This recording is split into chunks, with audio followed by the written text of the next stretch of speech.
Welcome aboard, friends. You're now tuned into Black Magic. We're super excited to share today's story with you. What if Grindelwald escaped Nurmengard when Harry's accidental magic called him at age 5 and made Harry his heir? If you enjoy what we do here, the best way to support us is by liking, commenting, and subscribing. We read every comment. Ready? Let's go. Chapter 1, The Unexpected Liberation. Little Harry Potter huddled in his cupboard under the stairs, trying to make himself as small as possible. The 5-year-old's stomach growled painfully, reminding him he hadn't eaten since yesterday morning. His cousin Dudley's birthday party meant Harry had been locked away, couldn't have the freak ruining Dudder's special day, after all. Boy! Get out here and clean up this mess. Uncle Vernon's voice boomed through the house. Harry flinched. He hadn't done anything wrong, not today. But somehow, it was always his fault. The lock clicked open, and Harry scrambled out before his uncle could get angrier. The living room looked like a tornado had hit it, wrapping paper strewn everywhere, cake smeared on the carpet and toys scattered across every surface. Dudley sat in the middle of it all, deliberately breaking a new robot toy while watching Harry from the corner of his eye. Well? What are you waiting for? Aunt Petunia snapped, thrusting a trash bag at him. Harry's tiny hands took the bag, and he started gathering the mess. His head throbbed from hunger and lack of sleep, but he knew better than to complain. As he reached for a particularly large piece of wrapping paper, Dudley stuck out his foot, sending Harry sprawling face-first onto the carpet. Clumsy little freak, Vernon muttered as Dudley howled with laughter. Harry felt something hot and desperate building inside him. It wasn't fair. None of it was fair.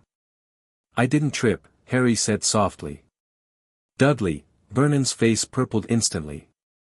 Are you blaming my son for your freakishness? Before Harry could scramble away, Vernon grabbed him by the arm, fingers digging painfully into his skin. Harry's glasses slipped down his nose as Vernon dragged him toward the cupboard. No food for a week. That'll teach you to tell lies about Dudley. The panic rose in Harry's chest. A week? He was already so hungry. He couldn't take a week. Please, Uncle Vernon, I didn't. Vernon's hand connected with the side of Harry's head, sending his glasses flying. The world blurred around him as pain exploded across his temple. Something inside Harry shattered, not just his glasses, but something deeper, something desperate. Help me, he screamed, though he knew no one would come. No one ever came for Harry Potter. But this time, something happened. High in the Austrian Alps, in the impenetrable fortress of Nurmengard, Gellert Grindelwald sat motionless in his cell. After 43 years of imprisonment, the once feared dark wizard had mastered the art of patience. His body might be confined, but his mind remained as sharp as the day Albus had defeated him. The magic-suppressing wards surrounding his cell had become like an old enemy, familiar, predictable. Over decades, he had studied their patterns, their fluctuations, seeking any weakness.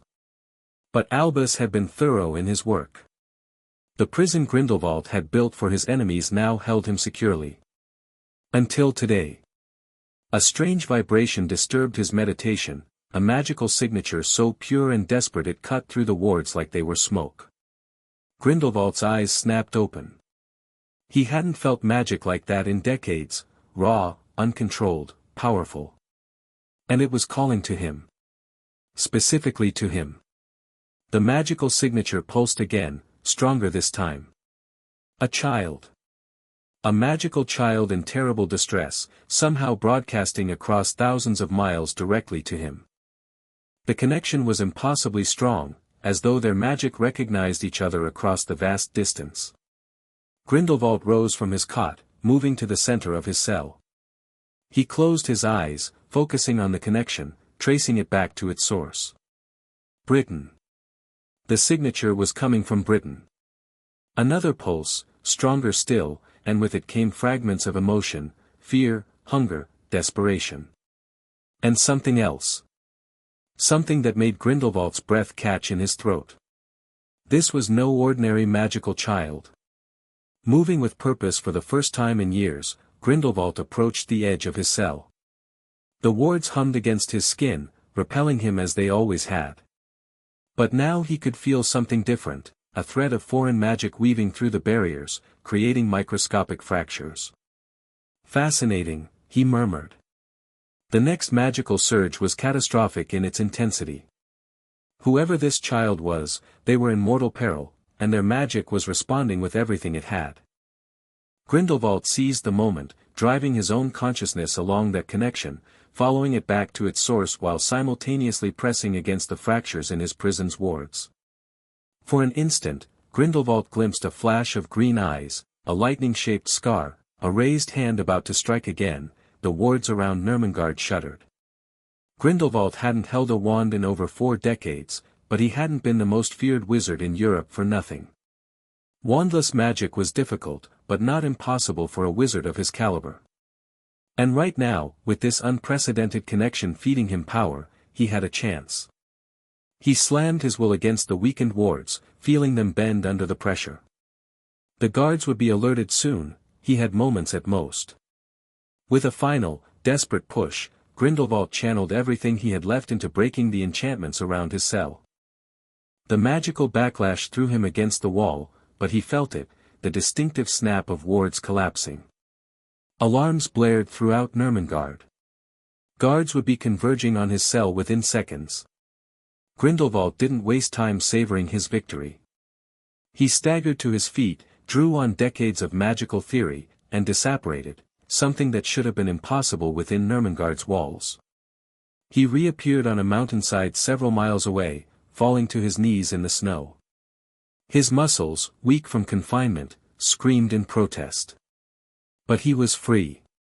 After 43 years, Gellert Grindelwald was free. And somewhere in Britain, a child with extraordinary power had made it possible. A child who needed to be found. Harry woke up in his cupboard, his head pounding. He couldn't remember how he'd gotten back here after Uncle Vernon hit him.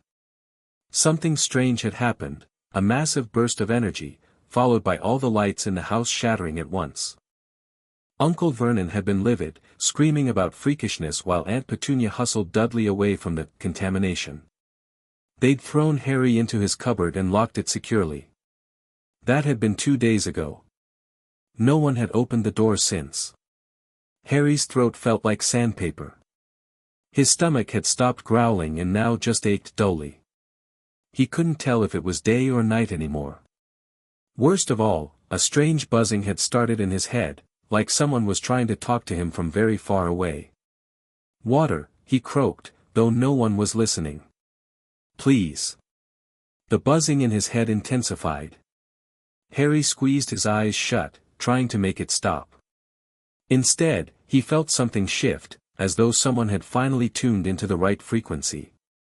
"Where are you, child?" The voice was gentle but firm, with an accent Harry couldn't place. Great. Now he was hallucinating. Aunt Petunia always said that's what happened to freaks who didn't behave. "I assure you, this is no hallucination. Your magic called to me. Now I need to find you." "Magic isn't real," Harry whispered automatically. Uncle Vernon's first rule. A soft chuckle echoed in his mind. "Is that what they told you? Those miserable muggles who've locked you away?" Harry's eyes flew open. How could a voice in his head know about the cupboard? "Focus on me, child. Picture your location. Let me see through your eyes." Harry didn't understand what was happening, but he was desperate for help. He closed his eyes again and tried to do what the voice asked. He thought about Privet Drive, about the cupboard, about the Dursleys. "Number 4, Privet Drive, Little Whinging, Surrey," the voice said, sounding grimly satisfied. "Hold on, child. I'm coming for you."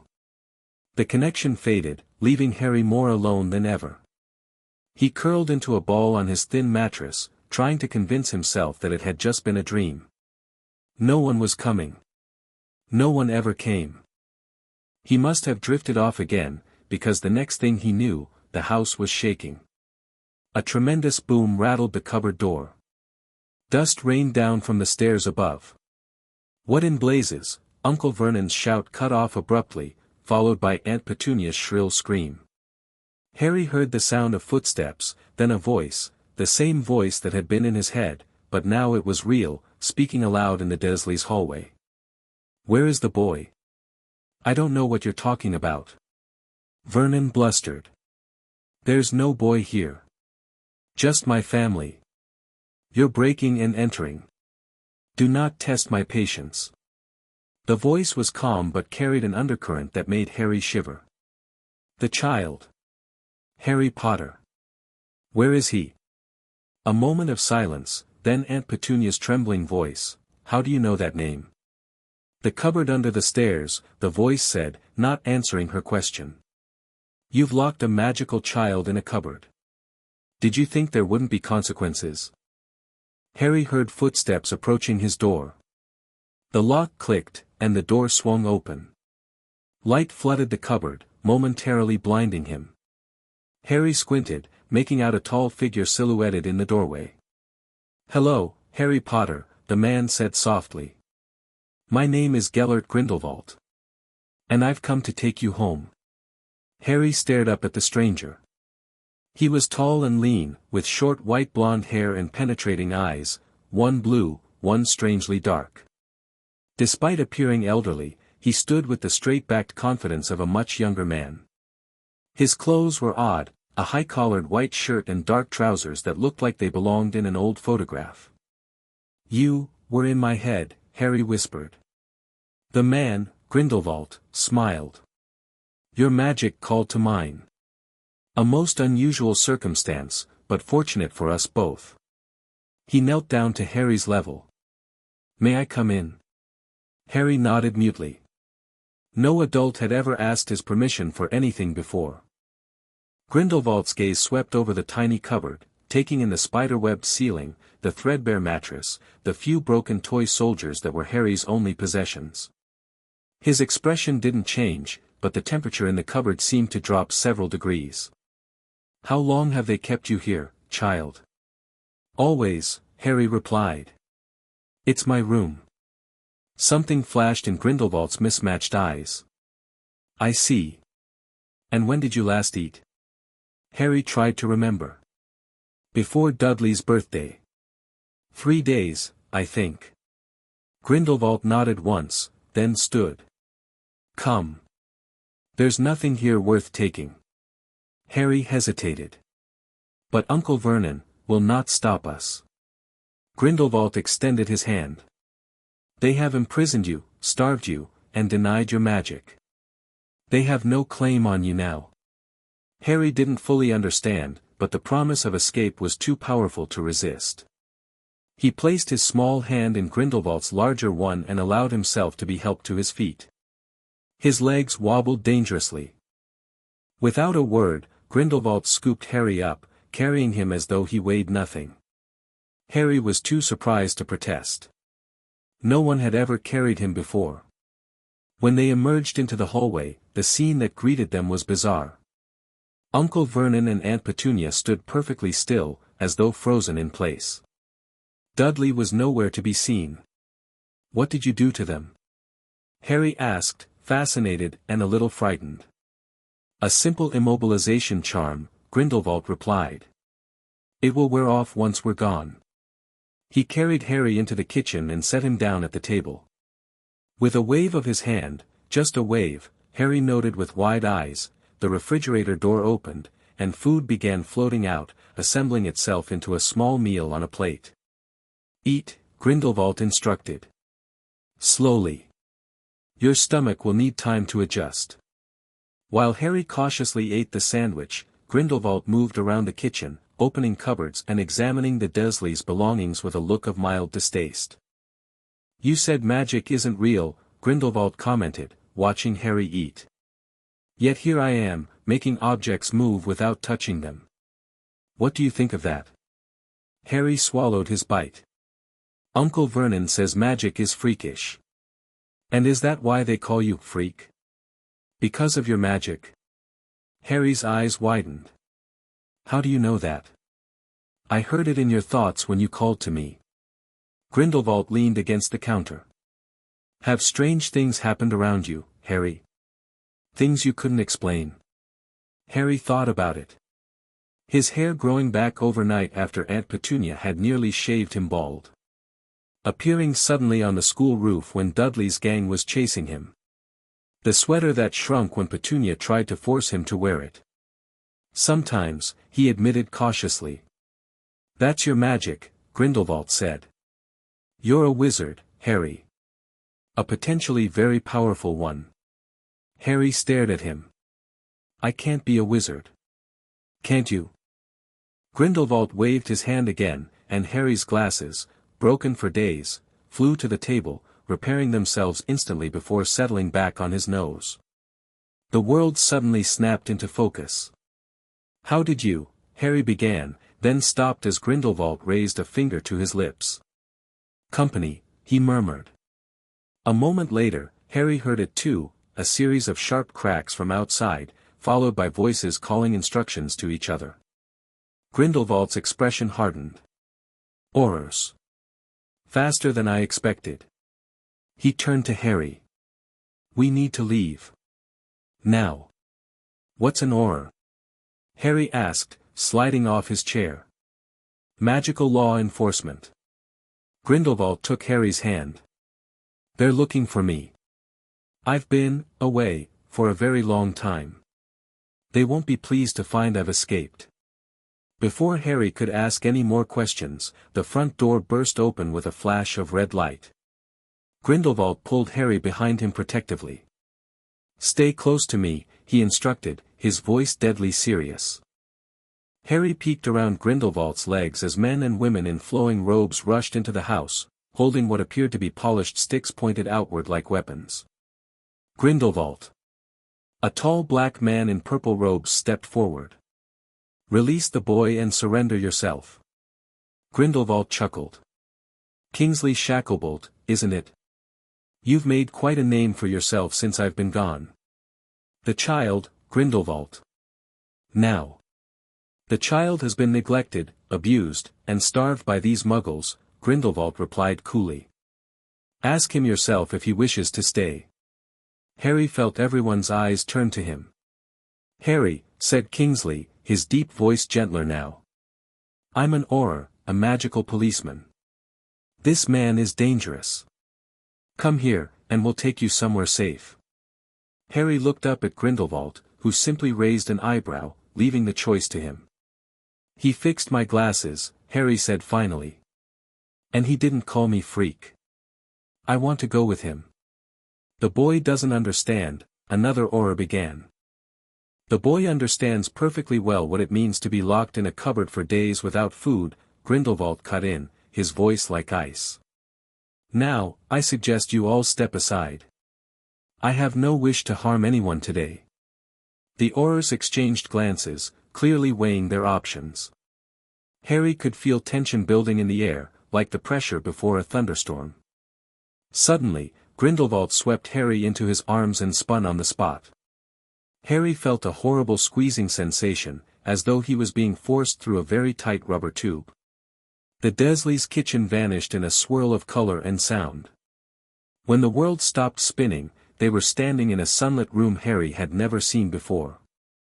The walls were lined with bookshelves, and comfortable-looking furniture was arranged around a stone fireplace. Where are we? Harry gasped, struggling to get his bearings. A safe house in Scotland, Grindelwald answered, setting Harry down gently. One that isn't connected to my old network. We'll be secure here while we make further arrangements. Harry swayed slightly, still dizzy from whatever had just happened. Apparition is unpleasant the first time, Grindelwald said, steadying him. You did remarkably well not to be sick. Apparition. Magical transportation. Essentially, dissolving at one location and reappearing at another. Grindelwald guided Harry to a comfortable armchair. Rest here. I need to set additional protections. As Grindelwald moved around the room, murmuring words Harry didn't understand and making complex gestures with his hands, Harry tried to process everything that had happened. Magic was real. He was a wizard. And this strange man had just rescued him from the Dursleys. "Why did you come for me?" Harry asked finally. Grindelwald paused in his spellcasting. "Your magic called to mine. That's never happened before in quite this way. It suggests a connection between us that I don't yet understand." He resumed his work. "And I couldn't leave a magical child in such conditions. Even I have standards. Those people, the aurors, they seemed afraid of you." "Yes." Grindelwald finished his spell and turned to face Harry fully. "There's something you should know about me, Harry. In the wizarding world, I am notorious. Many consider me a criminal. A dark wizard." Harry frowned. "Are you?" "That depends entirely on your perspective." Grindelwald sat in the chair opposite Harry. "I fought for what I believed was right. I wanted freedom for wizardkind, freedom from hiding, from skulking in the shadows while muggles destroy the world with their wars and pollution. Like a revolutionary." Harry had learned that word in school before the Dursleys pulled him out. Grindelwald looked surprised, then pleased. "Precisely like a revolutionary. I wanted to build a better world, for the greater good of all. But my methods were controversial. And in the end, I was defeated and imprisoned." "By those aurors?" "No. By a wizard named Albus Dumbledore." Something complex passed across Grindelwald's face.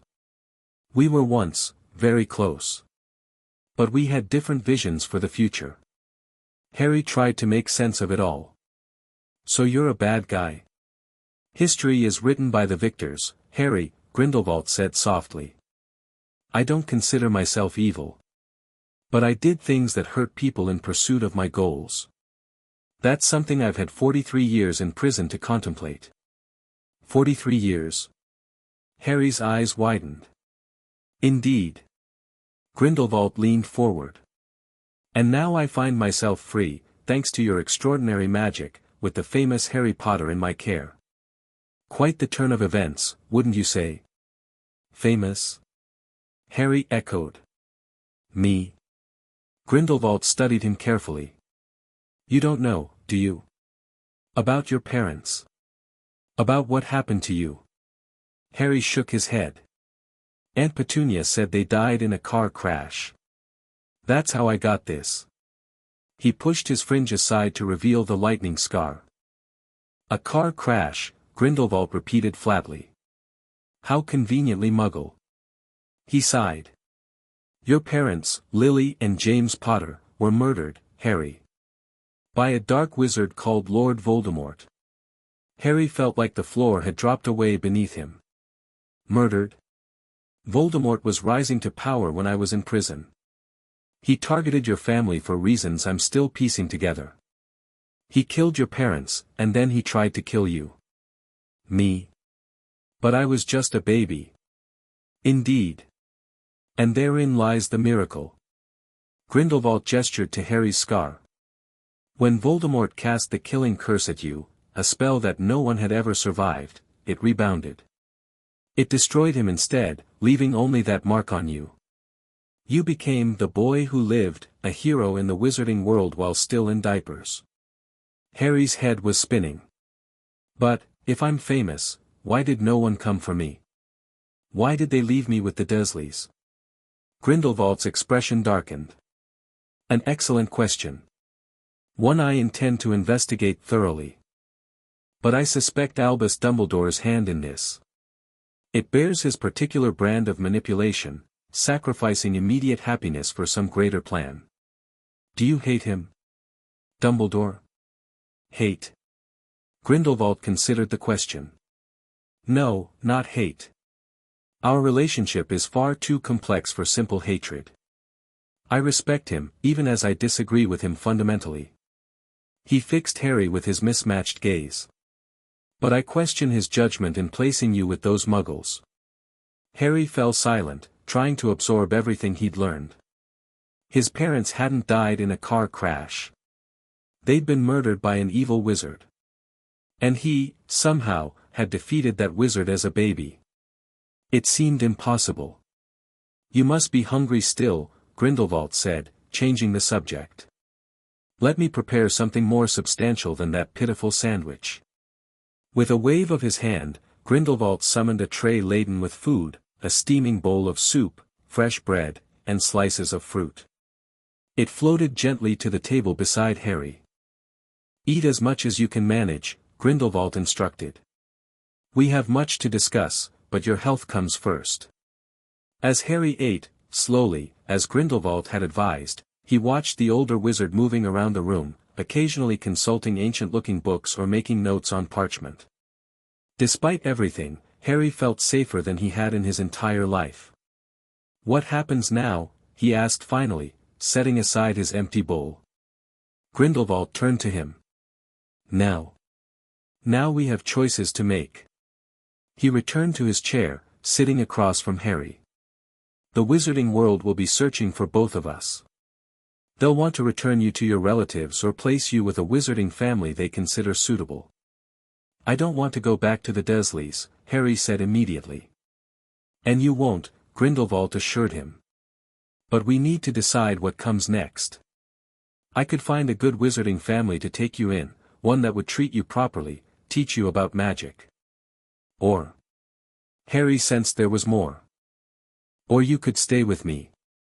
Grindelwald's expression was serious. I could teach you magic myself, everything I know.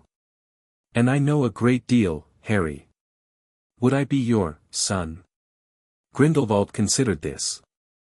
Perhaps not in the conventional sense. But you could be my student, my protégé. My heir, in a manner of speaking. Heir to what? To knowledge. To power. To a vision of what the wizarding world could be. Grindelwald leaned forward. You have extraordinary potential, Harry. I felt at the moment your magic touched mine. With the right guidance, you could become one of the greatest wizards who ever lived.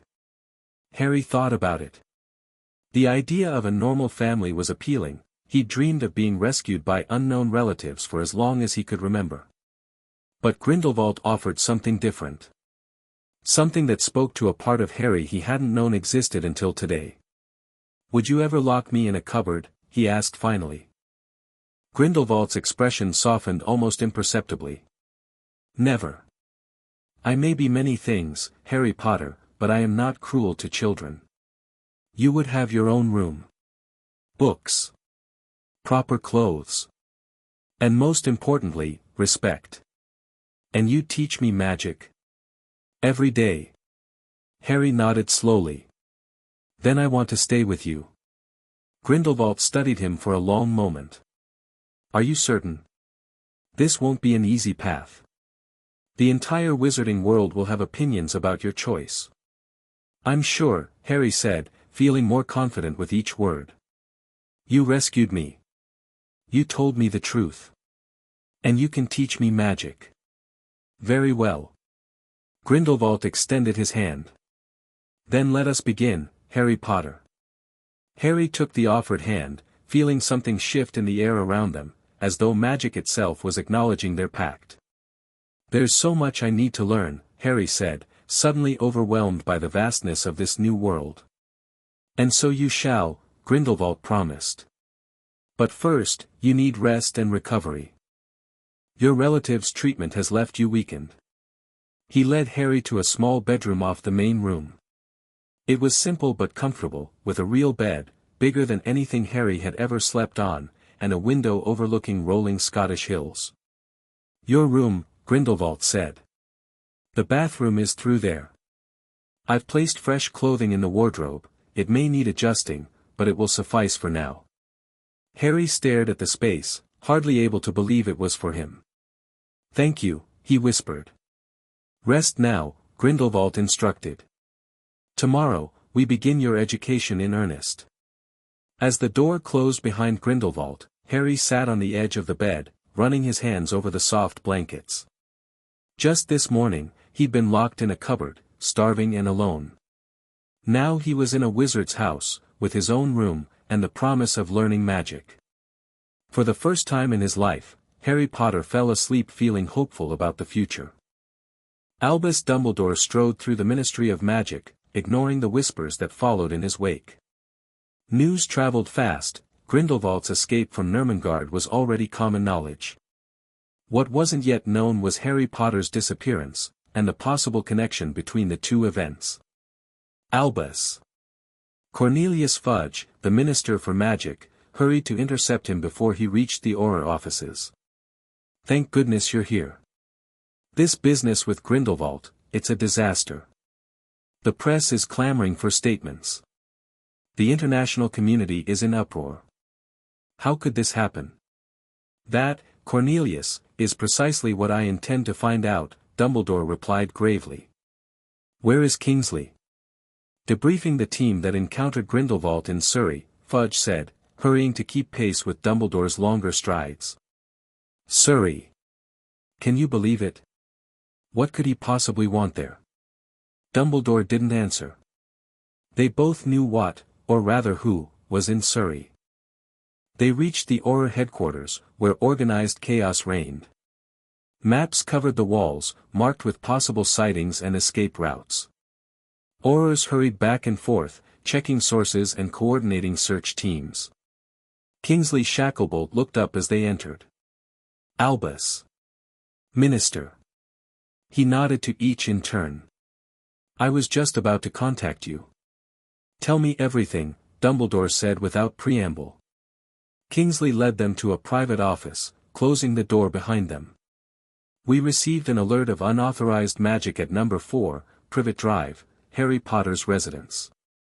By the time we assembled a team and arrived, Grindelwald had already been there for at least 20 minutes. And Harry?" Dumbledore's voice was tense. "Gone. Grindelwald took him." Kingsley's expression was grim. "The boy went willingly, Albus." "Willingly?" Fudge sputtered. "Nonsense. The boy couldn't possibly understand. We interviewed the Muggles after removing the freezing charm Grindelwald placed on them," Kingsley continued. "Their account is disturbing." Dumbledore closed his eyes briefly. "What did they tell you?" "They admitted to keeping the boy in a cupboard under the stairs. He'd been locked in there for 3 days without food when Grindelwald arrived." Kingsley's professional demeanor slipped slightly, revealing his disgust. The fat one, Vernon Dursley, showed no remorse. "Kept saying the boy was a freak who deserved it." "By Merlin," Fudge whispered. "Is this true, Albus? Did you know?" "I knew they would never love him as their own," Dumbledore admitted heavily. "I did not know they would be actively cruel." He removed his half-moon spectacles, suddenly looking every one of his 100+ years. "I have made a terrible mistake." "With all due respect, sir," Kingsley said, "that doesn't help us now. Grindelwald has Harry Potter. The question is, what is he planning to do with him? He called the boy his heir before they disappeared," another Auror added, entering the room with a stack of reports. "According to the Dursley woman. His heir?" Fudge repeated, aghast. "Surely he doesn't intend to raise the boy in his image." "That is precisely what he intends," Dumbledore said quietly. "And given what Harry has experienced with the Dursleys, he may well be receptive to Grindelwald's influence."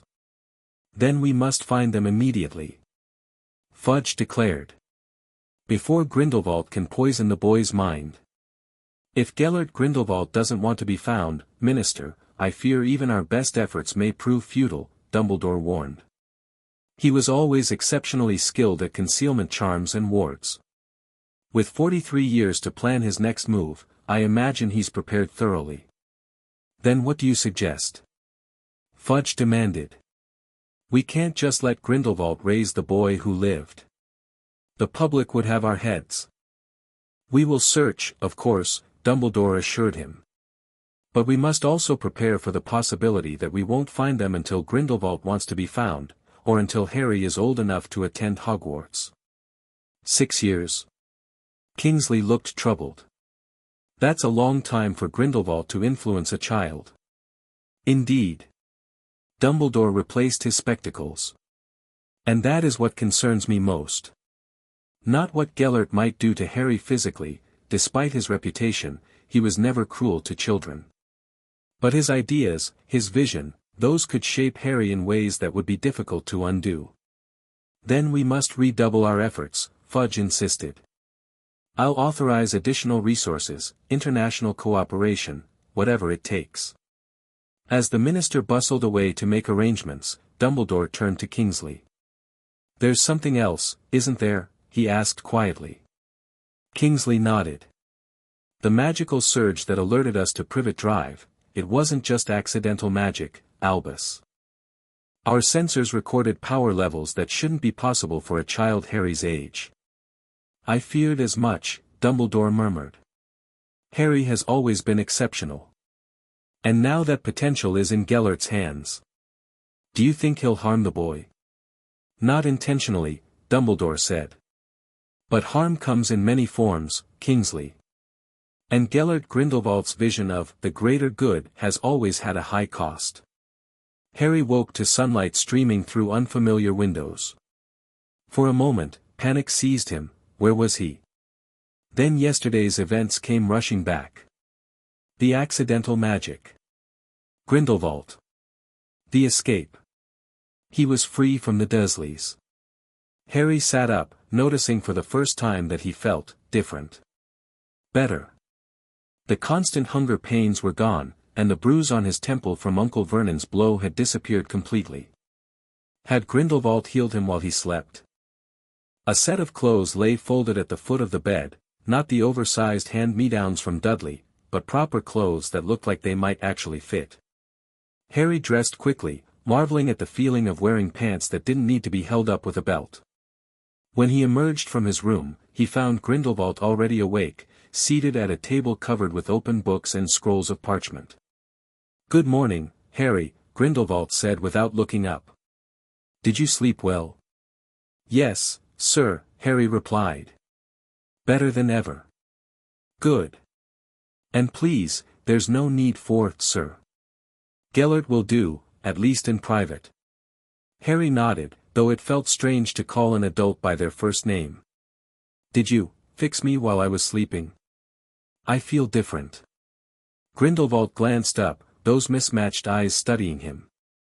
I took the liberty of performing some basic healing charms, yes. You were malnourished and had several partially healed injuries. I've corrected what I could, though you'll need proper nutrition to fully recover. Thank you, Harry said simply. Grindelwald waved a hand, and a plate of eggs, toast, and fruit appeared on the table. Eat. Then we'll discuss your education. Harry didn't need to be told twice. He sat and began eating, watching curiously as Grindelwald continued making notes. Can you teach me to do that? Harry asked between bites, pointing at the quill that was writing by itself. Self-writing quills? Of course. Though there are far more important skills to master first. Grindelwald set aside his work. Tell me, Harry, what do you know about magic? Harry thought about it. Nothing, really. Just that it's real, and I can do it, and the Dursleys hate it. Then we truly are starting from the beginning. Grindelwald leaned back in his chair. Magic, at its most fundamental level, is energy. It flows through certain individuals, witches and wizards, allowing us to manipulate reality in ways that defy Muggle physics. Muggle? Non-magical people, Grindelwald clarified. Like your relatives. The wizarding world has remained hidden from Muggles for centuries, governed by the International Statute of Secrecy. Why do we hide? Harry asked. An excellent question. Grindelwald seemed pleased by Harry's curiosity. The official answer is protection, from persecution, from demands for magical solutions to Muggle problems. The witch hunts of the medieval period are often cited as justification. But you don't agree? I believe hiding has cost us our rightful place in the world, Grindelwald said carefully. But that is a discussion for when you have more context. He stood, beckoning Harry to follow him to a cleared space in the center of the room. Today, we begin with understanding your own magic. Close your eyes, Harry. Harry did as instructed. Magic lives within you, flowing through every cell of your body. It responds to your will, your emotions, your need. The accidental magic you've experienced occurs when those emotions become too intense to contain. Harry thought about the incidents, appearing on the school roof, regrowing his hair, the glass at the zoo that had once vanished when Dudley was taunting him.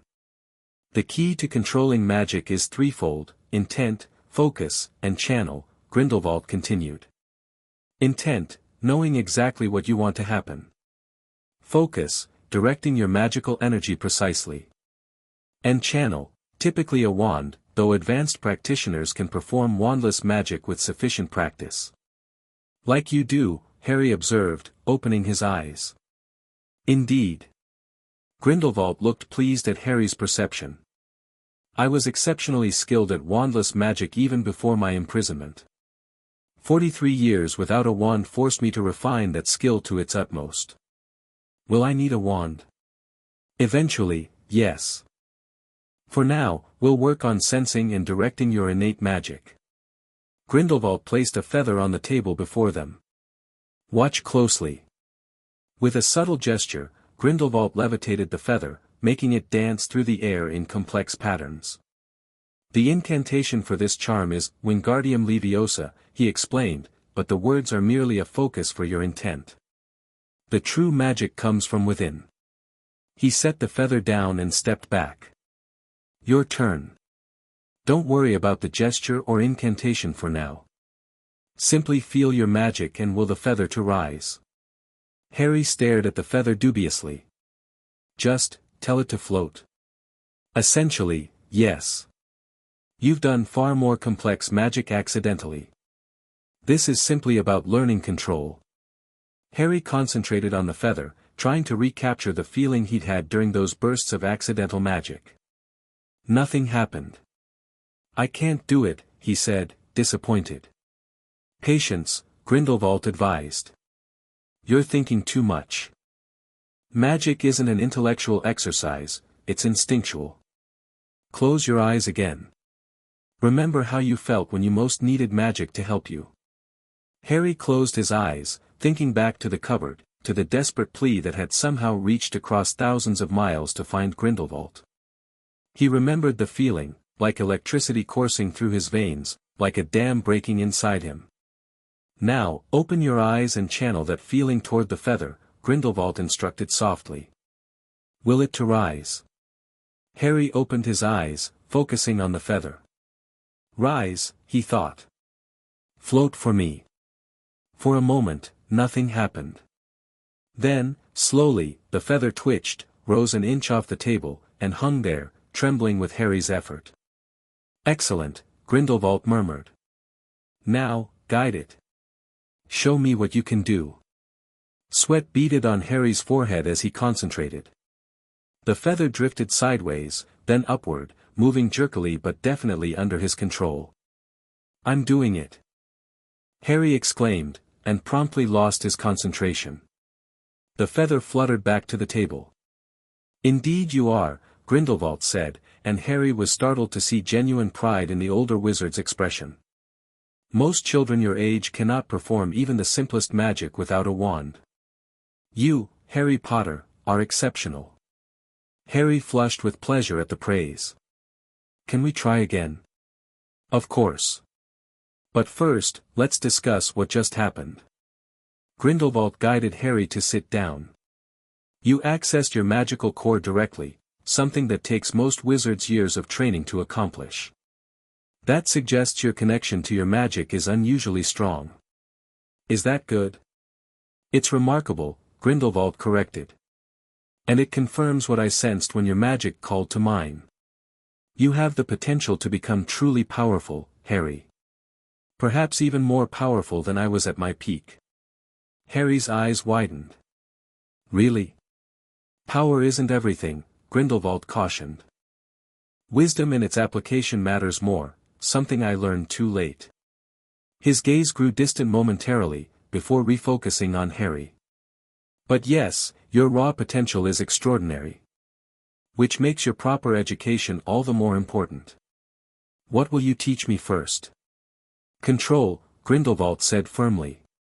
Magic without control is dangerous, to yourself and others. Then theory, then practical applications. He summoned a slim book from the shelves. We'll start with this, Basic Magical Theory Explained for Young Wizards. Harry took the book eagerly. How many spells will I learn? All in good time, Grindelwald said with a small smile. Magic is not merely about accumulating spells like collectibles. It's about understanding the underlying principles and bending them to your will. Over the next few hours, Grindelwald introduced Harry to the fundamentals of magical theory, patiently answering his questions and occasionally demonstrating concepts with casual displays of wandless magic. By lunchtime, Harry's head was swimming with new information. You're a quick study, Grindelwald observed as they ate. Most children your age would have lost interest hours ago. It's brilliant, Harry said simply. Better than anything at school. Speaking of which, your education must extend beyond magic. Reading, writing, mathematics, history, both magical and muggle, languages. Grindelwald tapped his fingers thoughtfully against the table. I'll need to acquire appropriate materials. Will you be my teacher for everything? Harry asked. For now. Eventually, I may bring in specialists for certain subjects. Grindelwald studied Harry pensively. Which raises the question of our long-term arrangements. This safe house is adequate temporarily, but we'll need something more permanent. Will the aurors keep looking for us? Undoubtedly. You are their precious boy who lived, and I am their most notorious escaped prisoner. Grindelwald's tone was matter-of-fact. But I evaded capture for decades before Albus finally confronted me. I can do so again, especially with modern magical techniques at my disposal. What about when I'm older? Will I go to a magic school? Grindelwald considered this. Hogwarts would be the natural choice, given your British heritage. But that decision is years away. By then, circumstances may have changed considerably. After lunch, they returned to practical exercises. Grindelwald had Harry practice levitating increasingly heavy objects, focusing on precision and control rather than power. Remarkable, Grindelwald murmured as Harry successfully lifted a heavy book after just 3 attempts. Your control is developing rapidly. It feels natural, Harry admitted. Like I've always known how to do this, I just didn't realize it. Magic is instinctual, Grindelwald confirmed. Particularly for those with your level of innate talent. The wand movements and incantations taught at schools are training wheels, useful for beginners but ultimately limiting. Is that why you do magic without a wand? Partly. Wandless magic offers flexibility and surprise, advantages in a duel. But there are trade-offs. Certain complex spells are nearly impossible without a wand to focus and amplify your power. Harry nodded, filing away this information. Can I try something else now? Grindelwald's lips twitched. Eager, aren't you? Very well. He summoned a candle to the table. Let's try something different. Light the candle. Harry stared at the unlit wick, trying to summon the same feeling he'd used for levitation. Fire, he thought. Light. Nothing happened. The element matters, Grindelwald explained. Fire is more volatile than air, requiring greater precision. The incantation is incendio, but again, focus on your intent rather than the word. Harry tried again, visualizing a small flame appearing on the wick.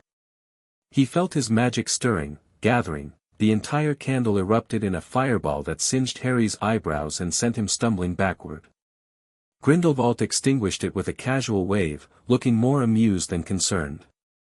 A bit too much power, he observed dryly. This is why control must come before raw ability. Sorry, Harry mumbled, embarrassed. No apologies necessary. It was an instructive failure. Grindelwald conjured another candle.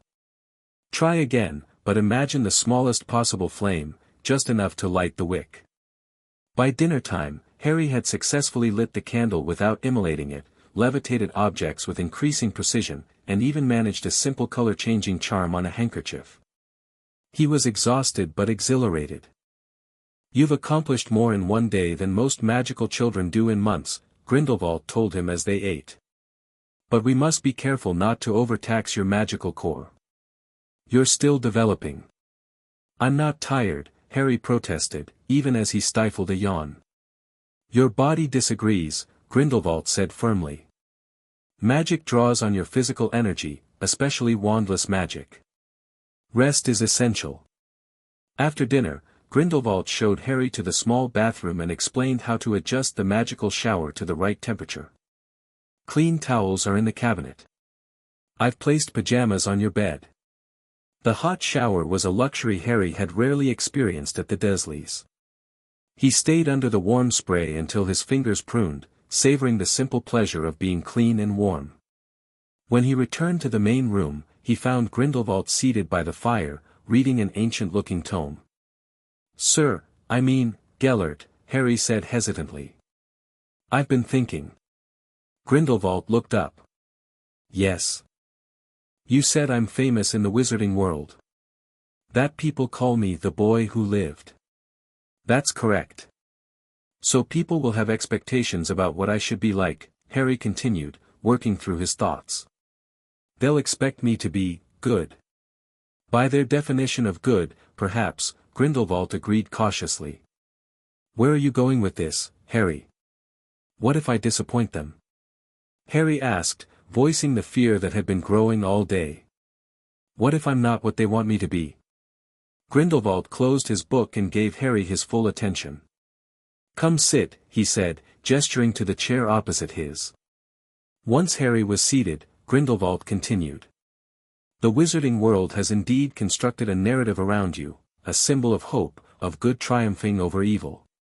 But you were an infant, Harry. You did nothing to earn that status, it was thrust upon you by circumstance."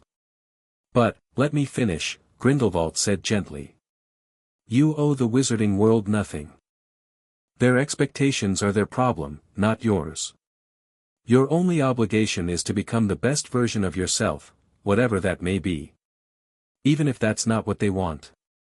Especially then." Grindelwald's mismatched eyes gleamed in the firelight. "True greatness rarely conforms to others' expectations, Harry. It forges new paths, challenges established thinking, disrupts comfortable patterns. It is rarely welcomed at first." Harry thought about this. "Is that what happened to you? You tried to change things, and people didn't like it?" "In oversimplified terms, yes." Grindelwald smiled wryly. "Though my methods ultimately proved too extreme, even for my own conscience. I pursued my vision at too high a cost." "What was your vision?" Harry asked, curious. "A world where wizards need not hide. Where magical and non-magical could coexist, with wizards guiding humanity toward better outcomes."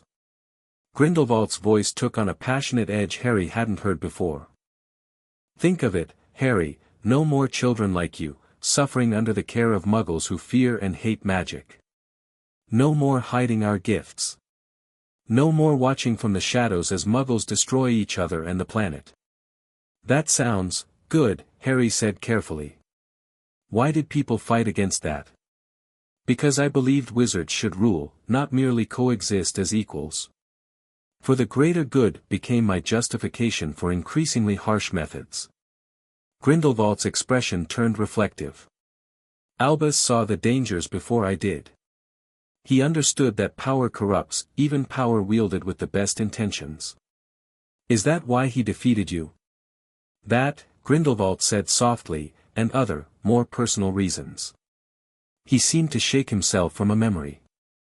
"But we've strayed from your question. You fear disappointing the wizarding world's expectations of their hero." Harry nodded.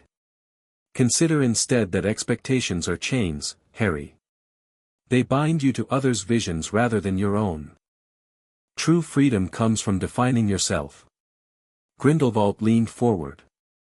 "I'm not suggesting you become what I was. I'm suggesting you become fully yourself, neither light nor dark as others define them, but authentic to your own nature and principles. I think I understand, Harry said slowly. Good. Grindelwald glanced at the clock. It's late. We have much to do tomorrow. As Harry climbed into bed, his mind whirled with everything he'd learned. Magic, history, philosophy. Grindelwald had introduced him to more new ideas in one day than he'd encountered in years with the Dursleys. He still didn't fully understand what it meant to be the boy who lived, or what Grindelwald truly wanted from him. But for the first time in his life, Harry felt like he had choices, like his future wasn't predetermined by others' cruelty or indifference. Whatever came next, Harry was certain of one thing: he never wanted to go back to being the boy in the cupboard under the stairs. The next few weeks fell into a comfortable routine. Mornings were dedicated to magical theory and practice, afternoons to more conventional subjects like mathematics, reading, and history, both magical and muggle, and evenings to discussions where Grindelwald would answer Harry's endless questions about the wizarding world. Harry flourished under Grindelwald's tutelage.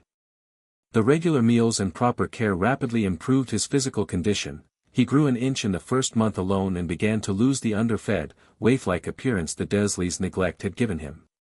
His magical education progressed even more dramatically. Without a wand to focus his abilities, Harry's magic remained somewhat unpredictable, but his control improved daily. He could now reliably perform simple charms wandlessly, a feat Grindelwald assured him was exceptional for a wizard of any age, let alone a child of 5. Most adult wizards are utterly dependent on their wands, Grindelwald explained as he watched Harry successfully summon a book from across the room. They never develop the mental discipline required for wandless casting. Is that why you're teaching me this way first? Harry asked. Before I get a wand? Precisely. Grindelwald nodded approvingly. A wand is a tool, Harry, not a crutch. I want you to understand your magic intrinsically before you channel it through external means. As they settled into their new life, Grindelwald gradually revealed more about the wizarding world's political landscape and his own history. He spoke candidly about his rise to power, his defeat by Dumbledore, and the evolution of his thinking during his decades of imprisonment.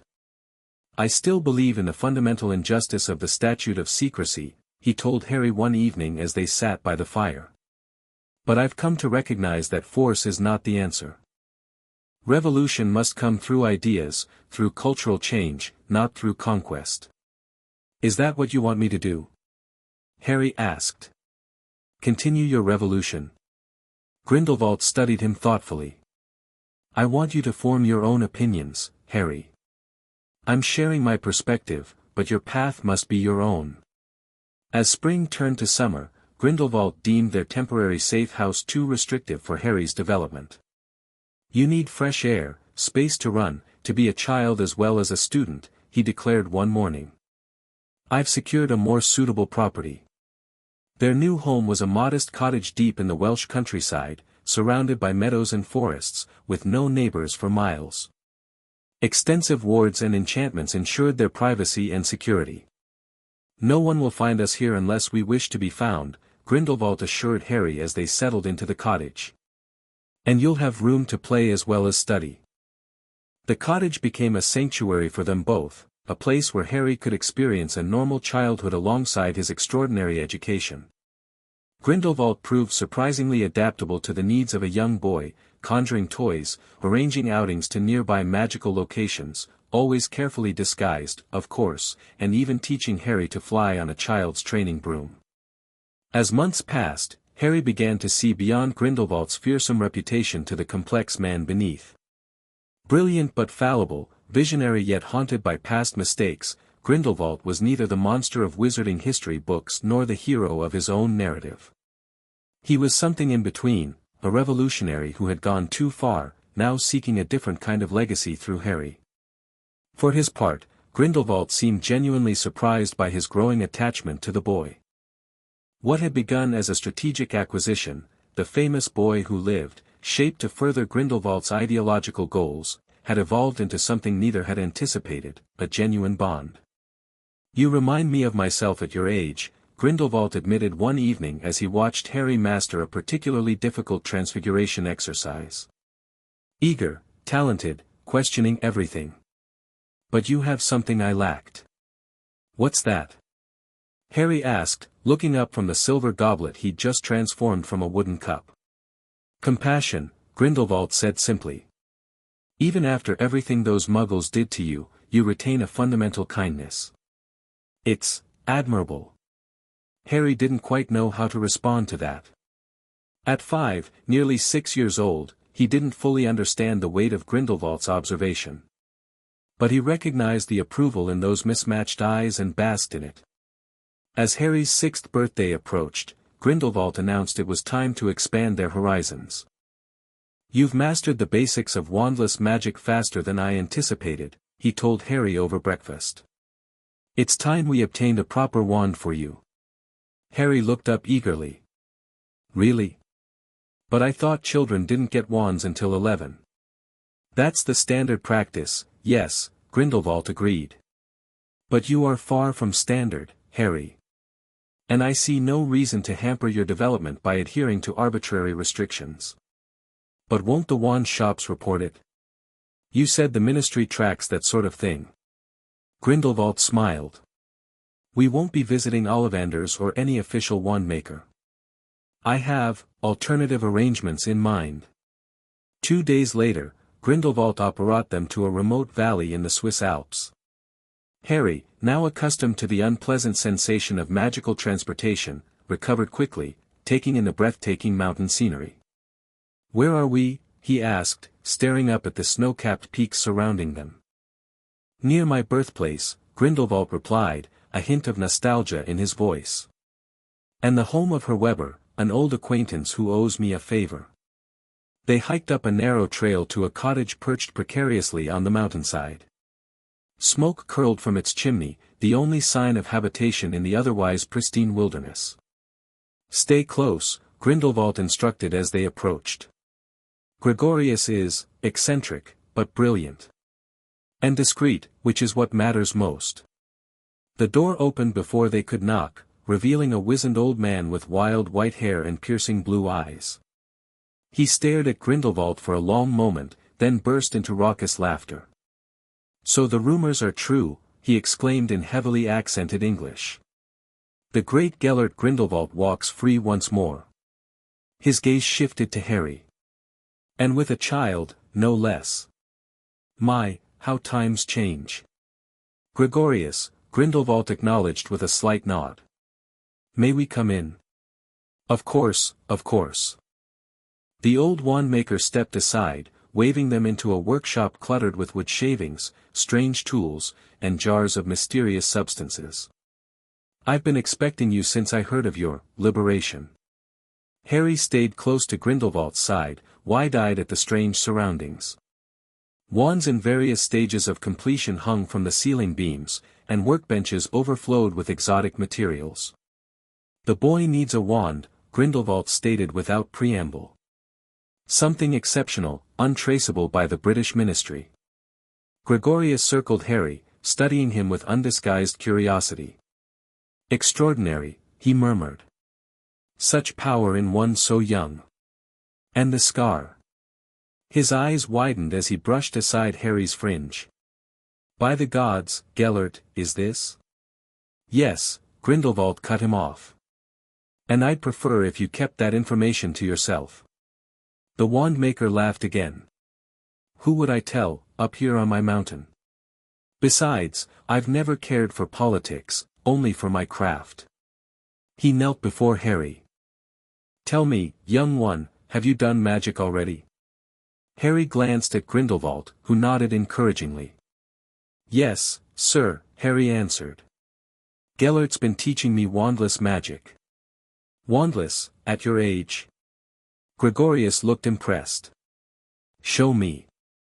Harry concentrated on a small wooden box on a nearby shelf. With a subtle gesture, he summoned it to his hand.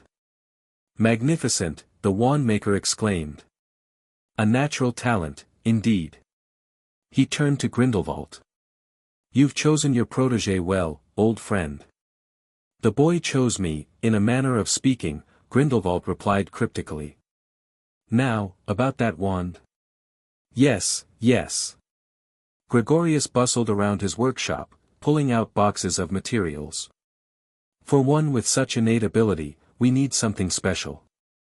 Something that will grow with him, adapt to his developing power. What followed was a far more intricate process than the wand selection Harry would have experienced at Ollivander's. Rather than trying pre-made wands, Gregorius had Harry handle dozens of different woods and core materials, gauging his magical compatibility with each. Fascinating, the wand maker muttered after an hour of testing. He shows affinity for both holly and yew, opposing woods, traditionally speaking. And as for cores. He frowned at the phoenix feather that had glowed briefly in Harry's hand before falling dormant. Curious indeed. What does it mean? Harry asked, intrigued despite his growing impatience. It means, young wizard, that no ordinary wand will suffice for you. Gregorius tapped his chin thoughtfully. I shall have to create something unique.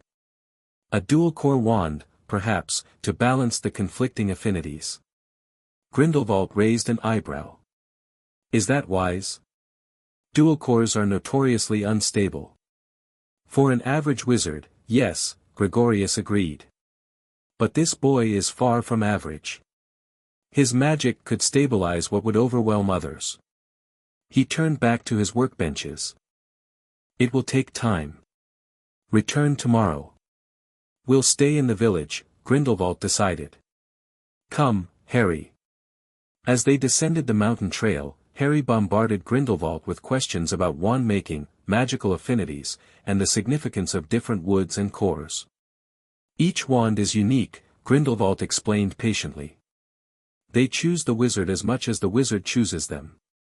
The combination of wood, core, length, and flexibility creates an instrument specifically suited to your magical signature. But what did he mean about holly and yew being opposite?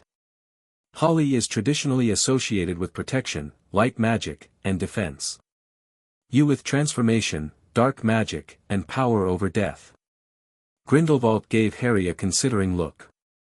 That you show affinity for both suggests a magical nature that transcends such simplistic categorizations. Is that good?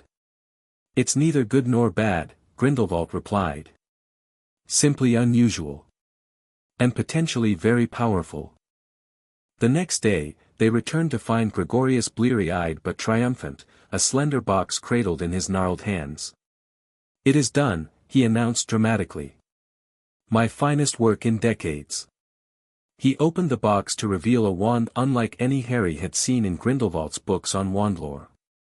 Rather than a single piece of wood, it appeared to be crafted from two types intertwined, a pale wood and a darker one, spiraling together like a double helix.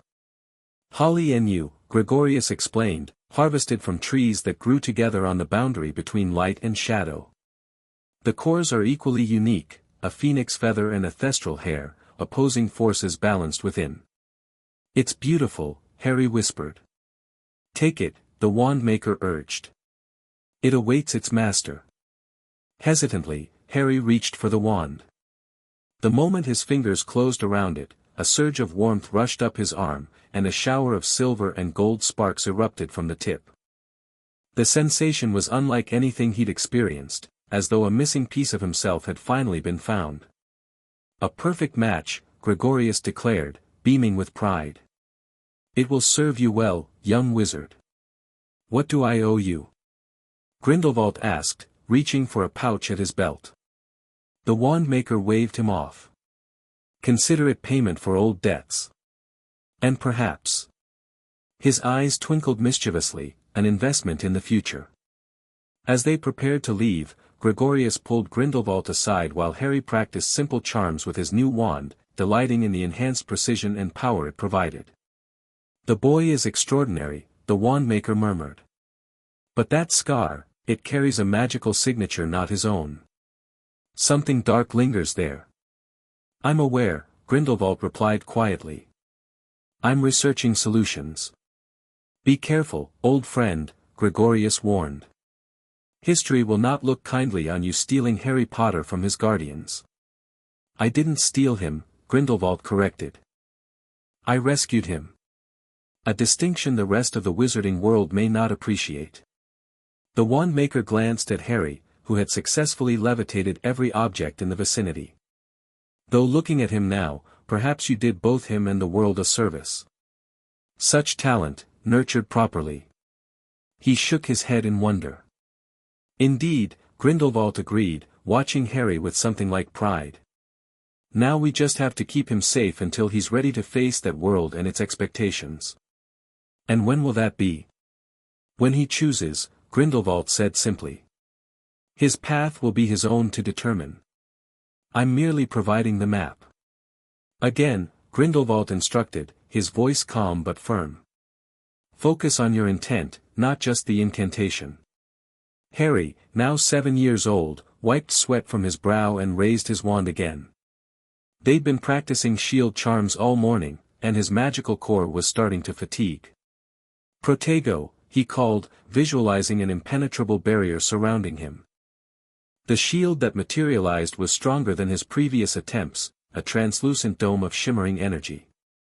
Grindelwald nodded approvingly, then sent a mild stinging hex at the barrier. The shield held, though Harry felt the impact as a slight pressure against his magic. Better, Grindelwald acknowledged. Now, maintain it while I increase the intensity. The next hex was stronger, causing Harry's shield to flicker but remain intact. The third made him stagger, concentration wavering. Remember, Grindelwald called, the shield is only as strong as your will. Intent matters more than power. Harry gritted his teeth, focusing all his concentration on the shield. He wasn't just protecting himself anymore, he was proving something. To Grindelwald, to himself, to the wizarding world that would one day judge him. The shield stabilized, glowing brighter. Grindelwald smiled. Excellent.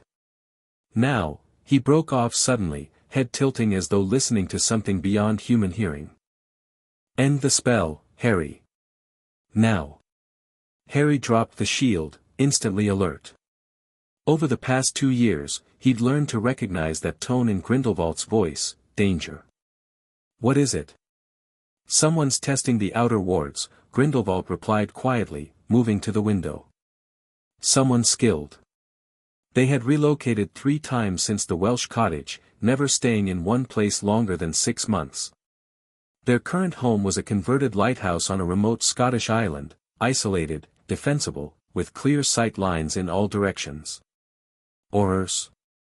Harry asked, joining Grindelwald at the window. Possibly. Or Dumbledore himself. Grindelwald's expression was calculating.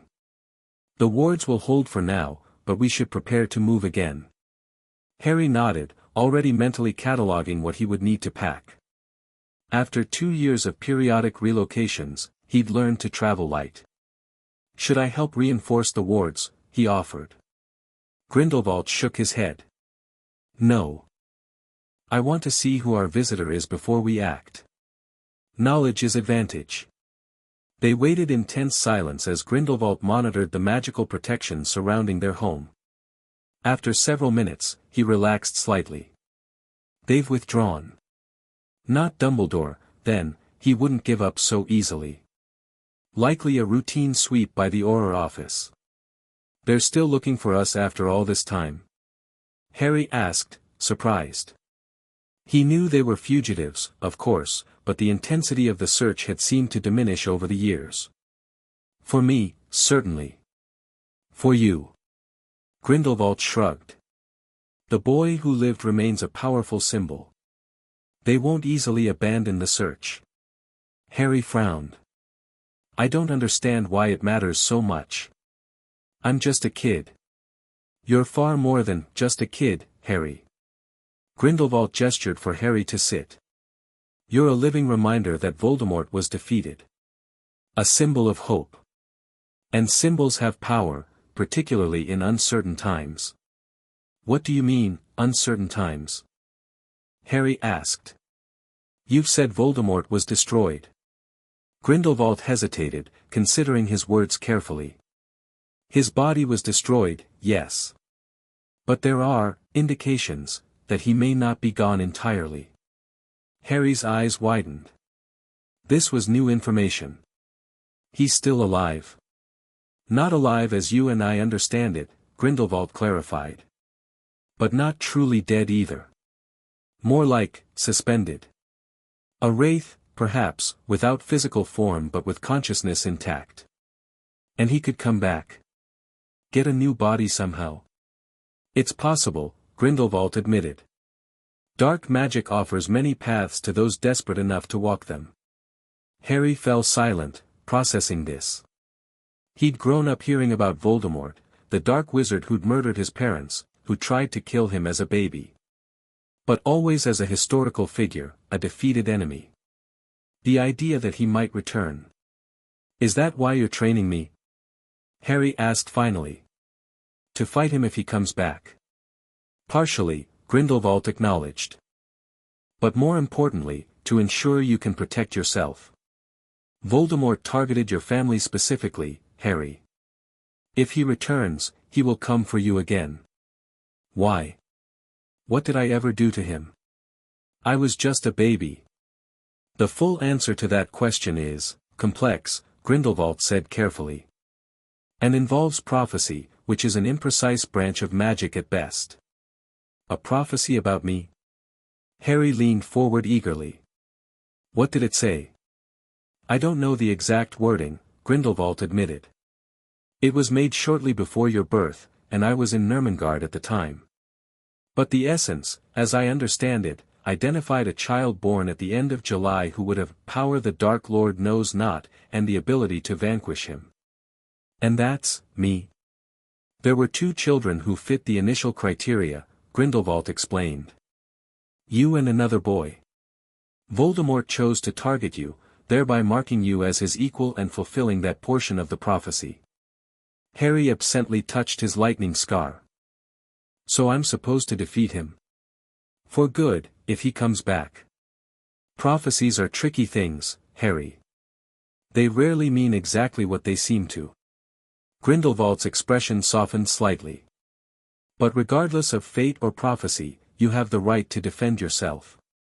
That's why we train, so you have options beyond what others may have planned for you. Harry nodded slowly. Will you teach me more advanced spells now? If Voldemort might come back. All in good time, Grindelwald assured him. You're progressing faster than any student I've known, but magical development can't be rushed beyond certain limits. Your core is still maturing. But, patience, Harry, Grindelwald said firmly. Remember what I taught you about magical growth. Push too hard, too fast, and you risk stunting your potential. We have time. Harry sighed but didn't argue further. Over the past 2 years, he'd learned when Grindelwald's mind was made up. Instead, he changed the subject. You said the other day that I'd be ready to learn occlumency soon. Is that still true? Grindelwald looked pleased at the reminder. Indeed. Your mental discipline has improved remarkably. We'll begin basic exercises next week. And will you teach me legilimency too? Eventually, Grindelwald promised. Though that art is considerably more complex and ethically fraught. Because it's invading someone's mind? Precisely. The mind is the final sanctuary, Harry. To enter it unbidden is a serious violation. Grindelwald's expression turned distant, reflective. I've committed many acts I've come to regret, but none weigh on me more than those times I used legilimency to bend others to my will. Such moments of vulnerability from Grindelwald were rare. In the 2 years they'd been together, Harry had come to recognize them as important lessons, not just about magic, but about power and its consequences. I understand, Harry said quietly. I wouldn't use it that way. Grindelwald refocused on Harry, something like affection in his mismatched eyes. I believe you. Your moral compass is remarkably intact, despite everything you've endured. He stood. Now, I think we've done enough shield work for today. Let's review your arithmancy principles before lunch. As they settled at the sturdy oak table that served as both dining surface and study desk, Harry reflected on how different his life was now from those dark days in the cupboard under the stairs. He was educated, respected, and, most importantly, valued for who he was, not despised for what he couldn't help being. Grindelwald wasn't a perfect guardian. He could be stern, demanding, and sometimes forgot that Harry was still a child who needed play as well as study. But he never belittled Harry, never struck him, never locked him away or withheld food as punishment. And he treated Harry's questions and opinions with genuine consideration, even when he disagreed. It wasn't a normal childhood by any definition, but Harry had never been normal. And in its own strange way, it was exactly what he needed. Harry, Grindelwald's voice pulled him from his thoughts. Focus. Magical theory requires attention. Sorry, Harry said, turning back to the complex numerical charts before him. I was just thinking about how different things could have been. A fruitless exercise, Grindelwald observed, though not unkindly. We cannot change the past. We can only learn from it and move forward. I know, Harry agreed. I'm glad you found me. Grindelwald paused, something unreadable flickering across his face. As am I, Harry. As am I. The years passed in a blur of learning, growth, and periodic relocations as aurors or Dumbledore himself came too close to their hiding places. By the time Harry turned 10, he had lived in 7 different countries and mastered magical skills that would impress many adult wizards.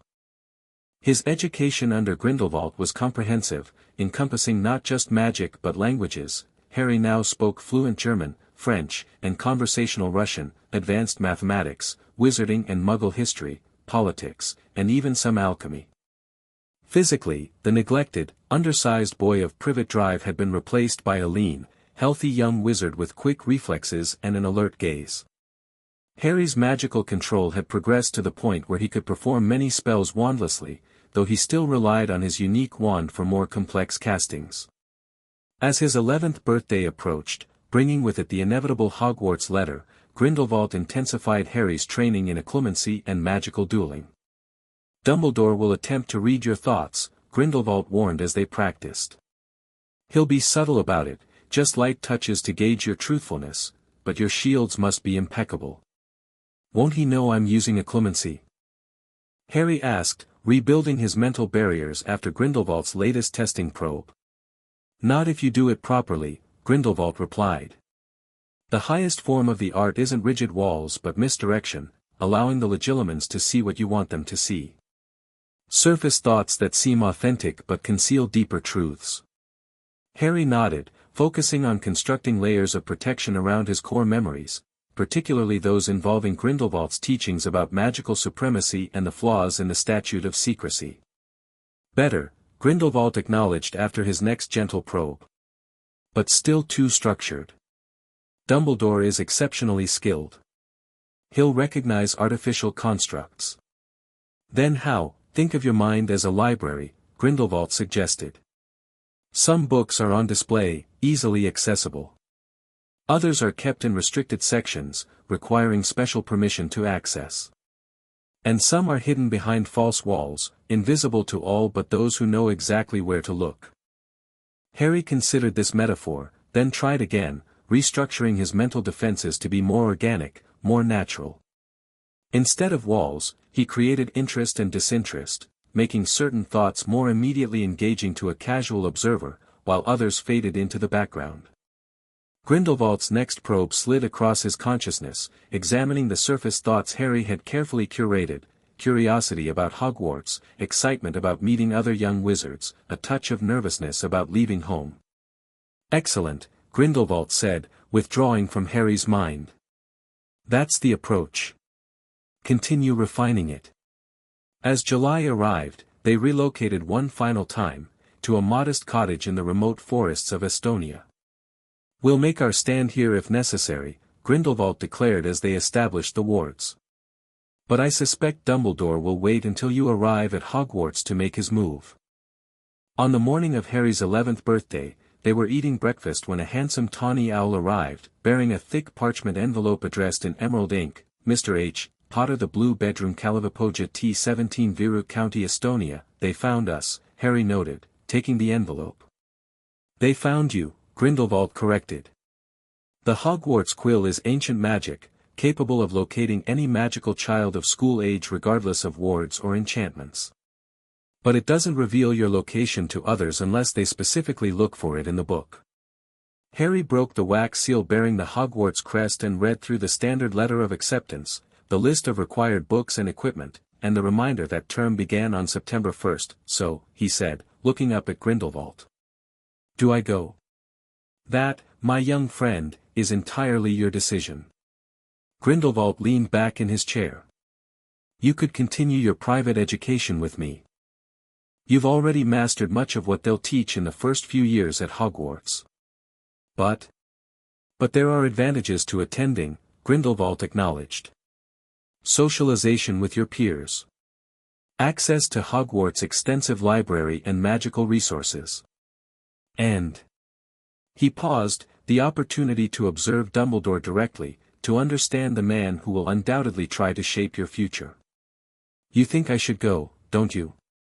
Harry said, reading between the lines. Grindelwald smiled slightly. I think you should make your own choice.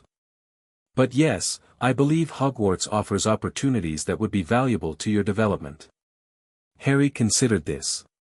The idea of Hogwarts both excited and terrified him. Other children his age. Teachers who weren't Grindelwald. Dumbledore, who had defeated his mentor and would certainly try to influence Harry away from Grindelwald's teachings. If I go, he said slowly, will you disappear? Go into hiding somewhere else? No, Grindelwald promised. I'll maintain this location as our base. You can contact me through the enchanted journal we prepared. And during holidays, you'll return here, not to those Muggle relatives. What about the aurors? Won't they be watching for me to lead them to you? Let me worry about the aurors, Grindelwald said dismissively. I evaded capture for decades before Albus finally confronted me directly. I can manage it again. Harry nodded, decision made. Then I'll go. I'll learn what Hogwarts has to teach while keeping our secrets. Good. Grindelwald smiled, a rare expression of genuine pride. Now, let's review our arrangements for your school preparations. We can't have you shopping in Diagon Alley personally, too many would recognize either me or you, but I have contacts who can procure the necessary supplies. The next few weeks were a flurry of preparation. Through a complex network of intermediaries, former supporters or their children who still maintained cautious loyalty to Grindelwald's ideals, they obtained Harry's school supplies, including standard-issue robes and a second, ministry-approved wand to serve as his official one at school. Keep your true wand concealed but accessible, Grindelwald instructed as Harry practiced with the new, less powerful instrument. This holly and phoenix feather wand is adequate, but nowhere near as attuned to your specific magical signature as your primary wand. Won't Dumbledore know I have two wands? Not unless you give him reason to search you, Grindelwald replied. And even then, the concealment charms we've placed on your holster should prevent casual detection. As August drew to a close, Grindelwald arranged for Harry's journey to London via a series of international portkeys, timed to deliver him to King's Cross Station on the morning of September 1st. On their final evening together, they sat by the fire as a summer storm raged outside. Grindelwald had been unusually quiet all day, and Harry sensed he had something important to say. You've prepared me as best you can, Harry offered, breaking the silence. I'll be careful at Hogwarts. Grindelwald nodded absently. I have no doubt of your capabilities, Harry. But there's something I must address before you go. He set aside his book and fixed Harry with his most serious gaze. There are truths I've withheld from you, not out of malice, but because I believed you weren't ready to hear them. Harry straightened, instantly alert. What truths? About Voldemort. About your connection to him. Grindelwald gestured toward Harry's lightning scar. That mark is more than a simple curse scar, Harry. It's a link between you and the Dark Lord, a fragment of his consciousness embedded in your own. Harry felt the blood drain from his face. I have a piece of Voldemort in me. A Horcrux, Grindelwald confirmed grimly. A container for a fragment of soul, created through the ultimate act of evil, murder. It's among the darkest magic known to wizard kind. He put part of his soul in me. On purpose? No, Grindelwald shook his head. I believe it was accidental, a consequence of his already fragmented soul and the ancient protection your mother invoked with her sacrifice. When the killing curse rebounded, it tore another piece from his splintered soul, which attached itself to the only living being present, you. Harry felt sick. So I'm carrying a piece of my parents' murderer inside me? All this time? Yes. Grindelwald's voice softened. I suspected it from the moment I first examined your scar. I've spent years researching methods to remove it without harming you, but thus far, I've found no guaranteed solution. Does Dumbledore know? I believe he suspects, Grindelwald said carefully. Though perhaps not the full extent. If he does know, it raises troubling questions about his plans for you. Harry frowned. What do you mean? Traditional Horcrux destruction requires destroying the vessel beyond magical repair, Grindelwald explained bluntly. If Dumbledore knows you carry a Horcrux and believes Voldemort will return. The implication hung in the air between them, too terrible to voice directly. He'd sacrifice me, Harry whispered, the realization like ice in his veins. To destroy Voldemort. I don't know that for certain, Grindelwald cautioned. Albus was always reluctant to sacrifice innocence, even for his greater good. But you should be wary of any plan he proposes that puts you in direct confrontation with Voldemort. Harry nodded slowly, mind racing. Is that why I can do wandless magic so easily? Because I have a piece of Voldemort in me? No, Grindelwald said firmly. Your magical talents are your own, Harry. The Horcrux may enhance certain abilities, Parseltongue, for instance, which we discovered you possess, but your core magical strength comes from your own bloodline and innate gifts. Can you destroy it without killing me? Harry asked, hand rising unconsciously to his scar. I continue to research possibilities, Grindelwald promised. Ancient blood rituals, specialized exorcisms, even modifications to the Horcrux extraction techniques used by curse breakers.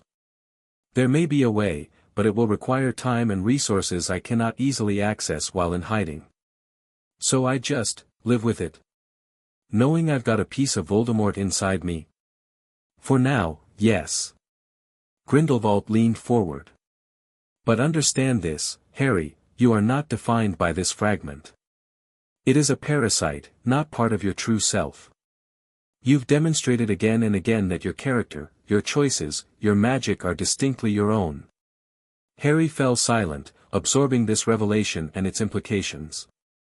After several minutes, he looked up with renewed determination. I still want to go to Hogwarts, he declared.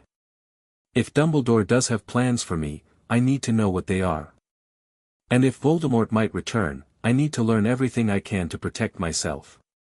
Grindelwald nodded approvingly. A wise decision. Knowledge is power, Harry, especially when facing enemies as formidable as these. And I'll keep researching the Horcrux problem in the Hogwarts library, Harry added.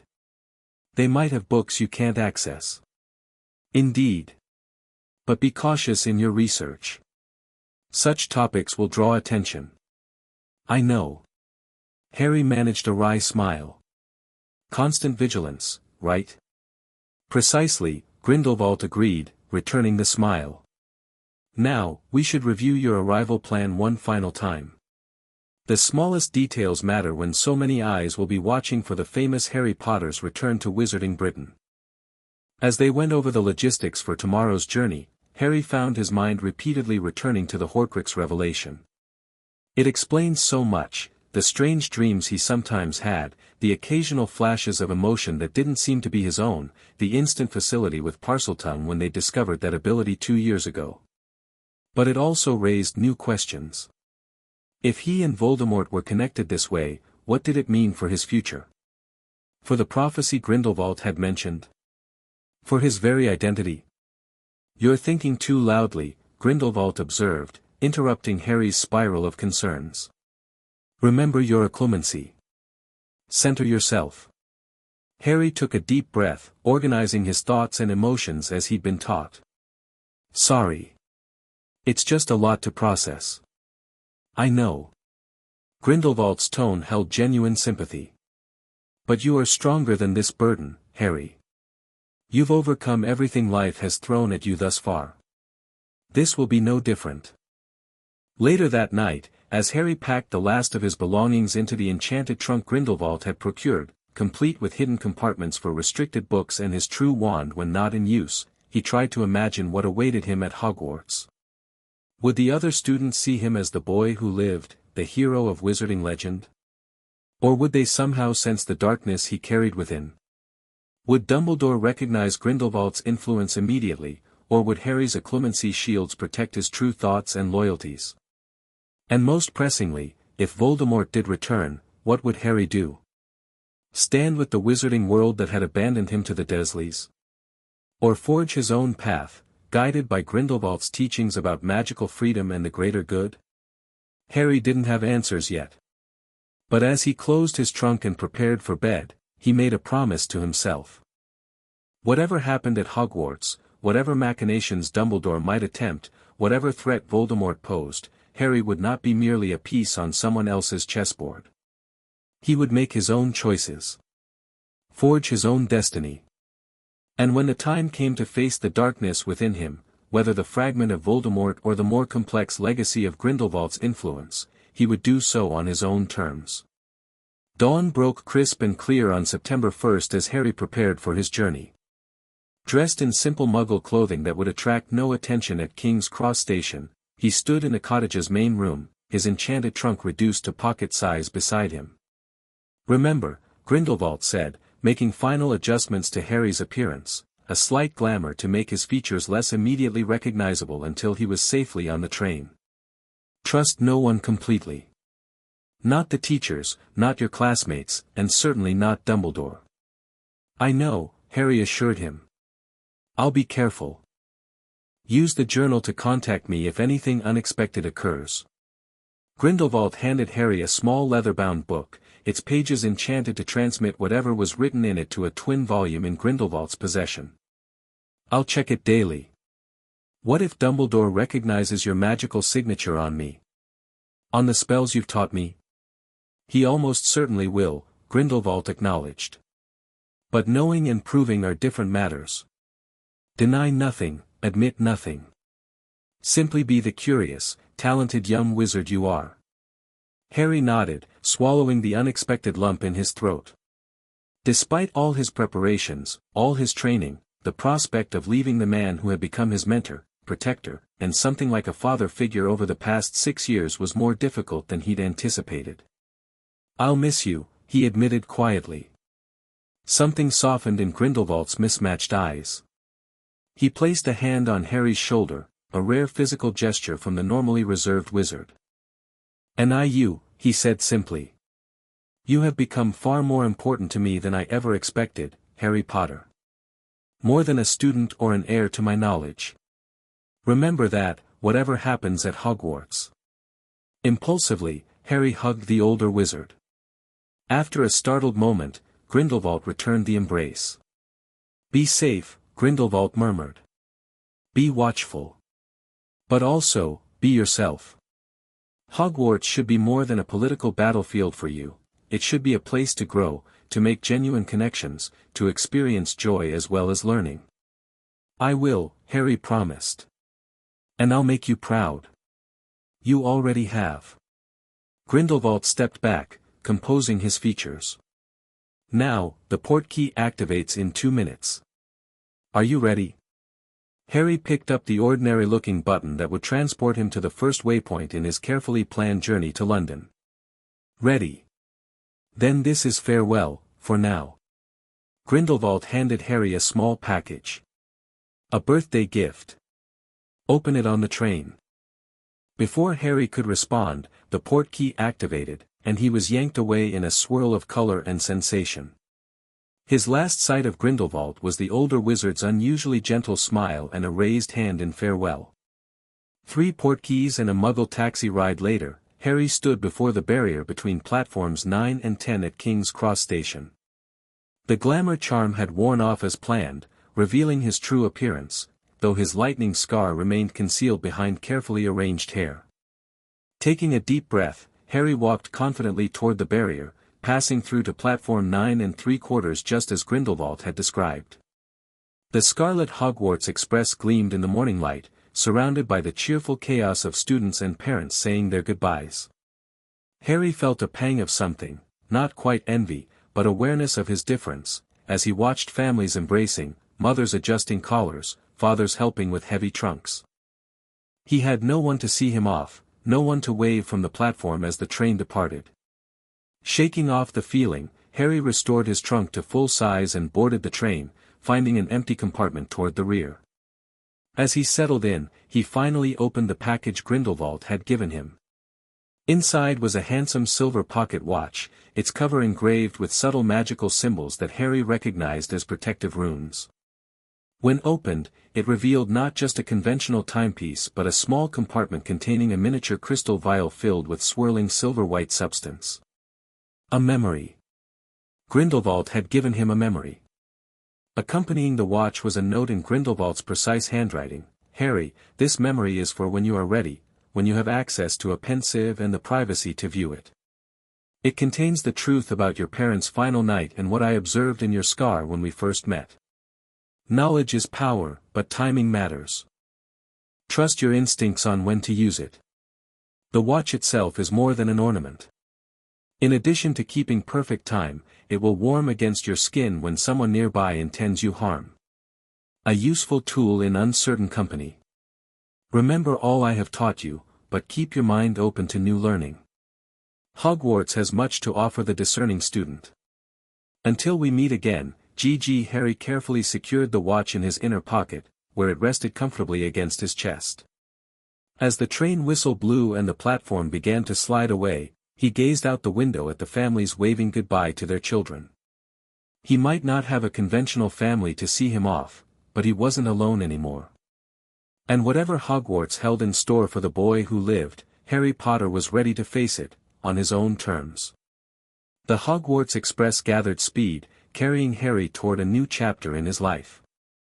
Behind him lay 6 years of intensive magical training under history's most controversial revolutionary. Ahead lay Hogwarts, Dumbledore, and the wizarding world that had simultaneously idolized and abandoned him. And somewhere in between lay Harry's own path, one that neither Grindelwald nor Dumbledore had fully anticipated. As the train rounded a bend, taking London out of sight, Harry allowed himself a small smile. Let them think they knew what to expect from the boy who lived. They were about to be surprised. Chapter 2, The Shaping of an Heir. The first thing 7-year-old Harry Potter felt when he woke up was excitement. Today was the day Grindelwald had promised to teach him proper dueling stances. After nearly 2 years under the former Dark Wizard's tutelage, Harry had progressed from basic magical theory to actively practicing increasingly complex spells. Dueling represented a new milestone, one he'd been begging for since watching Grindelwald demonstrate defensive magic against a particularly persistent auror tracking team 3 months ago. Harry bounded out of bed and quickly dressed in the comfortable training clothes Grindelwald insisted upon, loose-fitting trousers and a simple shirt that wouldn't restrict movement. Their current safe house, a secluded villa in the mountains of northern Italy, had a specially warded training room in the basement where they could practice magic without detection. "You're awake early," Grindelwald observed as Harry entered the kitchen. The older wizard sat at the table, reading what appeared to be a French newspaper while sipping his morning tea. "Couldn't sleep," Harry admitted, helping himself to the breakfast spread Grindelwald had prepared. "Too excited about dueling." Grindelwald's lips quirked in the subtle expression Harry had come to recognize as amusement. "Dueling is not merely about excitement, Harry. It requires discipline, focus, and strategy." "I know," Harry said around a mouthful of toast. "That's why I want to learn properly." "Finish your breakfast first. Then we'll begin." Harry wolfed down his food in record time, earning a disapproving look from his mentor. Proper wizards do not eat like starving street urchins, Grindelwald reminded him, a frequent criticism that stemmed from Harry's early habits formed during his time with the Dursleys. Sorry, Harry muttered, slowing down for his last few bites. When they descended to the training room, Grindelwald spent the first hour simply having Harry practice different stances, the positions of his feet, the angle of his wand arm, the distribution of weight for quick pivoting and dodging. Magic is only half of dueling, Grindelwald explained as he corrected Harry's posture for the third time. Physical positioning is equally vital. The greatest spell in the world is useless if your opponent's hex hits you before you can cast it. But can't shields block most hexes? Harry asked, adjusting his stance as directed. Most, yes. But shields require power to maintain, and that power could be better used offensively. Grindelwald demonstrated a fluid sidestep combined with a casting motion. Often, it is more efficient to avoid than to block. Harry tried to mimic the movement but stumbled slightly. Again, Grindelwald instructed. Visualize your magic flowing through your entire body, not just your wand arm. By midday, Harry was sweaty and frustrated. The elegant movements Grindelwald demonstrated looked so simple when the older wizard performed them, but Harry's attempts felt clumsy and disjointed. I'm never going to get this, he complained after a particularly awkward attempt at a ducking counterstrike. Grindelwald raised an eyebrow. Is that what I've taught you? To surrender at the first sign of difficulty? No, Harry mumbled, embarrassed. Your body is still developing coordination, Grindelwald said, his tone softening slightly. These movements will become natural with practice. I don't expect perfection today, merely commitment to improvement. Encouraged, Harry resumed his practice with renewed determination. By late afternoon, he had managed a passable defensive sequence that incorporated a shield charm with physical dodging. Better, Grindelwald acknowledged. We'll continue tomorrow. Now, it's time for your other studies. Harry suppressed a groan. After physical training came the less exciting but equally important lessons in magical theory, languages, and wizarding politics. Today was focused on the International Confederation of Wizards, an organization Grindelwald had particularly strong opinions about, having nearly overthrown it during his rise to power. The Confederation presents itself as a democratic body representing all magical communities, Grindelwald explained as they settled in the villa's library. In reality, it primarily serves the interests of the largest and wealthiest wizarding nations, particularly Britain, France, and America. Like the UN for Muggles? Harry asked. He'd been learning about Muggle political structures alongside magical ones. Grindelwald insisted on comprehensive knowledge of both worlds. A reasonable comparison, though the Confederation predates the United Nations by centuries. Grindelwald handed Harry a thick tome on international magical cooperation. Today, I want you to focus on understanding the power dynamics between member nations. Pay particular attention to how voting blocks form and shift. As Harry settled in with his reading, Grindelwald moved to the window, gazing out at the mountainside with a distant expression. These moments of contemplation had become more frequent as Harry grew older, times when the former revolutionary seemed lost in memories or calculations. Are you expecting someone? Harry asked, noticing how Grindelwald's attention remained fixed on the approach to their villa. Perhaps, Grindelwald replied cryptically. Continue your reading. An hour later, the wards around the property vibrated subtly, the signal of an approved visitor passing through. Harry looked up expectantly as Grindelwald rose to his feet. Stay here, he instructed. If I call, come immediately. If not, remain in the library regardless of what you may hear. Harry nodded, though his curiosity was thoroughly piqued. Approved visitors were rare, usually former supporters of Grindelwald who still maintained cautious loyalty to the fallen revolutionary. These meetings always took place without Harry present, though Grindelwald typically shared relevant information afterward. Through the partially open library door, Harry heard muffled voices speaking rapid German, Grindelwald and a woman whose tone conveyed urgency. He strained to hear, catching only fragments, still searching in Eastern Europe. Dumbledore personally visited. Suspicious about the magical signature. The conversation moved farther away, likely into Grindelwald's private study where more sensitive discussions took place. Harry reluctantly returned to his reading, though his mind kept wandering to the mysterious visitor and her news. Nearly an hour passed before Grindelwald returned, accompanied by an elegant woman in her 50s with silver-streaked dark hair and sharp, intelligent eyes. Harry quickly stood, as he'd been taught when being introduced to adults. "Harry," Grindelwald said formally, "this is Baroness Helena Rosier. She has been a valuable ally for many years." "It's a pleasure to meet you, Baroness," Harry said in German, executing the slight bow Grindelwald had drilled into him for greeting magical nobility. The woman studied him with undisguised curiosity. "So this is the famous Harry Potter," she said, switching to English with only a slight accent. "Gellert has told me of your progress.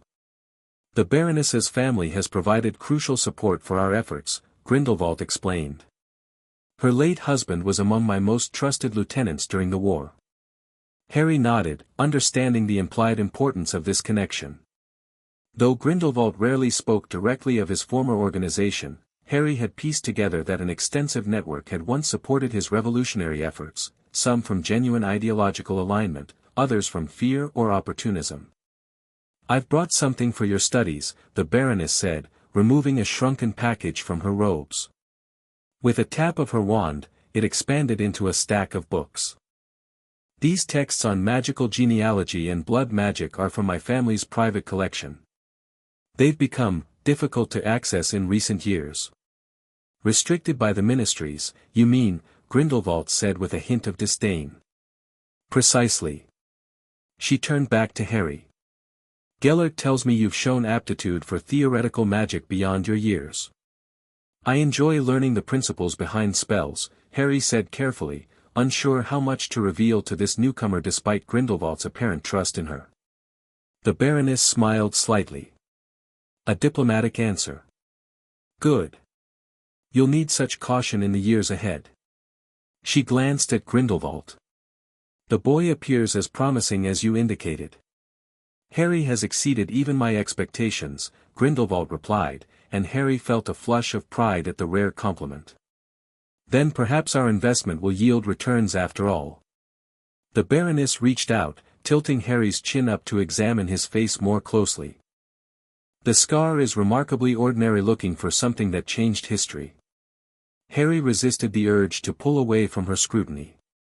Grindelwald had emphasized the importance of maintaining good relationships with his remaining network of supporters. "I've developed a containment ritual that has reduced its magical resonance," Grindelwald explained. "It no longer serves as the beacon it once did." The Baroness nodded approvingly. "Clever. That explains why Dumbledore's tracking attempts have been less successful recently." She released Harry and turned back to Grindelwald. "I should return before my absence raises questions. My position on the International Education Board still provides valuable intelligence, but scrutiny has increased." "You've taken enough risk coming here," Grindelwald agreed. "The package for Vienna will be delivered through the usual channels." The Baroness retrieved a small silver object from her pocket, a portkey, Harry recognized. "I look forward to hearing of young Mr. Potter's continued development." With a nod to Harry and a more familiar touch to Grindelwald's arm, she activated the portkey and vanished. "Who exactly is she?" Harry asked once they were alone.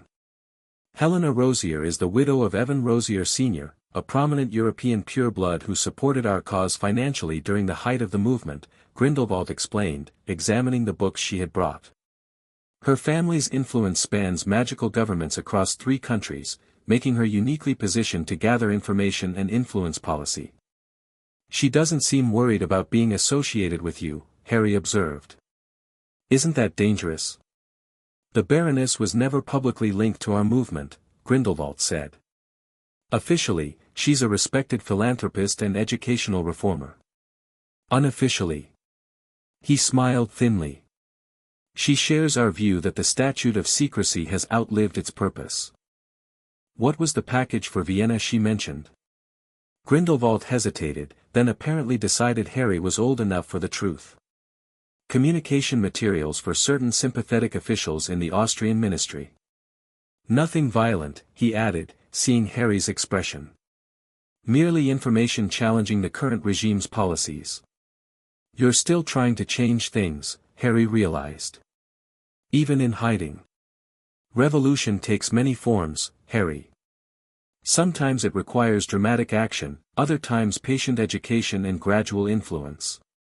Grindelwald gestured to the books the Baroness had brought. These contain knowledge the ministries would prefer to suppress, not because it's inherently dark, but because it challenges their monopoly on magical understanding.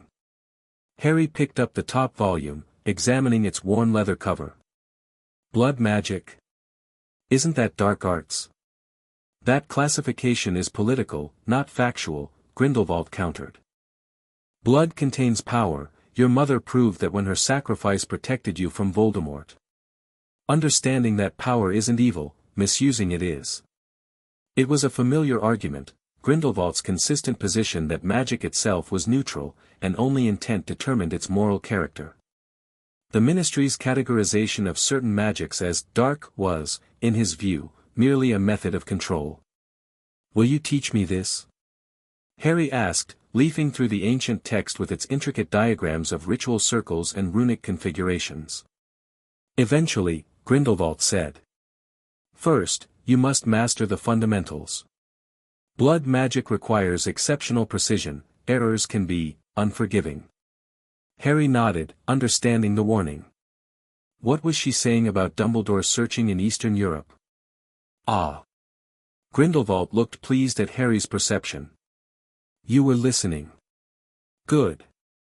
Albus recently visited Bulgaria and Romania, apparently following traces of a magical signature he believed might be mine. Was it? No. We haven't been anywhere near Eastern Europe in over a year. Grindelwald looked thoughtful. I suspect he detected residual magic from something else entirely, something that might concern us both if my suspicions are correct. Voldemort? Harry guessed, instinctively touching the lightning scar on his forehead. Possibly. There are rumors of strange occurrences in the forests of Albania, dead animals, missing villagers. Nothing definitive, but consistent with a disembodied spirit seeking vessels. Harry shivered. The possibility of Voldemort's return had become more real to him over the past year as Grindelwald shared his theories about the Dark Lord's methods of achieving immortality. If it is him, and Dumbledore's tracking him too. Then the game becomes more complex, Grindelwald finished. All the more reason to accelerate your training. Focus, Harry. Grindelwald called sharply. You're projecting your intent before you cast. A skilled opponent would anticipate your move. Harry, now 8 years old, gritted his teeth and tried again. They'd been practicing occlumency combined with dueling for 3 hours, and his head was pounding with the effort of maintaining mental shields while simultaneously casting increasingly complex spell combinations. Stupefy. Incarcerus. Expelliarmus.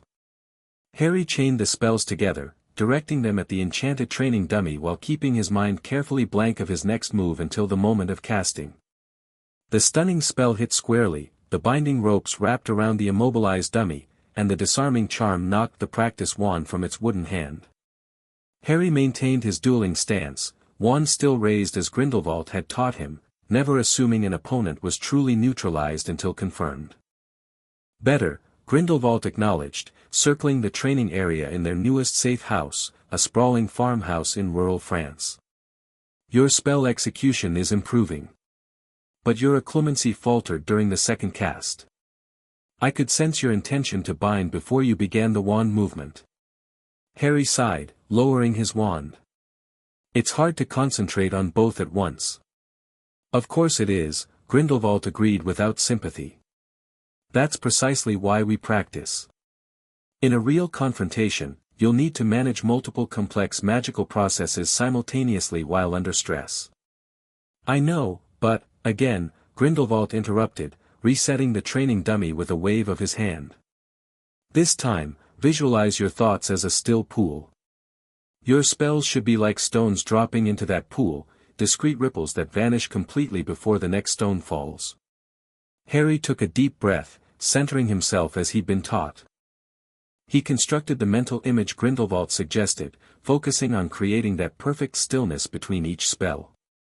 This time, when he cast the sequence, he emptied his mind completely between each incantation, giving nothing away until the moment of casting.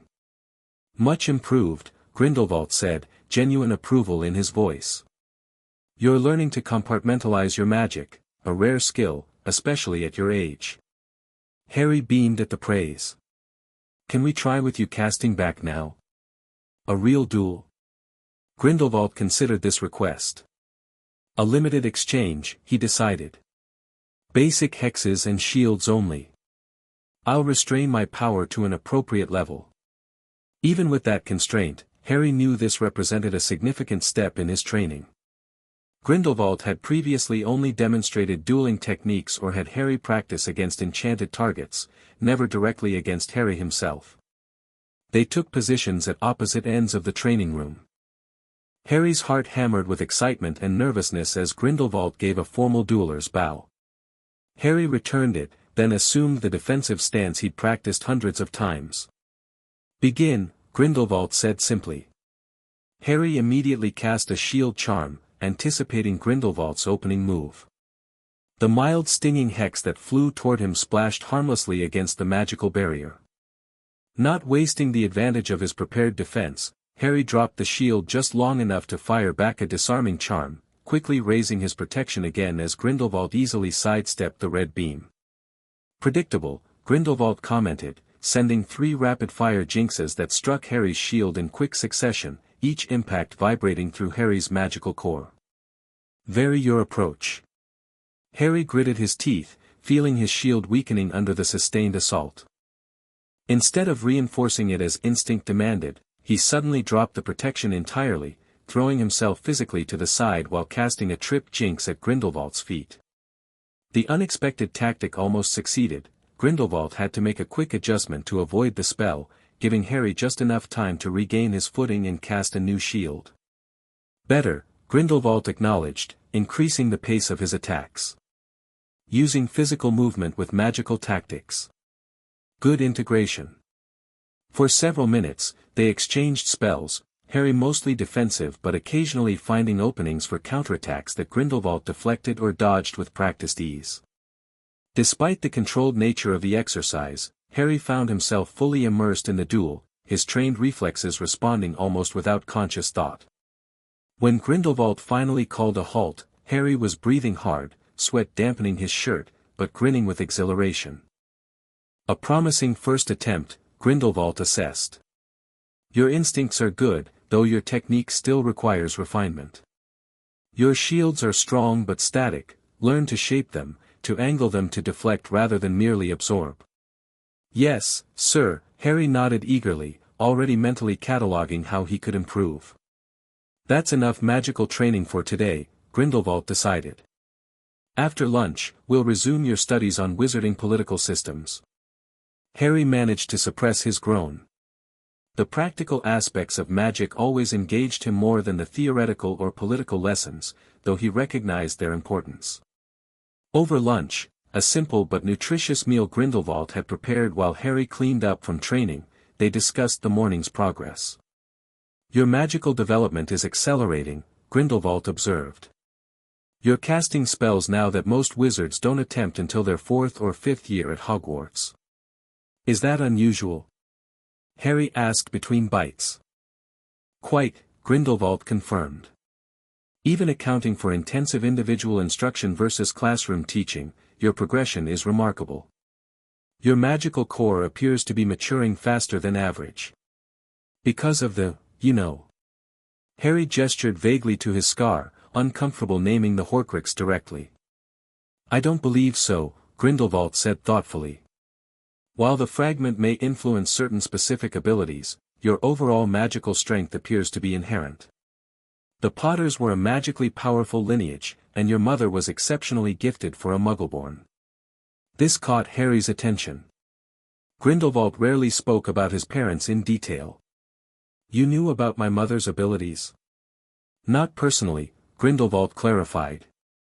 "But I've researched both your parents extensively since taking responsibility for your education. Lily Evans was considered the most talented witch of her generation, particularly in charms and potions. Your father's strengths lay more in transfiguration and combat magic. Do I take after either of them? Magically, I mean." Grindelwald considered this question. "You show aptitude across multiple disciplines, which is uncommon. If I were to identify a particular strength, it would be in your intuitive understanding of magical energy, how it flows, how it can be shaped. That suggests you might excel in areas that require such perception: warding, curse-breaking, ritual magic." Harry nodded, filing away this observation. "What about the political lessons? Why are those so important if I'm good at practical magic?" "Because power without purpose or understanding leads to chaos," Grindelwald replied immediately. "The greatest wizards in history were not merely skilled spellcasters but visionaries who understood how magic and society intersect." He leaned forward, his mismatched eyes intense. "Magic does not exist in isolation, Harry. It shapes cultures, economies, international relations. If you wish to truly master magic, you must understand the systems humans have built to channel and control it." "Like the ministry restrictions on certain spells?" Harry asked. "Precisely. Who decides which magic is acceptable? Based on what criteria? Who benefits from such classifications?" Grindelwald gestured expansively. "These are not abstract questions but practical concerns that directly impact how freely you can practice your craft." Put that way, Harry could better appreciate the connection between the political theory Grindelwald insisted he learn and the magical abilities he was developing. After lunch, they moved to the farmhouse's study, where maps and diagrams of various magical governmental structures covered the walls. Today's focus was on the British Ministry of Magic, the institution Harry would most directly encounter once he eventually attended Hogwarts. "The ministry presents itself as a representative democratic body," Grindelwald explained, pointing to an organizational chart. "In practice, it functions more as an oligarchy, with power concentrated among old pureblood families and their allies." "Even after Voldemort's defeat?" Harry asked. "I thought the blood supremacists lost power then." "Some of the most vocal were imprisoned or killed," Grindelwald agreed. "But many simply distanced themselves from Voldemort's methods while maintaining their positions and prejudices. The Malfoys, for instance, claimed Imperius Curse influence and retained both their fortune and political connections." "That doesn't seem fair," Harry frowned. "Politics rarely is," Grindelwald said dryly. "The ministry's structure hasn't fundamentally changed in centuries. The Waisengamat, their high court and legislative body, remains dominated by hereditary seats, with only a few positions open to those without established lineage." Harry studied the chart, noting how power flowed through various departments. "And Dumbledore? Where does he fit?" "Ah." Grindelwald's expression shifted subtly at the mention of his old friend and enemy. "Albus occupies a unique position. Officially, as Chief Warlock of the Waisengamat and Supreme Mugwump of the International Confederation, he holds significant formal authority. Unofficially, his influence extends much further through former students who now occupy key positions throughout the ministry." "He's built his own network," Harry observed. Indeed, Grindelwald looked pleased at Harry's perception. "Much as I did, though through very different methods. Where I inspired through ideology and vision, and yes, sometimes fear, Albus cultivates personal loyalty and moral authority. People follow him because they believe he embodies their highest values." "Is that better?" Harry asked hesitantly. "More sustainable, perhaps," Grindelwald acknowledged. "Fear fades when the threat is removed. Moral allegiance can persist for generations." A small, rueful smile touched his lips. "It's one of many lessons I've had decades to contemplate." These moments of reflection from Grindelwald had become more frequent as Harry matured, small windows into how the former revolutionary had reassessed his methods during his long imprisonment. "When I go to Hogwarts, Dumbledore will try to influence me too, won't he?" Harry asked. "Without question," Grindelwald confirmed. "You represent both a powerful symbol and a genuine magical talent. Albus will certainly attempt to guide your development according to his vision." "Which is?" "The preservation of the current order," Grindelwald said, "with gradual, carefully controlled reform that never fundamentally challenges the statute of secrecy or wizard-muggle separation." "And your vision?" Harry pressed, wanting to hear it articulated directly rather than pieced together from various lessons. Grindelwald studied Harry for a moment, perhaps assessing whether he was ready for the unvarnished truth. "I believe wizard-kind has lived in shadows long enough," he said finally. "The statute of secrecy was necessary when witch hunts threatened our existence, but that world is gone. Today, we hide not from persecution but from responsibility, watching as muggles destroy themselves and their environment through wars and industrialization when magical solutions exist for many of their problems." He began pacing as he warmed to the subject, his voice taking on the passionate quality that Harry imagined had once inspired thousands to follow him. "I envision a world where magic is practiced openly, where wizards guide humanity toward better outcomes without dominating through fear. Where magical and non-magical communities integrate their strengths rather than existing in artificial separation." "But wouldn't muggles fear us? Try to use us or control us?" Harry asked, voicing the standard objections he'd read in ministry-approved histories. "Some would, initially," Grindelwald conceded. "Change always breeds resistance. But fear stems from ignorance. Gradual, thoughtful integration, beginning with controlled revelations to Muggle governments, collaborative projects addressing global challenges, carefully managed exposure, could pave the way for acceptance." "The ministries say it would lead to another war," Harry pointed out. "The ministries have vested interests in maintaining the status quo," Grindelwald countered. "The statute doesn't merely protect wizards from muggles, it protects magical governments from accountability. It allows them to maintain power without innovation, to govern without adapting to changing times." Harry considered this perspective. It differed dramatically from the official history books, which portrayed the statute as an unquestionable necessity and its maintenance as the primary responsibility of all wizards. "I'm not suggesting we should reveal ourselves tomorrow," Grindelwald added, reading Harry's thoughtful expression. "Any transition would require extensive preparation, cultural groundwork, and strategic planning. But the question isn't if the statute will eventually fall, it's how and on whose terms. Controlled revelation guided by visionary leadership, or chaotic exposure forced by Muggle technology that increasingly detects magic." "Muggle technology can detect magic?" This was new information to Harry. "Increasingly," Grindelwald confirmed. "Their surveillance systems, electromagnetic sensors, satellite imaging, all are capturing unexplainable anomalies that their scientists struggle to justify within their understanding of physics. The memory charm solution becomes less viable each year as evidence accumulates in their digital records." He fixed Harry with an intense gaze. "The separation our ancestors established is becoming unsustainable. The question facing your generation will be how to manage the inevitable collision of worlds." The implications were staggering. Harry had been studying both magical and Muggle society under Grindelwald's guidance, but he'd always considered them essentially separate domains. The idea that they were on a collision course regardless of wizarding preference put the political lessons in an entirely new light. "Is that why my education includes so much about Muggles? So I'll understand both sides when this happens?" "Precisely," Grindelwald said approvingly. "Knowledge of both worlds will be crucial for those who wish to navigate the coming changes.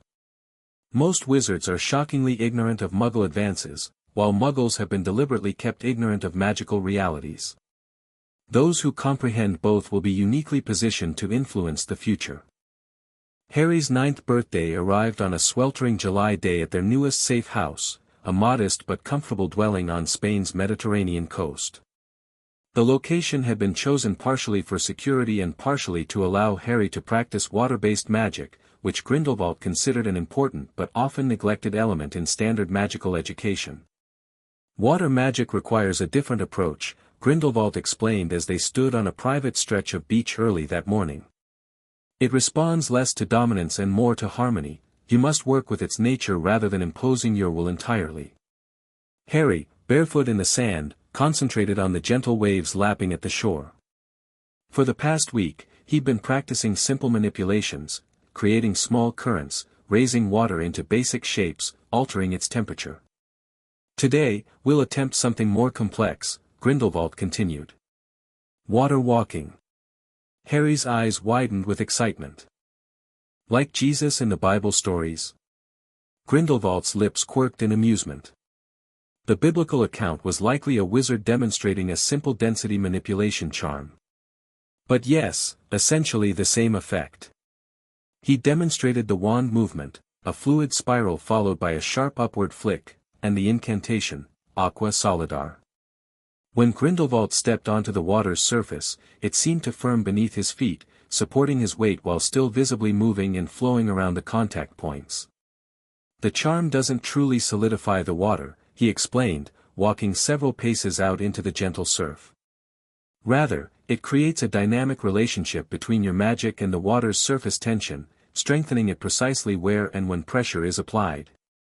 Harry practiced the wand movement several times before attempting the spell. His first try produced only a momentary firmness that collapsed as soon as he put his full weight on it, sending him ankle-deep into the cool water. "You're approaching it too rigidly," Grindelwald advised. "Think of it as a conversation with the water, not a command. Feel the movement beneath you and adapt your magic to flow with it."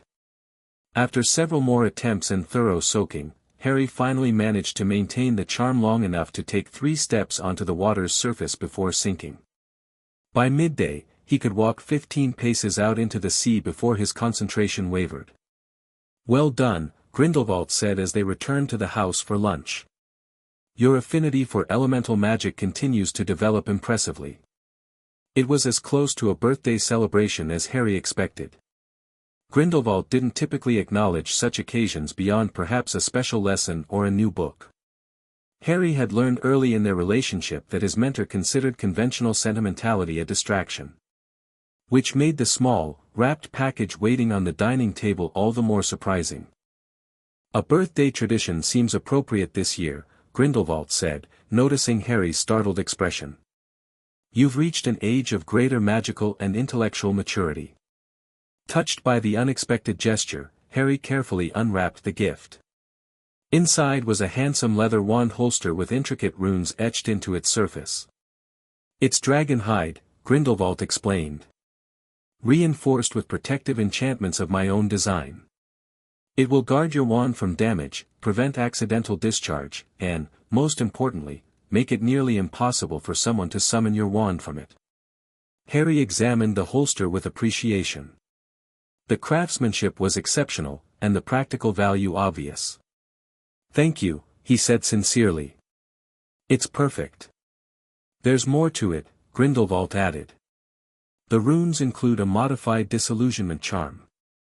Once worn, it will be almost invisible to casual observation, useful for concealing your true wand once you attend Hogwarts and need to maintain appearances with a ministry-approved wand." Harry immediately understood the strategic thinking behind the gift.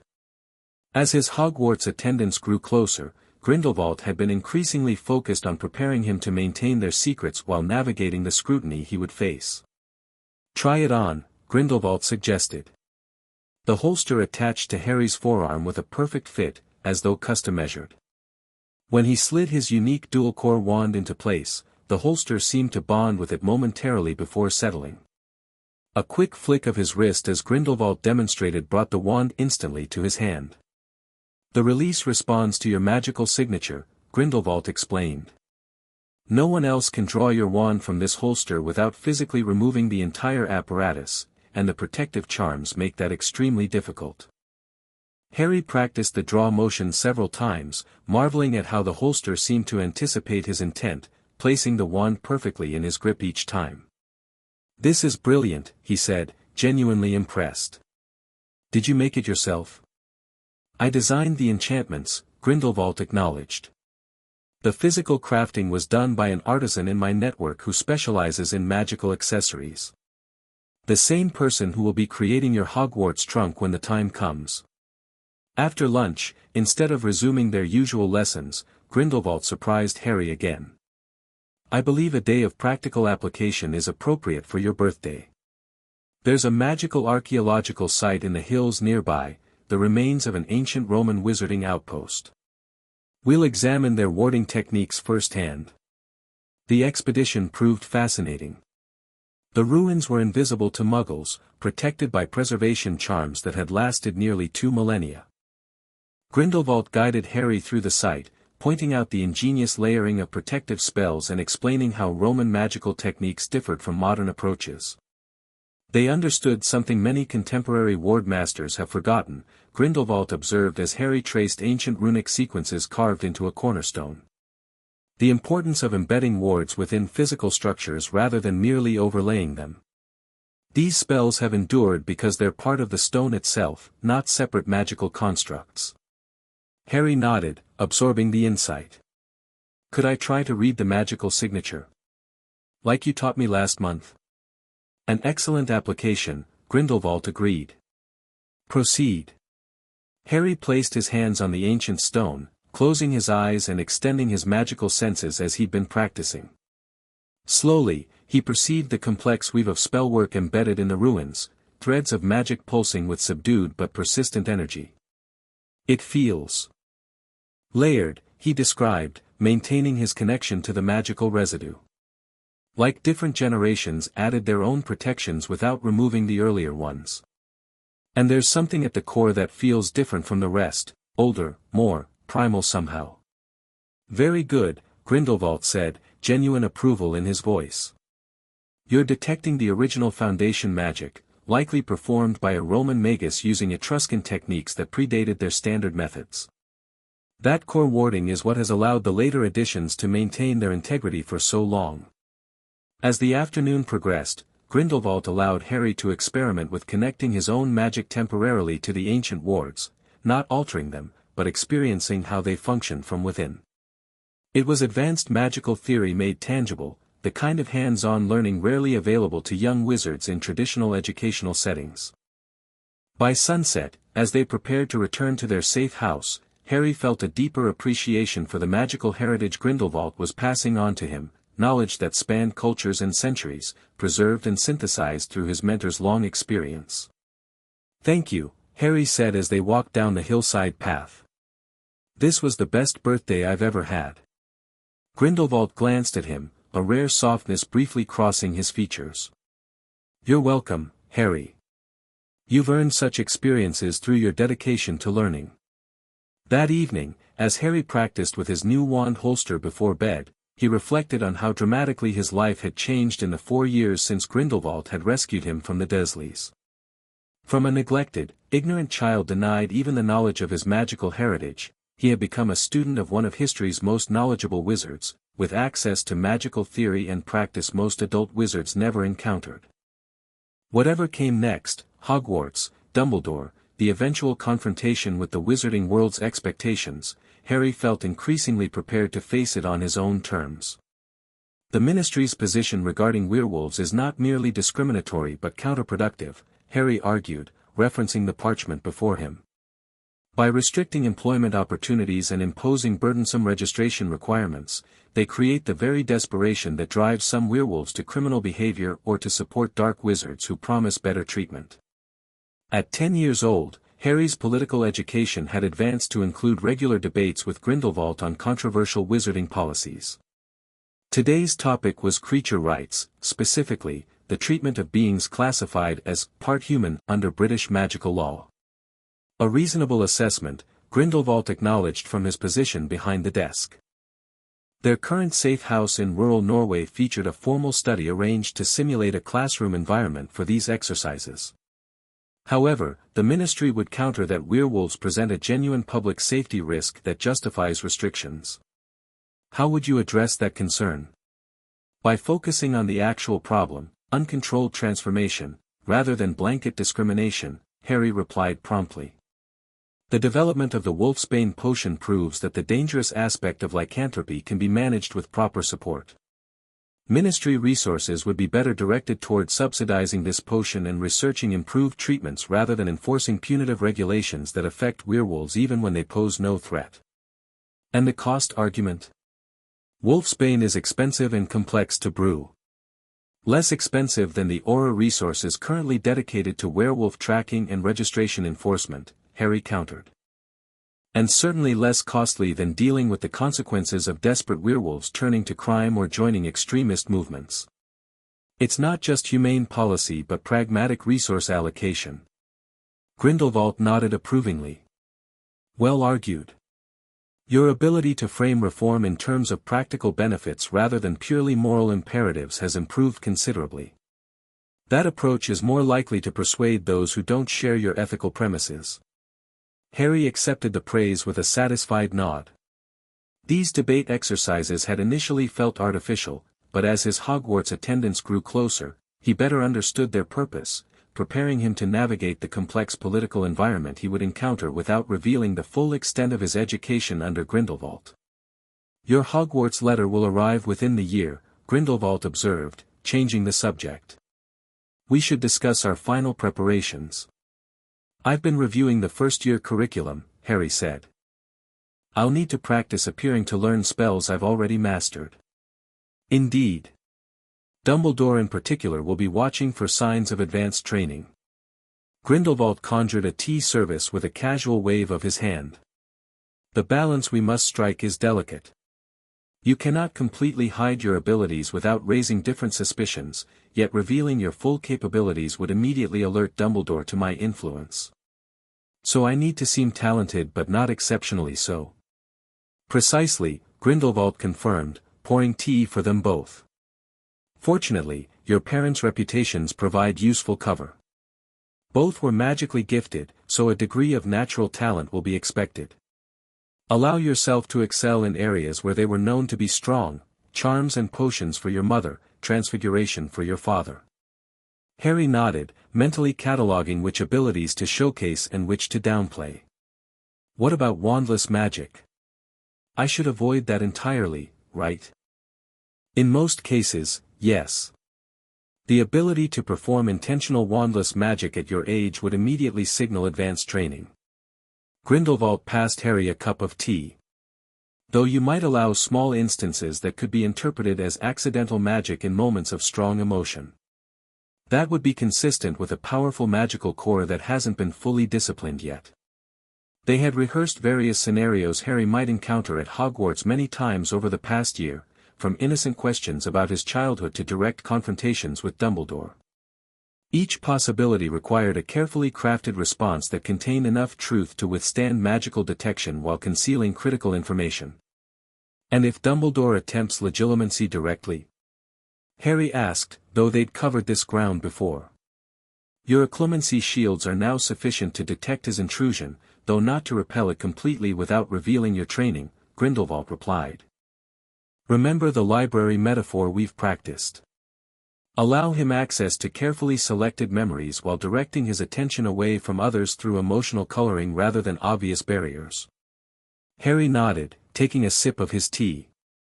The subtle mental techniques Grindelwald had taught him had become almost instinctive with practice, though he had yet to test them against a legilimens of Dumbledore's caliber. The most important preparation, Grindelwald continued, concerns your core values and identity. Dumbledore will attempt to influence these aspects primarily, rather than focusing on specific knowledge or skills. You mean which house I'm sorted into?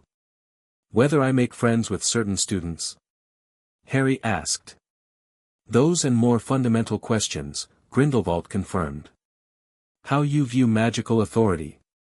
Your perspective on the proper relationship between magical and non-magical worlds.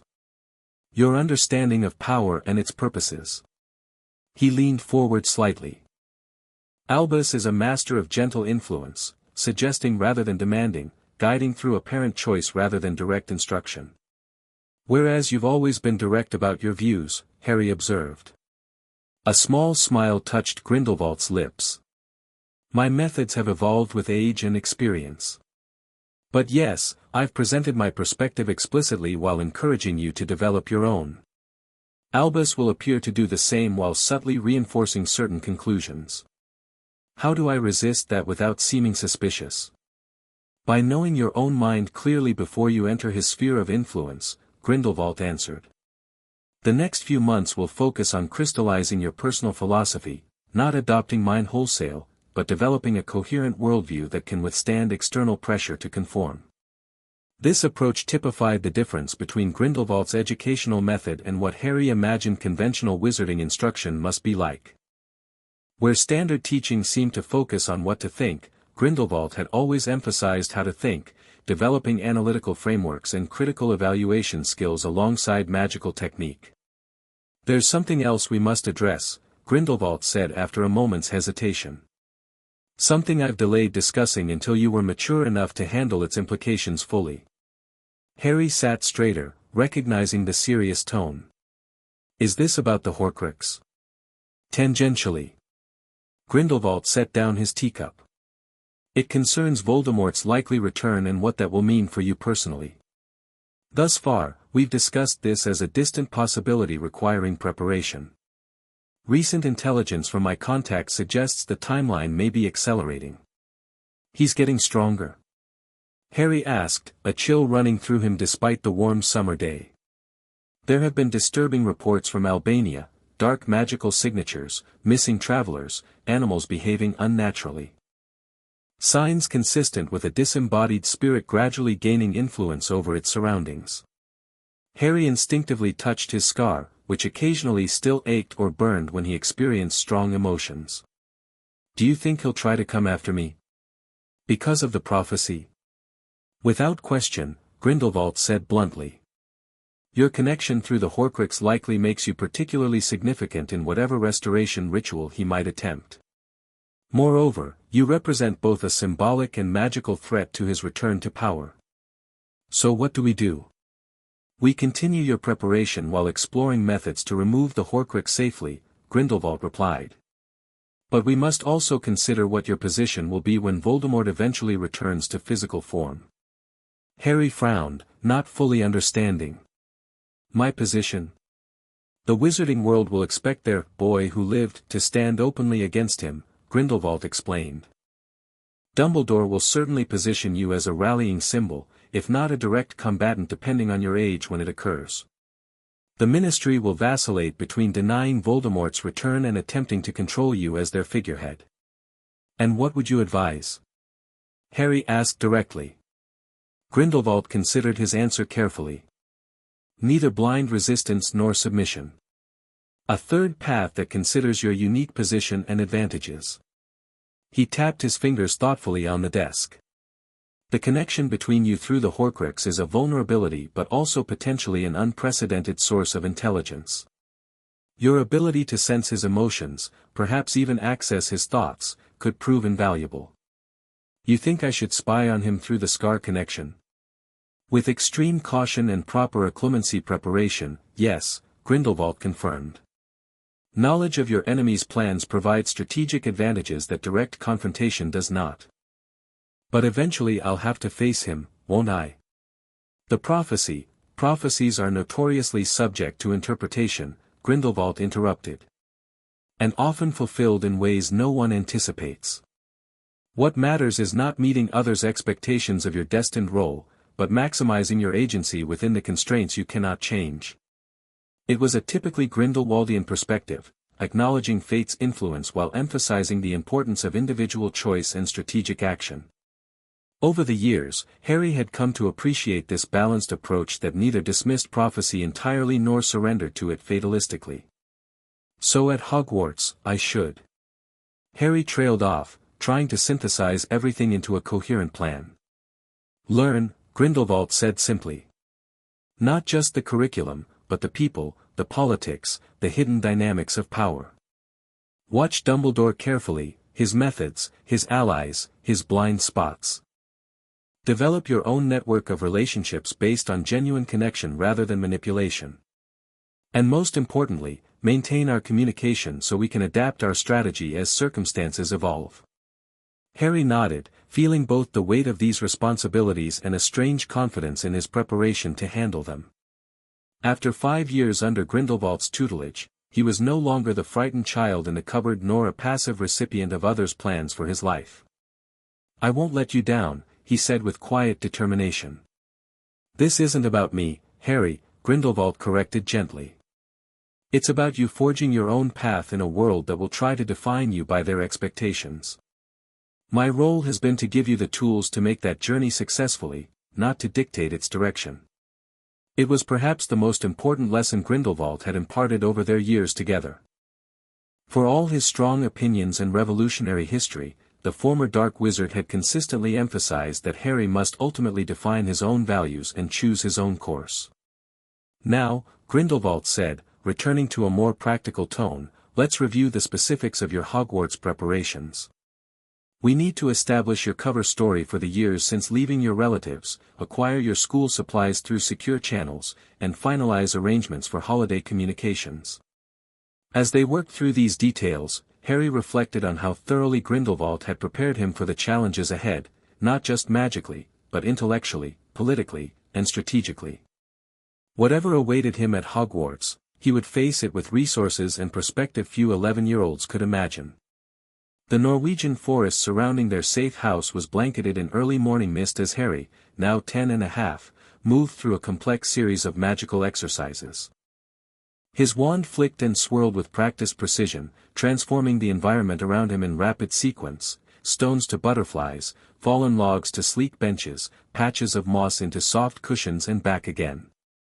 From the edge of the clearing, Grindelwald observed with critical attention, occasionally calling out adjustments or challenges. "Maintain your transformations while adding a shield charm. Multitasking is essential in combat situations." Harry complied, dividing his concentration between the transfigured objects and a shimmering magical barrier. Sweat beaded on his forehead despite the cool morning air, but his focus never wavered. "Excellent," Grindelwald acknowledged as Harry successfully maintained all elements for a full minute. "Your magical multitasking has improved significantly. Few adult wizards could maintain that level of simultaneous spell work." Harry released the spells gradually, allowing the transfigured items to return to their natural state in sequence rather than all at once, another technique Grindelwald had emphasized to develop precise magical control. "Is this level of multitasking something I should hide at Hogwarts?" Harry asked as they walked back toward the house for breakfast. "Demonstrate it gradually," Grindelwald advised. "Begin with standard single-focus spellcasting in your classes, then allow your abilities to develop visibly over time. By your 3rd or 4th year, such skills will seem like the natural progression of a talented student rather than evidence of prior advanced training." This had become a common theme in their preparations, determining not just what Harry should conceal, but how to reveal his abilities in ways that wouldn't raise suspicion. Complete suppression of his capabilities would be both psychologically taxing and strategically limiting, while full disclosure would immediately reveal Grindelwald's involvement. Over breakfast, they continued discussing the approaching transition to Hogwarts. "Your letter should arrive within 6 months, Grindelwald noted. "We'll need to finalize our response strategy. A simple owl acceptance would be standard, though Dumbledore may arrange a personal representative given your unusual circumstances." "You mean since officially I've been missing for years," Harry clarified, spreading jam on his toast. "Precisely. The wizarding world knows only that you vanished from your relative's home the same night I escaped Nurmengard. Dumbledore has likely protected that information from becoming public knowledge, but within certain circles, the connection has been made. So they'll be looking for signs of your influence," Harry said thoughtfully. "In my magic, my politics, my behavior." "Indeed. Particularly Dumbledore, who knows my methods and philosophy intimately." Grindelwald sipped his tea contemplatively. "Which is why our approach must be subtle. You cannot appear to be my ideological duplicate, nor can you present as entirely opposed to my known views. Either extreme would suggest deliberate positioning. So I need to be nuanced. Have my own perspective that includes some elements you've taught me but not all." "Exactly," Grindelwald confirmed, looking pleased at Harry's understanding. Genuine intellectual development is rarely absolute. You've absorbed my teachings but filtered them through your own experiences and values. That authentic complexity will be your best defense against those seeking to categorize you simplistically. After breakfast, they moved to the study for Harry's daily occlumency practice. These sessions had intensified over the past year, focusing increasingly on subtle misdirection rather than simple blocking techniques. Remember, Grindelwald instructed as Harry prepared his mental defenses, Dumbledore's legilimency is rarely a direct assault. He specializes in gentle touches that subjects often don't even notice, reading surface emotions, sensing truthfulness, picking up stray thoughts. Harry nodded, centering himself through controlled breathing. So I need to manage surface thoughts constantly, not just during obvious confrontations. Precisely. We'll practice maintaining casual occlumency shields during normal activities today. I'll attempt periodic light touches to your mind without warning, similar to what Dumbledore might do during conversation. This new approach proved challenging. Throughout the day, as Harry moved between lessons in advanced magical theory, practical spell work, and political history, Grindelwald would suddenly slip into his mind without announcement. Sometimes Harry caught the intrusion immediately, smoothly redirecting to safe surface thoughts, other times he only realized the mental touch after Grindelwald had already glimpsed unguarded reflections. You're improving, Grindelwald noted as they concluded the day's training. But consistency remains essential. Dumbledore is far more experienced at this than you are at detecting it. Assume he's always potentially observing your mental state when in his presence.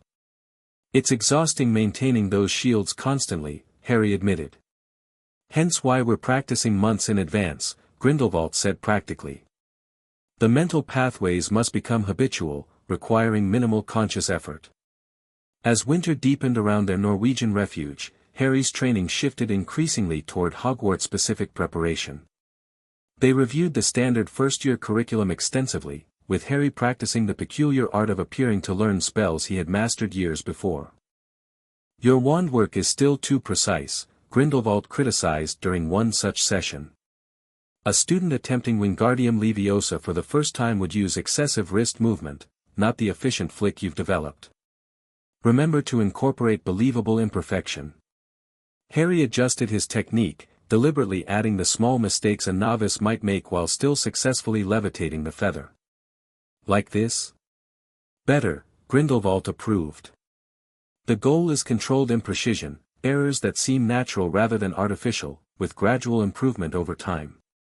They also spent significant time discussing the Hogwarts house system and its implications for Harry's experience. Each house carries certain expectations and stereotypes, Grindelwald explained. Your placement will significantly influence how others perceive and approach you. Where do you think I'll be sorted? Harry asked curiously. Grindelwald considered this thoughtfully. You possess qualities valued by each house. The courage and determination of Gryffindor, the intelligence and curiosity of Ravenclaw, the loyalty and work ethic of Hufflepuff. And Slytherin? Harry prompted when Grindelwald paused. Your ambition and resourcefulness would certainly qualify you, Grindelwald acknowledged. However, placement in Slytherin would immediately raise flags for Dumbledore given your history and the house's association with Voldemort. So you think I should try to avoid Slytherin? I think you should allow the Sorting Hat to place you naturally, Grindelwald replied carefully. With one caveat, be aware that the hat considers your preferences. If you're genuinely torn between houses, your inclination may tip the balance. Did you attend Hogwarts? Harry asked suddenly, realizing he didn't know this basic fact about his mentor's past. No, Grindelwald smiled slightly. I attended Durmstrang Institute until my expulsion in my final year for magical experimentation deemed too dangerous. Expelled? Harry hadn't heard this detail before. My interest in pushing magical boundaries was evident from an early age, Grindelwald said dryly. Durmstrang, despite its reputation for teaching the dark arts, still has limits. I exceeded them. And after that? I pursued independent research, traveled extensively studying different magical traditions, and eventually. Grindelwald gestured vaguely, began developing the ideology and gathering the followers that would define my public legacy. It was a remarkably concise summary of what Harry knew had been decades of revolutionary activity, magical innovation, and eventually open warfare against the magical establishments of Europe. Grindelwald rarely dwelled on the details of his rise and fall, focusing instead on the philosophical principles and magical discoveries from that period. "The Sorting Hat will see everything in my mind, won't it?" Harry asked, returning to their original topic. "Including my training with you?" "The Hat's magic is ancient and poorly documented," Grindelwald replied. "It certainly has some form of mental examination capability, but whether it functions like legilimency or something entirely different is unclear. What we do know is that it keeps student secrets. It has sorted countless children with various dark experiences or knowledge without reporting them to the headmaster. So it might know about you, but it won't tell Dumbledore." "That's the historical precedent," Grindelwald confirmed. "Though I'd still recommend focusing your thoughts on your personal qualities rather than specific memories during the sorting. The Hat responds primarily to your character, not your history." As spring approached, bringing Harry's 11th birthday ever closer, Grindelwald intensified certain aspects of his training while beginning to withdraw from others, a deliberate strategy to prepare Harry for the transition to self-directed learning. "At Hogwarts, you'll need to progress independently in advanced magic," Grindelwald explained. "I'm establishing patterns now that you can continue without direct supervision." This meant Harry took more responsibility for designing his own practice regimens, researching magical theory independently, and critically assessing his progress. Grindelwald provided guidance and correction but increasingly positioned himself as a consultant rather than a director of Harry's education. "You've developed exceptional self-discipline for your age," Grindelwald observed one evening as Harry completed a complex independent study project on the interactions between charms and transfiguration. "That will serve you well when navigating Hogwarts." "I've had a good teacher," Harry replied with a small smile. Something warm flickered in Grindelwald's mismatched eyes, one of those rare moments when the former dark wizard's carefully maintained reserve softened slightly. "Your natural abilities made teaching you a privilege rather than a burden," he said after a moment. "Few wizards of any age possess your combination of power, perception, and analytical thinking." Such direct praise from Grindelwald was uncommon enough that Harry felt a surge of pride. Despite years under his tutelage, he still valued his mentor's approval deeply. "There's something I've been meaning to ask," Harry said, setting aside his parchment. "Something about Hogwarts and, after." "Go on," Grindelwald encouraged, seeing Harry's hesitation. "When I go to Hogwarts, I'll be entering the wizarding world officially. People will have expectations, like we've discussed. But what happens beyond that? What's the actual plan for everything else?" "Everything else?" Grindelwald repeated, raising an eyebrow. "Your goals," Harry clarified. "The changes you want to see in the wizarding world. How I fit into that. We've talked about ideas and philosophy, but not specific plans." Grindelwald studied him thoughtfully before responding. "A fair question, given your age and our approaching separation." He leaned back in his chair, gathering his thoughts. "My immediate goal has been your education and preparation," he began carefully. "Ensuring you enter the wizarding world with the knowledge and skills to navigate it independently. Beyond that." He paused. "My approach has evolved considerably since my imprisonment." "How so?" Harry pressed, genuinely curious. "I still believe in the ultimate necessity of reforming wizarding society, particularly regarding our relationship with the non-magical world," Grindelwald explained. "But I've reconsidered the methods. Revolution through force proved unsustainable, ultimately undermining the very changes I sought to implement. So what's the alternative? Gradual transformation through influence, education, and strategic positioning," Grindelwald replied.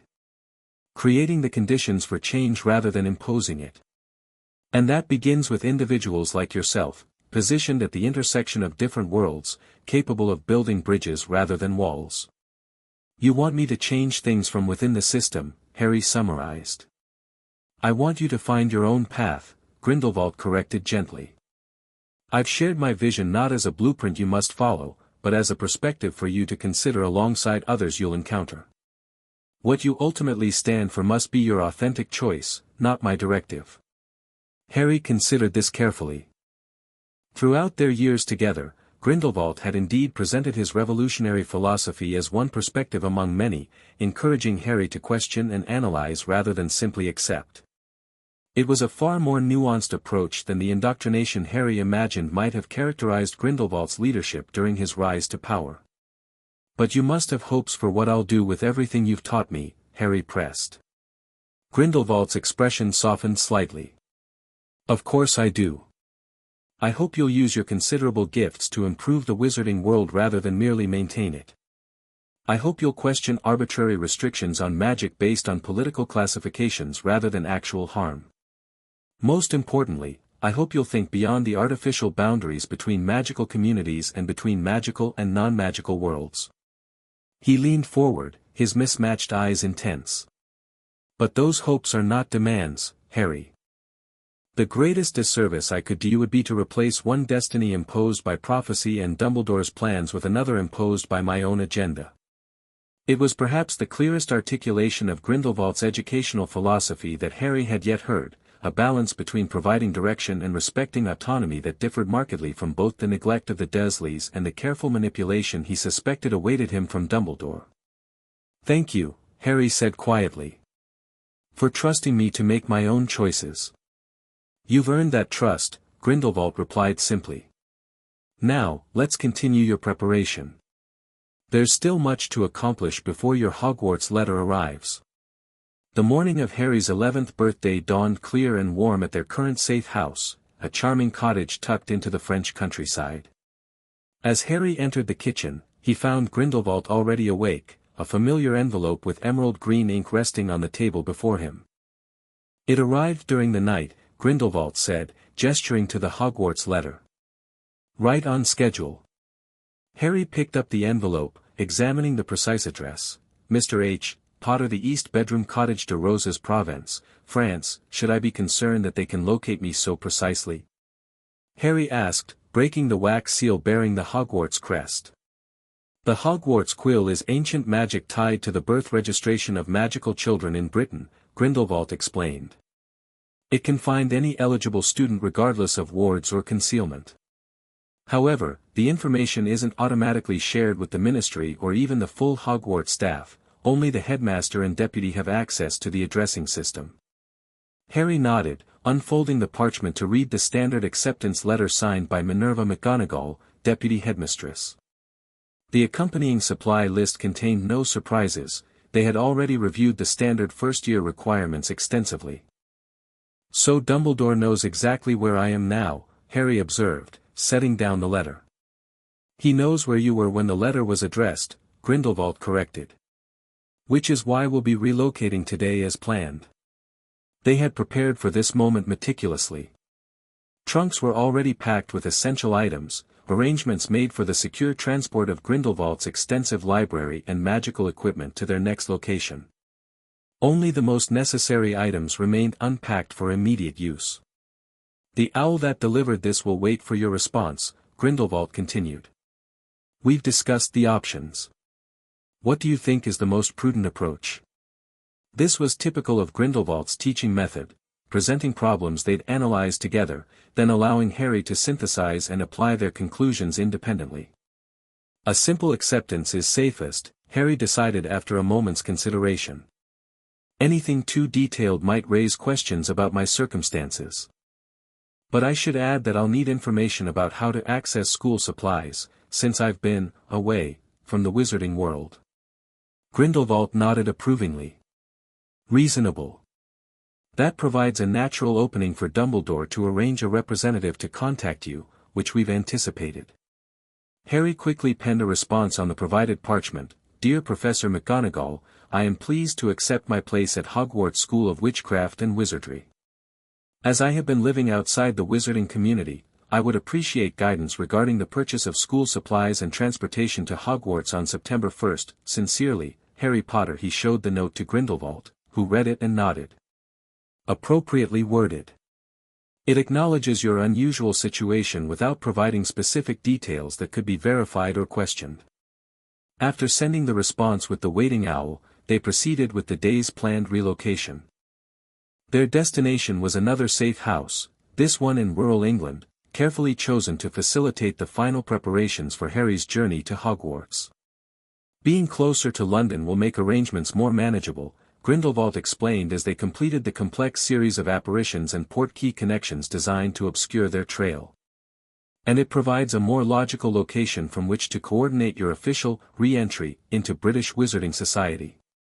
The English cottage was smaller than their French residence but equally secure, surrounded by ancient protective wards that Grindelwald had established decades earlier and periodically maintained through trusted proxies. This location has never been connected to my primary activities, he explained as they settled in. It was a personal retreat, known to only 2 individuals who are no longer living.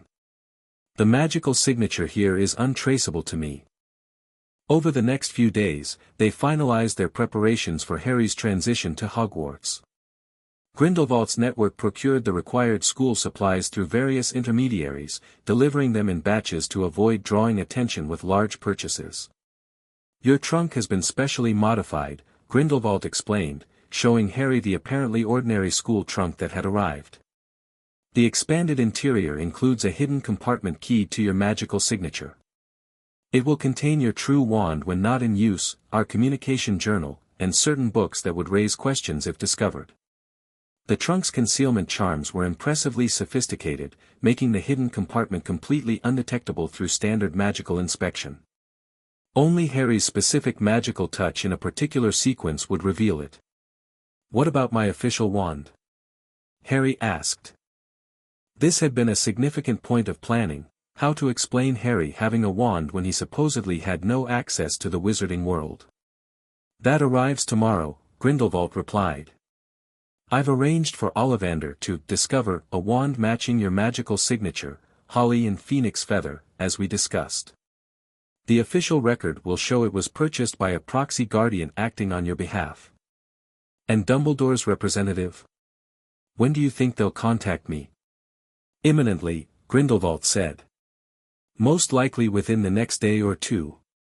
We've prepared for several possibilities, Hagrid, the gamekeeper, being most probable given his loyalty to Dumbledore and his imposing presence should you be with potentially hostile guardians. Harry had memorized the details of their cover story thoroughly. He had been living with distant relatives of his mother who had removed him from the Dursleys after discovering their mistreatment. These fictional guardians were deliberately vague, muggles who traveled frequently for work, explaining Harry's international movements and limited presence in Britain. Remember, Grindelwald instructed, the best deception contains significant elements of truth. Your genuine feelings about the Dursleys' treatment, your excitement about Hogwarts, your limited knowledge of British wizarding customs, these truths will support the necessary misdirection about where and with whom you've been living. The anticipated contact came the following afternoon, not through Hagrid as they'd expected, but via a tawny owl delivering a letter from Professor McGonagall herself. Dear Mr. Potter, in response to your inquiry regarding school preparations, I will personally meet you at the Leaky Cauldron, a wizarding establishment in London, on August 15th at 10 a.m. to assist with your shopping requirements and answer any questions about Hogwarts. If this arrangement is unsuitable, please respond with an alternative suggestion. Yours sincerely, Professor Minerva McGonagall, Deputy Headmistress. Interesting, Grindelwald murmured, reading over Harry's shoulder. Dumbledore is being more cautious than anticipated. McGonagall is a shrewd choice, less obviously Dumbledore's agent than Hagrid, and her position makes the meeting appear purely administrative rather than investigative. Is this a problem for our plans? Harry asked, rereading the letter. Not a problem, merely a variation requiring adjustment, Grindelwald replied thoughtfully. McGonagall is observant and intelligent, but less likely than Dumbledore to employ legilimency. Your occlumency should be more than sufficient for this interaction. They spent the evening revising their approach for this new development, with Grindelwald advising on McGonagall's likely questions and how best to present Harry's fabricated background. She was your parents' head of house and taught them both transfiguration, Grindelwald noted. She'll likely share personal recollections of them, useful information for you, but also an opportunity for her to observe your reactions to previously unknown details about your family. Should I ask about them directly? Harry wondered. Naturally, it would be suspicious if you didn't, Grindelwald advised. Your fictional guardians would have known little about the wizarding world or your parents' place in it. Genuine curiosity about your family would be expected and should be expressed. The days leading up to the meeting with McGonagall were filled with final preparations. Harry practiced presenting himself as a well-educated but not unusually advanced young wizard, curious about magic but not suspiciously knowledgeable. They rehearsed likely scenarios, with Grindelwald playing the role of McGonagall with unnerving accuracy. Your posture is too disciplined, Grindelwald criticized during one such session. You've been trained in formal dueling stances. Allow your movements to be more typical of a child raised without such instruction. Harry consciously loosened his stance, adopting the slightly awkward bearing more natural to an 11-year-old without combat training. Better? Improved, Grindelwald nodded. These physical tells are as important as your verbal responses. McGonagall has taught children for decades, she'll notice behavioral patterns that don't align with your stated background. The night before the scheduled meeting, they had a final strategy session in the cottage's study. Grindelwald had prepared a detailed map of Diagon Alley with annotations about each establishment Harry might visit. McGonagall will likely suggest Gringotts as your first stop, Grindelwald explained. The goblins maintain detailed records of wizarding inheritances and guardianship arrangements. If questioned, express ignorance about your family's financial status. Your fictional guardians would have supported you without accessing Potter family funds. What about my account key? Harry asked. Wouldn't my guardians have needed that? A reasonable question to raise with McGonagall, Grindelwald approved.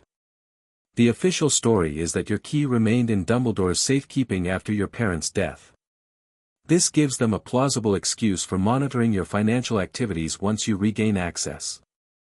They continued reviewing potential scenarios until late in the evening, covering everything from chance encounters with other wizarding families to questions about Harry's accidental magic experiences growing up. As they concluded, Grindelwald presented Harry with a small package. A final precaution for tomorrow. Inside was a simple silver ring inscribed with subtle runic patterns. It appears decorative, Grindelwald explained, but contains protective enchantments that will alert you to magical attempts to track, monitor, or influence you. If activated, it will warm against your skin. Do you think McGonagall would try something like that? Harry asked, slipping the ring onto his finger where it adjusted to fit perfectly. Not McGonagall directly, Grindelwald clarified. But Dumbledore might instruct her to present you with an item containing monitoring charms under the guise of a gift or necessary school equipment. This will allow you to identify such attempts. As Harry prepared for bed, the reality of the next day's significance finally fully registered. After 6 years of preparation, he would officially re-enter the wizarding world, not as the frightened, ignorant child the Dursleys had tried to create, nor as an obvious protege of one of history's most controversial revolutionary wizards, but as something entirely unique, a young wizard shaped by both influences yet independent of either. Are you ready? Grindelwald asked, pausing at Harry's bedroom door. As ready as I can be, Harry replied honestly. Remember, Grindelwald said, his mismatched eyes unusually expressive, throughout history, the most significant changes often come not from those who seek to destroy existing systems or those who blindly defend them, but from those who understand both perspectives and forge a new path forward. Harry nodded, recognizing this as perhaps the most succinct summary of what Grindelwald hoped his education might ultimately achieve. Whatever happens at Hogwarts, Grindelwald continued, maintain our communication through the Enchanted Journal. Your experiences there, particularly regarding Dumbledore's approach to you, will inform our ongoing strategy.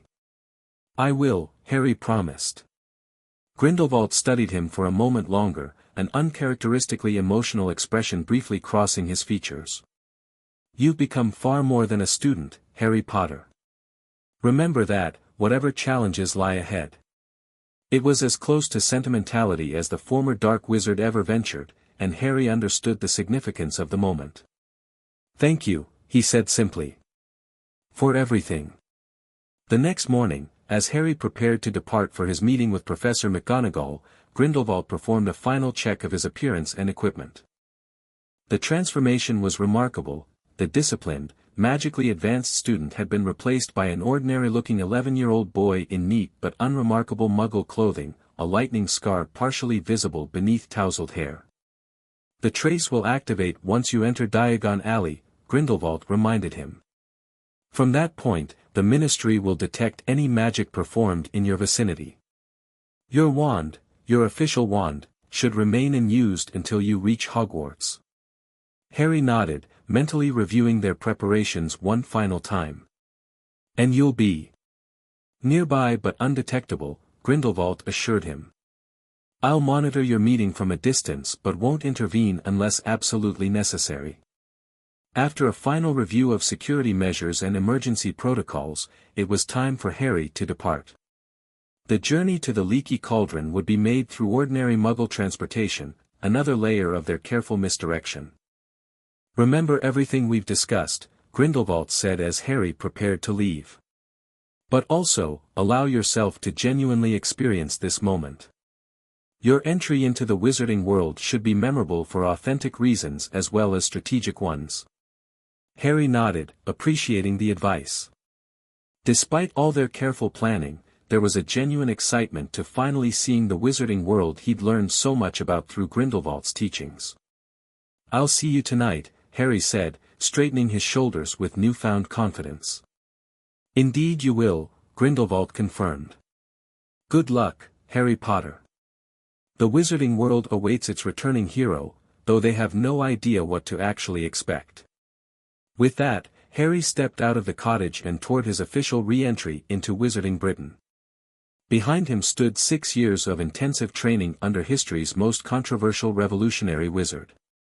Ahead lay Hogwarts, Dumbledore, and a world of expectations he was uniquely prepared to navigate on his own terms. Watching from the cottage window, Grindelwald allowed himself a small smile of satisfaction. Whatever came next, he had accomplished something few would have thought possible, transforming the abandoned boy who lived into a wizard of extraordinary potential, equipped with knowledge and perspective that transcended the simplistic categories of light and dark magic. The wizarding world expected the return of a symbol. Instead, they would meet a young wizard capable of redefining the very foundations of magical society. Whether they were prepared for that reality remained to be seen. Chapter 3, Worlds Collide. The Hogwarts Express gleamed scarlet against the billowing steam as Harry navigated through the crowd on platform 9 3/4.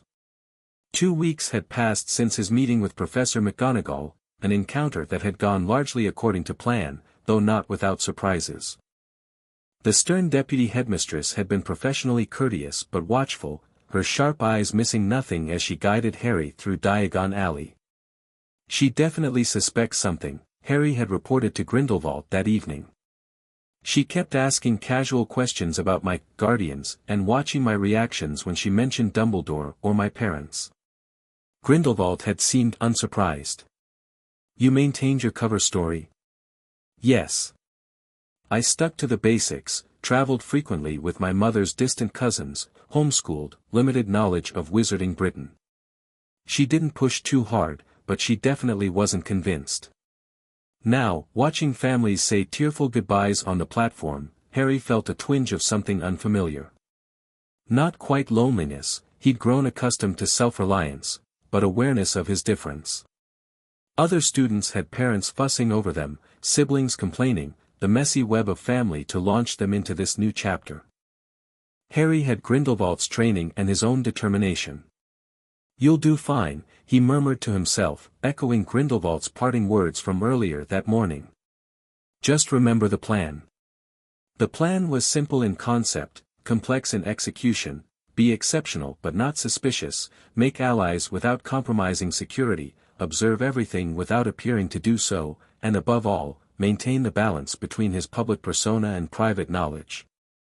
Hefting his trunk, charmed to appear ordinary despite its magically expanded interior and hidden compartments, Harry boarded the train and began searching for an empty compartment. Most were already filling with chattering students reuniting after summer holidays.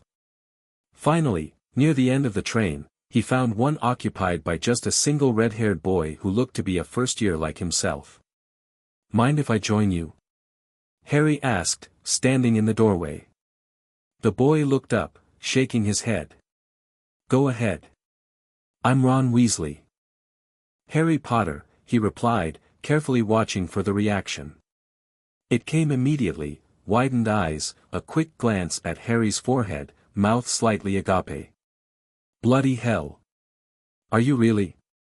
I mean, do you have the—" Ron gestured vaguely toward Harry's head.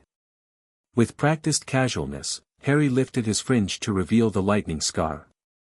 "Yes, that's me." "Wicked," Ron breathed. "Everyone's been wondering where you've been. You just disappeared years ago." Fred and George, my brothers, they had all these theories about you being trained by secret wizard commandos or living with dragons in Romania. Harry laughed, the sound genuine despite himself. "Nothing that exciting, I'm afraid. Just living with some distant relatives of my mum. They travel a lot for work, so I've been all over." This matched the carefully constructed backstory Grindelwald had helped him develop, close enough to truth to feel authentic while revealing nothing of importance. "Must have been brilliant, traveling around," Ron said, looking envious. "I've barely been outside Devon except to visit my brother Charlie in Romania once." "It had its moments," Harry agreed noncommittally. "But I'm looking forward to Hogwarts. My guardians told me what they could, but they weren't exactly experts on wizarding education." "They were muggles?" Ron asked, curiosity evident. "Yeah. Distant cousins of my mother's family." Harry shifted the conversation away from his background. "What about you? You mentioned brothers." Ron launched into a description of his large family, 5 older brothers, a younger sister, all wizards. Harry listened with genuine interest, noting the mixture of pride and insecurity in Ron's tone when discussing his siblings' achievements. "Everyone expects me to do as well as the others, but if I do, it's no big deal because they did it first," Ron confided, his ears reddening slightly. It was the perfect opening. "I get that," Harry said carefully.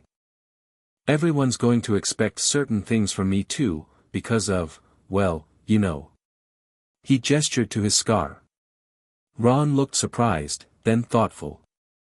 "Never considered that. Must be a pain, having people stare at your forehead all the time." "It's going to be interesting," Harry admitted, appreciating Ron's unexpected perception. Their conversation was interrupted when the compartment door slid open to reveal a bushy-haired girl already dressed in her Hogwarts robes. "Has anyone seen a toad?" "A boy named Neville's lost one," she announced without preamble. "No toads here," Ron replied. The girl's attention shifted to Harry, her eyes widening with recognition. "You're Harry Potter. I've read all about you.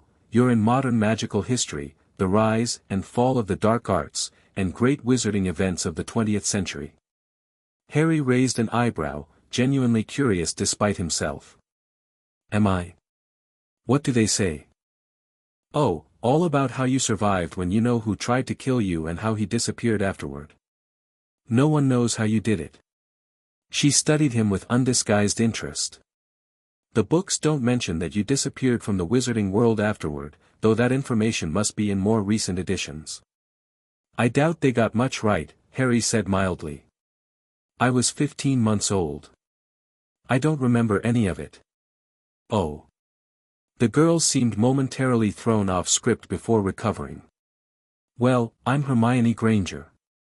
"And you are?" She turned to Ron. "Ron Weasley," he muttered through a mouthful of chocolate frog.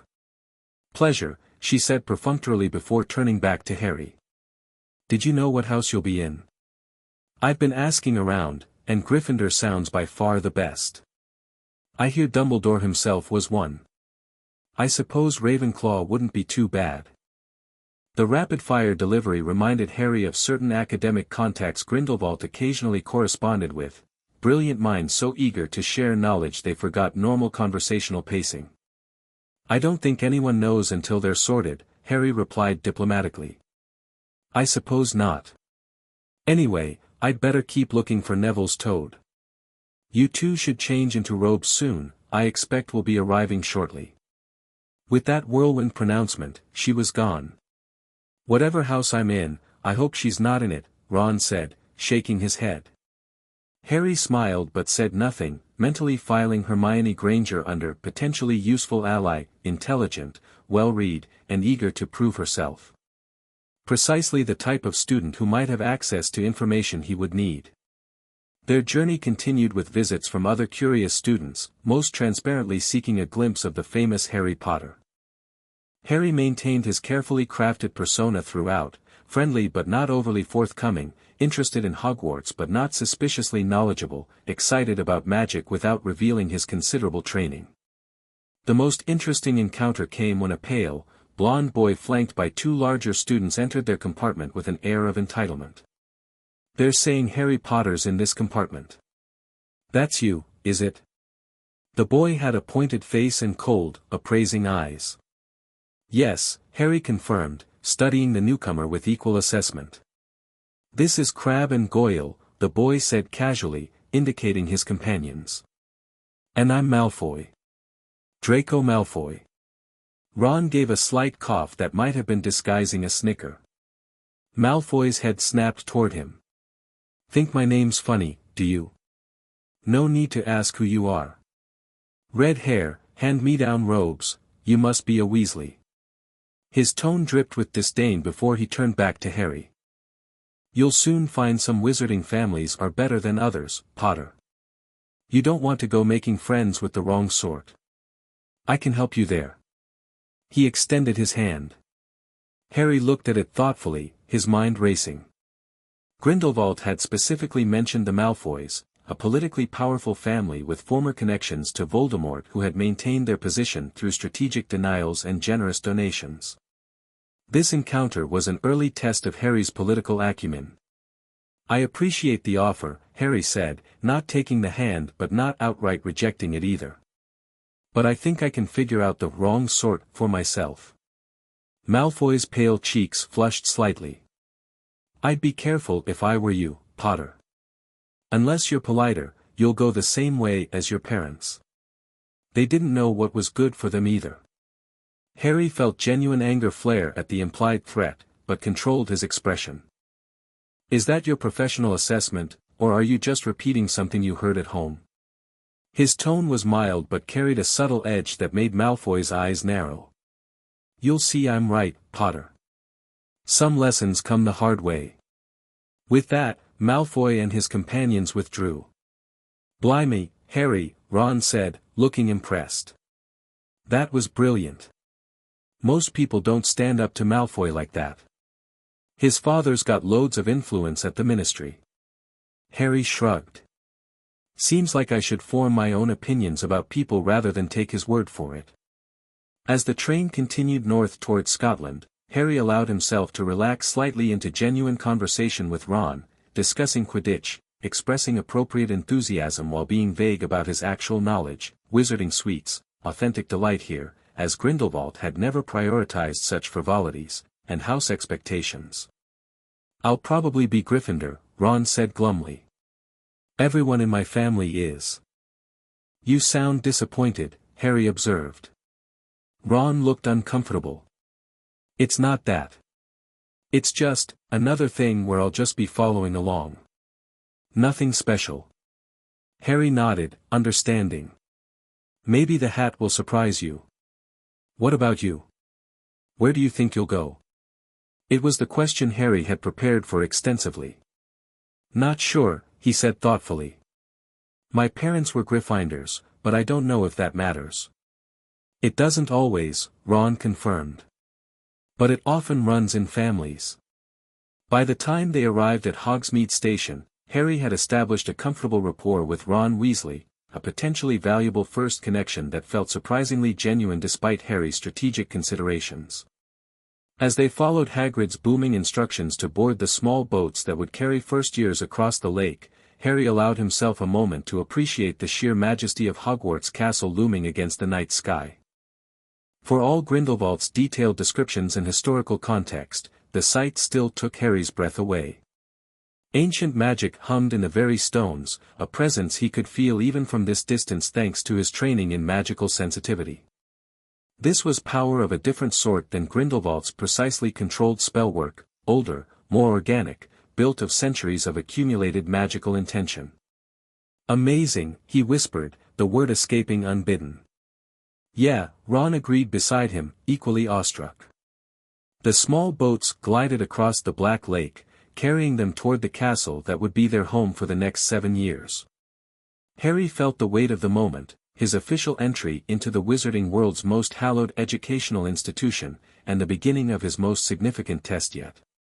Here, under Dumbledore's direct observation, he would need to navigate between the person Grindelwald had shaped him to be and the person Hogwarts expected. Hagrid led them from the boathouse up to the castle, where Professor McGonagall waited to escort them into the Great Hall for sorting. Harry noted how students naturally clustered by apparent familiarity or family connections, the confidence of those from wizarding families contrasting with the wide-eyed wonder of obvious muggleborns. He caught Hermione Granger whispering furiously to herself, apparently reviewing information about the sorting process. Nearby, a round-faced boy, presumably Neville, of the missing toad, looked terrified, while Malfoy and his associates projected studied boredom. McGonagall's speech about houses being family was clearly well practiced, but Harry detected the genuine conviction behind her words. The professor's gaze lingered momentarily on him before she led them into the Great Hall. The enchanted ceiling showing the night sky above was Harry's first glimpse of Hogwarts' famous magical architecture. He forced an appropriate look of amazement, though Grindelwald had described the charm in detail years earlier, even teaching Harry the principles behind such enchantments. "It's bewitched to look like the sky outside. I read about it in Hogwarts, a history," Hermione whispered to anyone listening. Harry's attention shifted to the high table, where the Hogwarts professors watched the incoming students. His gaze immediately found Albus Dumbledore, impossible to miss with his long silver beard and half-moon spectacles. The headmaster's eyes seemed to twinkle with benevolent interest, but Harry detected the sharp intelligence behind the grandfatherly facade. Beside Dumbledore sat a hook-nosed professor with curtains of black hair and an expression of utter disdain. On Dumbledore's other side was a nervous-looking man wearing a purple turban. Something about this second professor made Harry's scar prickle uncomfortably, a sensation he filed away to analyze later. The Sorting Hat song drew Harry's attention back to the ceremony about to begin. The ancient had explained the qualities of each house in rhyming verse, confirming what Grindelwald had taught him about the founder's values. As McGonagall began calling students forward alphabetically, Harry observed each sorting with careful attention, noting how quickly the hat decided for some students versus the longer deliberations for others. Granger, Hermione. The bushy-haired girl practically ran to the stool, jamming the hat eagerly onto her head. After nearly a full minute, the hat shouted, "Gryffindor." Ron groaned softly beside Harry. More names followed. Neville Longbottom, the Toad owner, also went to Gryffindor after a surprisingly long deliberation. Draco Malfoy was immediately sorted into Slytherin, the hat barely touching his head. When "Potter, Harry" echoed through the Great Hall, the buzz of conversation instantly died. Every eye followed Harry as he walked forward with carefully controlled confidence, neither the arrogance that would suggest unusual training nor the timidity expected of a boy raised in isolation from the wizarding world. McGonagall placed the Sorting Hat on his head, and immediately Harry felt a presence brushing against his mind, different from legilimency but similarly invasive. Said a small voice in his ear. "Difficult. Very difficult. Plenty of courage, I see. Not a bad mind either. There's talent, oh my goodness, yes, and such knowledge for one so young. How interesting, and a thirst to prove yourself. But where to put you?" Harry maintained his occlumency shields as Grindelwald had instructed, not blocking the hat completely but directing its attention to carefully selected thoughts and qualities. "Fascinating defenses you have there, Mr. Potter," the hat murmured in his mind. "Most unusual in one so young. I see his influence quite clearly, though you've made his teachings your own. How very interesting." Harry's heart raced. Would the hat announce Grindelwald's involvement to the entire school? To Dumbledore? "Don't worry," the hat continued, seeming amused. "Your secrets remain your own. I've sorted many children with complicated backgrounds. But you present a genuine challenge. You would excel in any house, you know." "I want to be where I can grow most effectively," Harry thought back. "Where I can learn and make my own path." "Your own path, indeed," the hat mused. "Not your parents' path, not Dumbledore's path, and not his path either." "Yes, I see your determination. In that case, better be Gryffindor." The last word echoed through the great hall as the Gryffindor table erupted in cheers. Harry removed the hat with mixed feelings. Gryffindor aligned with his cover story, the expected house of the boy who lived, his parents' house, but would place him under the direct influence of McGonagall and, by extension, Dumbledore. As he made his way to the Gryffindor table, Harry caught Dumbledore's gaze briefly. The headmaster was applauding politely, his expression benign, but Harry detected something sharper in those blue eyes, assessment, calculation perhaps. Harry projected appropriate happiness at his sorting while maintaining his mental shields. The Weasley twins were chanting, "We got Potter. We got Potter," while an older student Harry recognized as another Weasley, Percy, according to Ron's earlier descriptions, shook his hand pompously. He took a seat between Hermione and Neville, offering them both friendly smiles. Ron's sorting came shortly after, another Gryffindor, to Harry's careful satisfaction. The redhead collapsed into a seat across from Harry with visible relief. "Knew you'd make it," Harry said with genuine warmth. He was starting to like Ron despite the strategic aspects of their budding friendship. After the final student was sorted, Dumbledore rose to his feet. The hall fell silent immediately. "Welcome," the headmaster said, beaming at the students. "Welcome to a new year at Hogwarts. Before we begin our banquet, I would like to say a few words, nitwit. Blubber. Oddment. Tweak. Thank you." Food appeared on the golden plates, drawing gasps from the first years. Harry watched Dumbledore retake his seat, mentally filing away the odd behavior. Grindelwald had described his former friend and enemy as brilliant but deliberately eccentric, a persona that disarmed opponents by making them underestimate his sharp intelligence. "Is he, a bit mad?" Harry asked Percy Weasley, deliberately playing the role of uninformed newcomer. "Mad? He's a genius. Best wizard in the world." "But yes, a bit mad," Percy admitted. "Potatoes, Harry." The feast provided an excellent opportunity for Harry to observe his new housemates while appearing to simply enjoy the meal. He asked appropriate questions about wizarding families and Hogwarts traditions, building his public persona as a boy eager to learn about the world he'd been separated from. "I'm half and half," Seamus Finnegan was explaining. "Me dad's a muggle. Mam didn't tell him she was a witch till after they were married. Bit of a nasty shock for him." This prompted laughter around the table. Harry smiled along while thinking of Grindelwald's lectures on the unsustainability of magical secrecy even within families. When the conversation turned to classes, Hermione launched into an enthusiastic monologue about everything she'd already read, while Neville expressed fears about not being magical enough to succeed. "I'm sure you'll be fine," Harry told him reassuringly. "The fact that you got a Hogwarts letter means you have enough magic." "That's what my gran says," Neville replied, looking slightly comforted. "But I've hardly shown any magic at all until recently. Late bloomers often have more concentrated magical growth once it starts," Harry said, then immediately wondered if the observation was too knowledgeable for his backstory. He quickly added, "At least, that's what I read in one of my schoolbooks." Hermione gave him an approving look. "Exactly. Magical development in young wizards mentions that specifically in Chapter 4. Harry made a mental note to be more careful with such comments. Grindelwald had warned him repeatedly that his advanced understanding of magical theory would be the most difficult aspect to conceal. As the meal progressed, Harry's gaze periodically drifted to the high table, studying the professors who would be evaluating him daily. During one such glance, he met the eyes of the hook-nosed professor, who was already watching him with an expression of calculating dislike. Simultaneously, a sharp pain shot through Harry's scar, the same strange sensation he'd experienced earlier when looking at the turbaned professor. "Who's that teacher talking to Professor Quirrell?" he asked Percy, indicating the black-haired man. "That's Professor Snape, head of Slytherin House. He teaches potions, but everyone knows he wants Quirrell's job." "Defense against the dark arts," Percy explained. "No wonder Quirrell's looking nervous.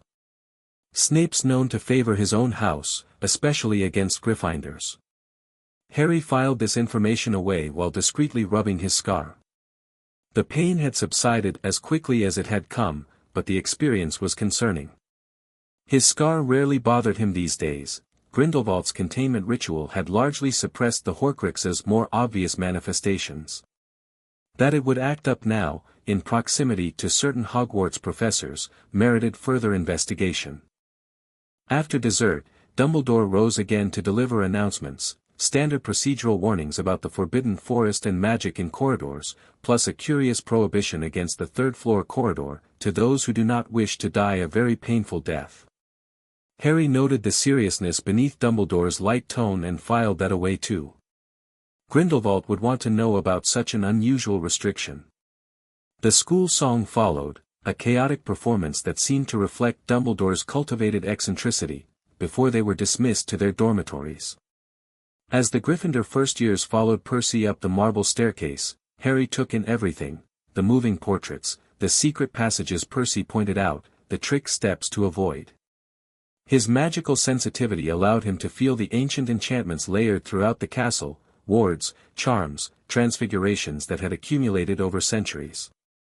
Gryffindor Tower was accessed through a portrait of a fat lady in a pink dress who demanded a password, Caput Draconis. The common room beyond was circular and cozy, filled with squashy armchairs and dominated by a crackling fire. Percy directed the boys up one staircase and the girls up another. Their dormitory contained 5 four-poster beds hung with deep red, velvet curtains. Harry's trunk had already been placed at the foot of one bed. His roommates, Ron, Neville, Seamus, and Dean Thomas, were too tired for much conversation, changing into pajamas and falling into bed almost immediately. "Great food, isn't it?" Ron mumbled sleepily through the curtains. "Good night, Harry." "Night, Ron," Harry replied, but he remained awake long after the others' breathing had deepened into sleep. Alone for the first time since arriving at Hogwarts, Harry finally had a moment to process everything. The castle exceeded even Grindelwald's detailed descriptions, not just in its physical grandeur but in the living magic that permeated its very foundations. He could feel why generations of witches and wizards considered it the heart of British magical education. Silently, Harry drew his curtains and cast a mild privacy charm, wandlessly, to avoid triggering the trace. From his trunk's hidden compartment, he retrieved the enchanted journal that allowed him to communicate with Grindelwald. "Safely arrived and sorted into Gryffindor as expected," he wrote. "Initial observations: Dumbledore seems aware something is unusual about my background but hasn't approached directly. My scar reacted painfully when looking at 2 different professors, Snape, potions, and Quirrell, defense. Possibly significant. The Sorting Hat recognized your influence but assured me it keeps student secrets. Will write more after classes begin." The words sank into the page and disappeared. Harry knew Grindelwald would receive them instantly in the journal's twin, though a response might not come until morning. He returned the journal to its hiding place and settled back against his pillows, mentally reviewing his first impressions of key people. Ron Weasley, seemingly genuine, likely valuable as a connection to a prominent light-sided family. Personal insecurities about measuring up to brothers could be relevant. Hermione Granger, exceptionally intelligent, eager to prove herself. Potentially useful ally but might notice inconsistencies in Harry's knowledge base. Draco Malfoy, politically connected, arrogant, but possibly more complex than his initial presentation suggested. Albus Dumbledore, everything Grindelwald had described, the benevolent facade concealing a strategic mind. Already watching Harry with particular interest. As sleep finally claimed him, Harry's last thought was that Hogwarts represented his greatest challenge yet, a place where every interaction was potentially significant and where the balance between his true abilities and his public persona would be tested daily. Morning brought Harry's first real taste of the Hogwarts experience beyond the Great Hall. Whispers followed him everywhere as students craned their necks for a glimpse of the boy who lived or doubled back to pass him in corridors multiple times. The attention was exactly as Grindelwald had predicted, a mixture of celebrity worship and morbid curiosity about the baby who had somehow defeated the darkest wizard in generations. There, look. Where? Next to the tall kid with red hair. Wearing glasses. Did you see his face? Did you see his scar? Harry maintained his carefully cultivated demeanor, approachable but slightly reserved, acknowledging the attention without seeming to court it. The castle itself presented challenges of its own, 142 staircases of varying temperaments, doors that weren't always doors, passages that appeared and disappeared, and portraits that visited each other to gossip about the newcomers. The ghosts added another layer of complexity, drifting through walls and offering contradictory directions. Peeves the poltergeist seemed particularly interested in making first-years late for class. Only the caretaker, Argus Filch, proved more challenging to navigate, catching Harry and Ron trying to force their way through a door that, unfortunately, turned out to be the entrance to the forbidden third-floor corridor. Honest mistake, Harry had explained quickly. We're lost. First day. Filch hadn't believed them until Professor Quirrell happened along and intervened. Harry's scar had prickled uncomfortably during the entire exchange, strengthening his suspicion that something about the defense professor warranted investigation. Their classes began with herbology, taught by the dumpy little witch Professor Sprout, where they learned about magical plants and fungi. History of magic, taught by the ghost Professor Binns, proved to be exactly as dry as Grindelwald had warned, a monotonous drone about goblin rebellions that sent most students into a stupor. Harry took detailed notes anyway, knowing that historical context often revealed more about magical politics than the content itself. Charms, taught by the tiny Professor Flitwick, began with roll call during which the professor squeaked and toppled off his stack of books upon reaching Harry's name. Transfiguration introduced them to stern Professor McGonagall, who immediately confirmed her reputation for strictness. Transfiguration is some of the most complex and dangerous magic you will learn at Hogwarts, she warned them. Anyone messing around in my class will leave and not come back. She demonstrated by transforming her desk into a pig and back, impressing the class despite Harry's familiarity with such spells. Their first practical exercise, turning matches into needles, presented Harry with his first real test of restraint. Having mastered such basic transfigurations years earlier, he deliberately botched his first few attempts before producing a needle that still retained a slightly wooden texture at one end. Excellent progress, Mr. Potter, McGonagall noted, examining his work. Her sharp eyes studied him with an intensity that suggested she was looking for something specific. Keep practicing precision. Only Hermione had managed a more complete transformation, earning her a rare smile from McGonagall.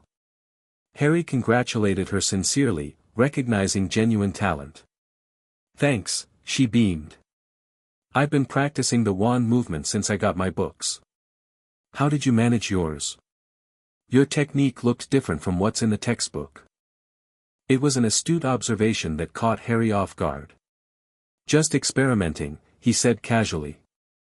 Tried a slightly sharper jab at the end.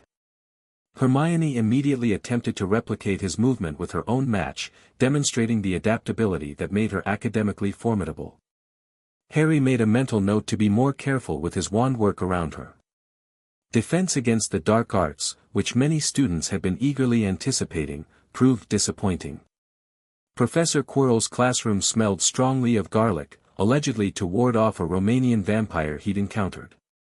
His turban, according to Seamus Finnegan, was filled with garlic as well, though Harry suspected this was embellishment. The lessons themselves were largely theoretical and delivered with a pronounced stutter that made following the content difficult. More concerning was the persistent prickling in Harry's scar throughout Quirrell's lessons. The sensation wasn't painful enough to be distracting but was definitely unusual.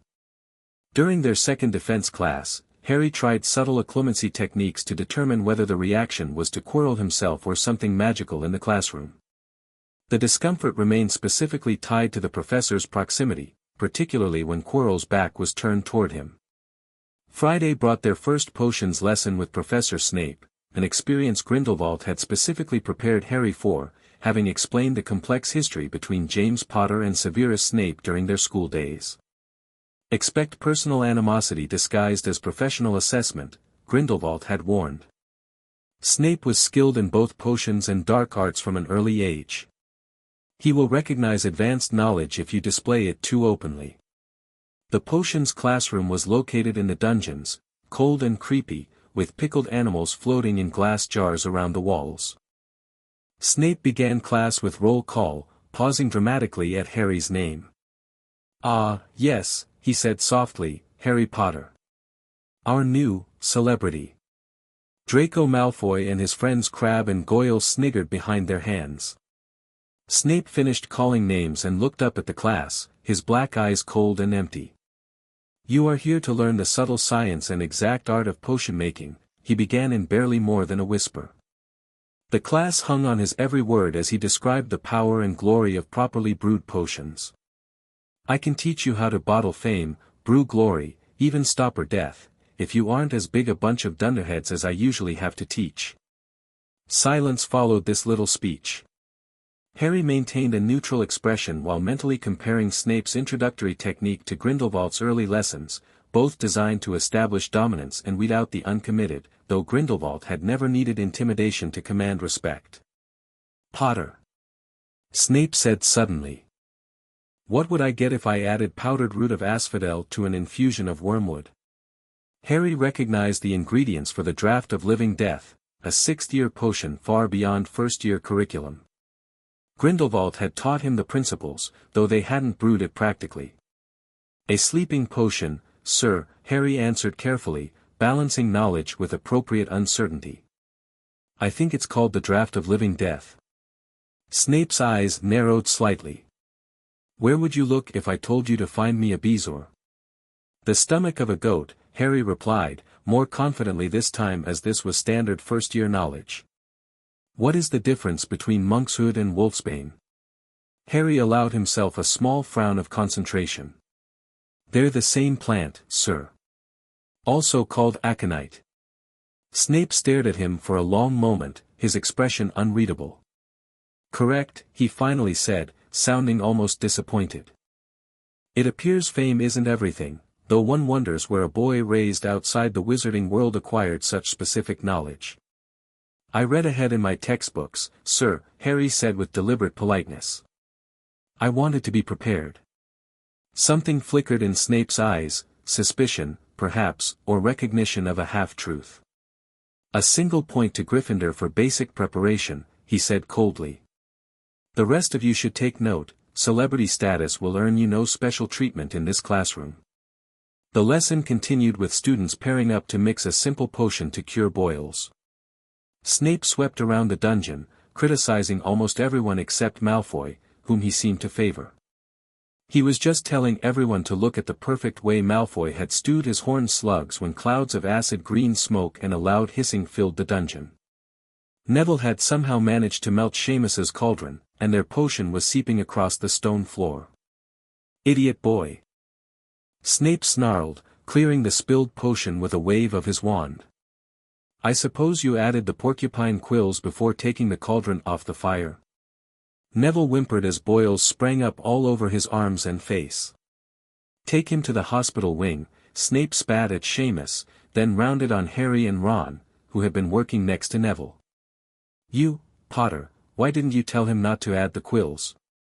Thought he'd make you look good if he got it wrong, did you?" That's another point you've lost for Gryffindor. Harry bit back his instinctive response, recognizing the deliberate provocation. I was focused on my own cauldron, sir, he said evenly. I'll try to be more aware of my classmates' work in the future. This measured response seemed to irritate Snape more than defiance would have. He turned away abruptly to criticize Dean Thomas's potion consistency. Don't let him get to you, Ron muttered as they carefully completed their own potion. Fred and George say he's always taking points off them too. Harry nodded, but his mind was analyzing the interaction more deeply. Snape's animosity seemed personal rather than merely house-based.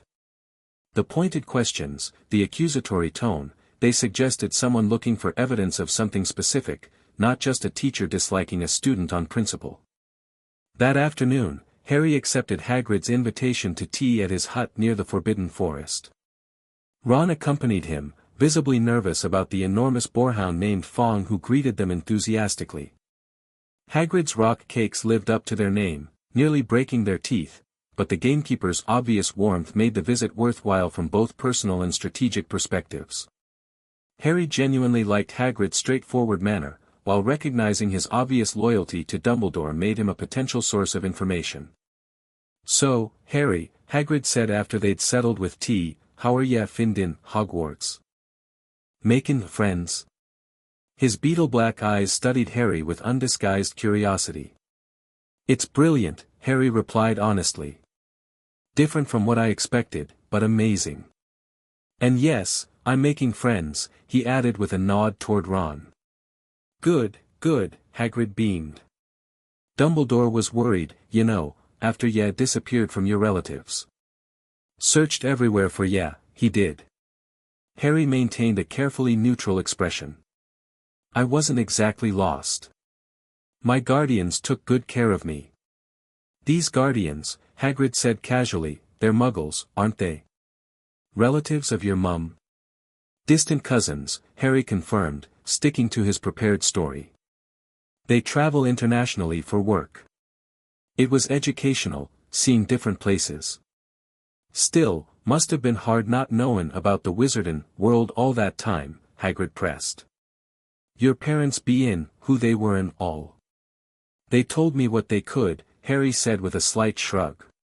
About magic, I mean. They weren't experts, but they made sure I knew I was a wizard and about Hogwarts. Hagrid seemed to be working towards something specific. And, they never mentioned anything unusual. About where they found ya, maybe, or anyone who might have helped them. And there it was, the real question beneath the friendly chat. Dumbledore was clearly using Hagrid to fish for information about Grindelwald. Not really, Harry replied, appearing thoughtful. I was pretty young when they took me from my aunt and uncle's house. I don't remember much about it, to be honest. Hagrid looked simultaneously relieved and disappointed. Well, what matters is you're safe and at Hogwarts now, where ya belong. He changed the subject to ask Ron about his brother Charlie, who had apparently worked with dragons in Romania. As they chatted, Harry noticed a piece of paper beneath the tea cozy, a cutting from the Daily Prophet about a Gringotts break-in.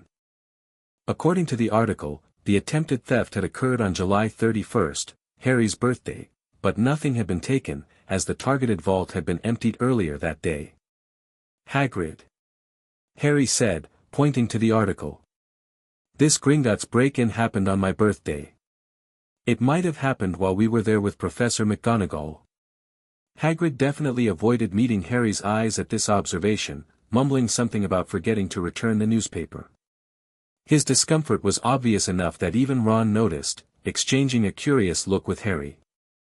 Walking back to the castle afterward, Harry mentally connected several dots, the forbidden third-floor corridor, Hagrid's obvious evasion about the Gringotts break-in, and something McGonagall had mentioned during their Diagon Alley visit about Gringotts being the safest place in Britain, except perhaps Hogwarts. Something valuable was moved from Gringotts to Hogwarts, he murmured thoughtfully. What? Ron asked, looking confused. The break-in, Harry explained.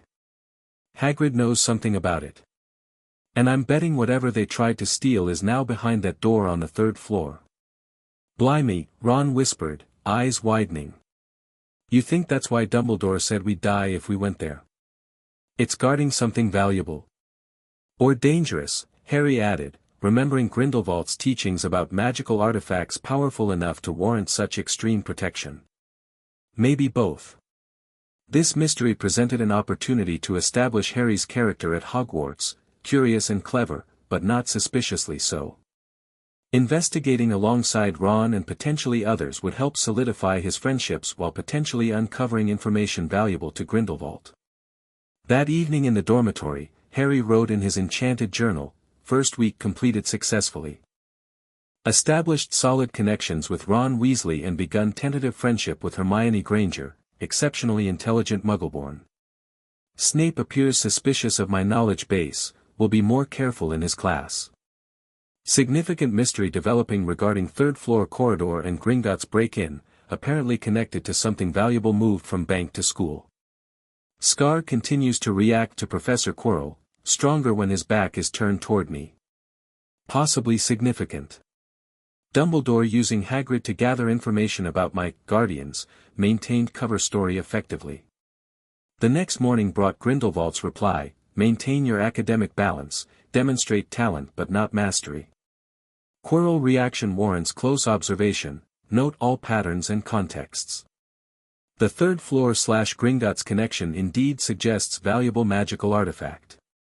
Several possibilities come to mind, most significantly Flamel's stone, which Dumbledore has historical connection to. If confirmed, has implications for Voldemort's potential return. Cultivate Granger's friendship. Intelligent Muggleborns often access information purebloods overlook due to different perspective. Continue as planned. Harry memorized the response before vanishing it with a tap of his finger, a security measure Grindelwald had insisted upon. The reference to Flamel's stone was intriguing. Harry recalled mentions of Nicholas Flamel in their studies of alchemical history, but would need to research further. The coming weeks established a rhythm to Harry's Hogwarts experience. He attended classes, carefully calibrating his performance to demonstrate above-average but not suspicious aptitude. He strengthened his friendship with Ron while gradually building connections with other first-years, particularly Hermione, whose encyclopedic knowledge proved increasingly valuable despite her sometimes overbearing personality. Flying lessons provided an unexpected opportunity when Neville broke his wrist during their first class and Malfoy stole his Remembrall. Harry's intervention, catching the glass ball after a 50-foot dive on a broomstick, led to his unprecedented appointment as Gryffindor Seeker rather than punishment. Youngest house player in about a century, McGonagall told him with rare emotion. Your father would have been proud, he was an excellent Quidditch player himself. This development enhanced Harry's social standing significantly while providing a plausible outlet for physical abilities that might otherwise seem suspicious. Grindelwald, when informed, approved of this fortunate cover for your reflexes and spatial awareness developed through dueling practice. As September faded into October, Harry continued his careful balancing act, excelling academically while maintaining his cover, investigating the third-floor mystery with Ron and, increasingly, Hermione, and observing the complex social and political dynamics of Hogwarts. He paid particular attention to Professor Quirrell, whose proximity consistently triggered discomfort in Harry's scar. The incident that truly cemented Harry's friendship with Hermione occurred on Halloween. After Ron unthinkingly hurt her feelings with a comment about her having no friends, Hermione spent the afternoon crying in the girls' bathroom.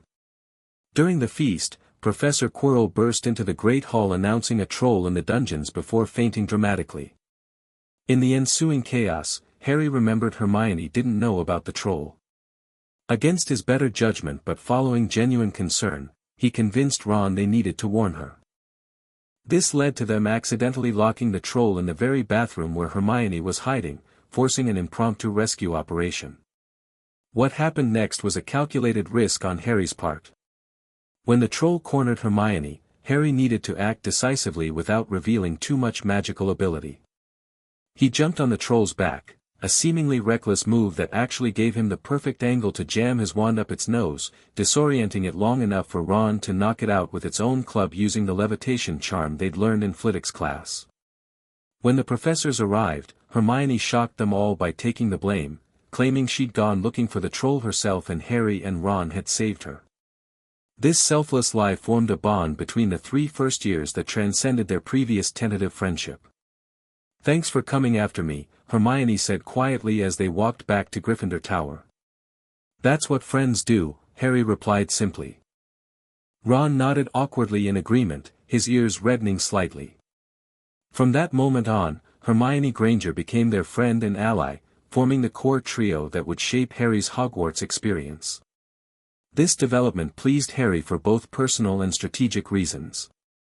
He genuinely liked both Ron and Hermione, while recognizing their complementary strengths. Ron's insider knowledge of wizarding culture and Hermione's brilliant analytical mind would be valuable assets in navigating the challenges ahead. As November arrived with bitter cold, Harry's attention split between Quidditch training, classes, and the ongoing mystery of the third-floor corridor. His first match against Slytherin approached rapidly, adding pressure to maintain his public persona while excelling on the field. The morning of the match brought an unexpected gift, a Nimbus 2000 broomstick delivered by Owl Post. From Professor McGonagall, Hermione whispered, reading the attached note. "But I thought first years weren't allowed their own brooms." "Special exception for Quidditch players," Ron explained, admiring the polished handle. "This is the best model available, professional quality." Harry examined the broom with appropriate enthusiasm while mentally noting another attempt by Hogwarts staff to ingratiate themselves with him. First Hagrid's friendly overtures, now McGonagall's expensive gift, Dumbledore was clearly employing a multifaceted approach to winning Harry's trust. The match itself brought an unexpected challenge when Harry's broom began trying to buck him off midway through the game. Despite his extensive magical training, counteracting the external jinx proved nearly impossible while maintaining his grip 60 feet above the ground. He managed to hold on until Hermione, having spotted Snape apparently casting the curse, set fire to the professor's robes, breaking his concentration. Back in control of his broom, Harry spotted the golden snitch and executed a dangerous dive that ended with him nearly swallowing the tiny golden ball, an unorthodox but effective catch that won Gryffindor the match. The victory cemented Harry's popularity among his housemates while raising questions about who had tried to sabotage him. It was Snape, Ron insisted as they visited Hagrid afterward, seeking information. "Hermione and I saw him. He was cursing your broomstick, muttering, he wouldn't take his eyes off you." "Rubbish," said Hagrid firmly. "Why would Snape do something like that?" Harry considered mentioning the third-floor corridor and Snape's apparent interest in whatever was hidden there, but decided a more direct approach might yield better results. "What's being guarded on the third floor, Hagrid?" he asked bluntly. "Whatever it is, I think someone's trying to steal it, and they might have been trying to distract everyone with the troll on Halloween." Hagrid dropped his teapot. "How do you know about Fluffy?" "Fluffy?" Ron echoed incredulously. "Yeah, he's mine, bought him off a Greek chappie I met in a pub last year, I lent him to Dumbledore to guard the," Hagrid caught himself. "Now, don't ask me any more. That's top secret, that is." "But Snape might be trying to steal it," Hermione pressed. "Nonsense," Hagrid insisted. "Snape's a Hogwarts teacher, he'd do nothing of the sort." "Then why did he just try to kill Harry?" she demanded. "I know a jinx when I see one, Hagrid. You've got to keep eye contact, and Snape wasn't blinking at all." "I'm tellin', yeah, you're wrong," Hagrid said heatedly. "I don't know why Harry's broom acted like that, but Snape wouldn't try and kill a student. Now, listen to me, all three of ya, you're meddlin' in things that don't concern ya. It's dangerous. You forget that dog, and you forget what it's guardin', that's between Professor Dumbledore and Nicholas Flamel." "Aha," said Harry. "So there's someone called Nicholas Flamel involved, is there?" Hagrid looked furious with himself. The conversation yielded no further information, but the name Nicholas Flamel confirmed Grindelwald's suspicion about the Philosopher's Stone, a legendary alchemical artifact capable of producing the elixir of life and transforming base metals into gold. That evening, Harry updated Grindelwald through their journal. Quidditch match successful but someone jinxed my broom. Hermione suspects Snape but I'm not convinced. More importantly, confirmed Flammel connection to third floor mystery. Three-headed dog, Fluffy, guarding something valuable. Almost certainly the philosopher's stone as you suggested. Why would Dumbledore bring such a valuable artifact to a school? Grindelwald's response came the next morning. The stone represents immortality and unlimited wealth, powerful temptation for anyone, but especially significant if Voldemort is seeking restoration. Dumbledore may be using it as bait, knowing Voldemort would be drawn to its power. This suggests Dumbledore suspects Voldemort's disembodied presence at Hogwarts, possibly in connection with staff member. Reconsider broom incident in this context. Was Snape truly the caster, or merely maintaining eye contact to counter another's curse? Exercise extreme caution around Quirrell given your scar's consistent reaction. This perspective shifted Harry's thinking considerably. If Dumbledore suspected Voldemort's presence at Hogwarts, the Philosopher's Stone could indeed be bait in an elaborate trap.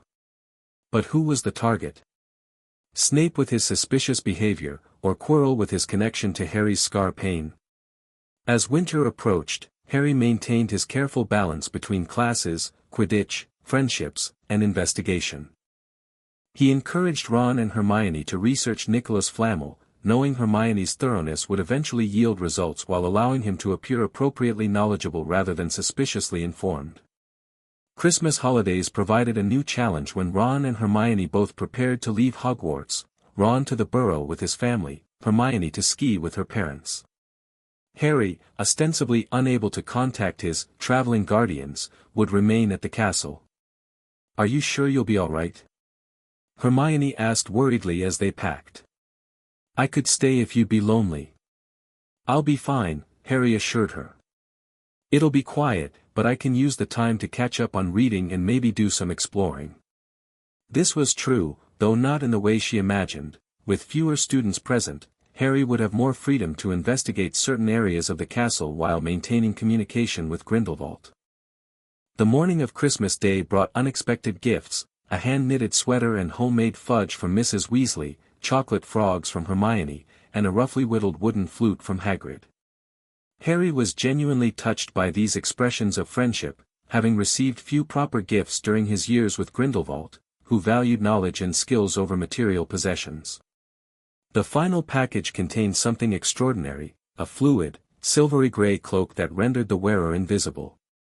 The anonymous note read only, "Your father left this in my possession before he died. It is time it was returned to you. Use it well. A very Merry Christmas to you." Harry recognized the significance immediately. True invisibility cloaks were extremely rare magical artifacts. Most cloaks with invisibility properties degraded over time or could be detected by certain spells. This one, judging by its age and perfect functionality, was exceptional. Received invisibility cloak anonymously, almost certainly from Dumbledore given handwriting and knowledge of my father's possessions, Harry wrote to Grindelwald that night. Quality suggests extremely rare artifact. Strategic gift or monitoring device. Extraordinary development, came Grindelwald's swift reply. James Potter's cloak is legendary among certain circles, one of the few true invisibility artifacts that never fades. Examine carefully for tracking charms before use but don't reject the gift. Such a tool offers unprecedented access if used judiciously. Dumbledore's timing is calculated, he anticipates you'll use it to explore forbidden areas, particularly regarding the stone. Consider this permission disguised as temptation. That night, Harry tested the cloak within Gryffindor Tower before venturing into the wider castle. His exploration led to an abandoned classroom containing the Mirror of Erist, a powerful magical artifact showing one's deepest desire. What Harry saw in its depths shook him profoundly, himself standing between his parents and Grindelwald, all three adults looking at him with pride while he held what appeared to be the Philosopher's Stone.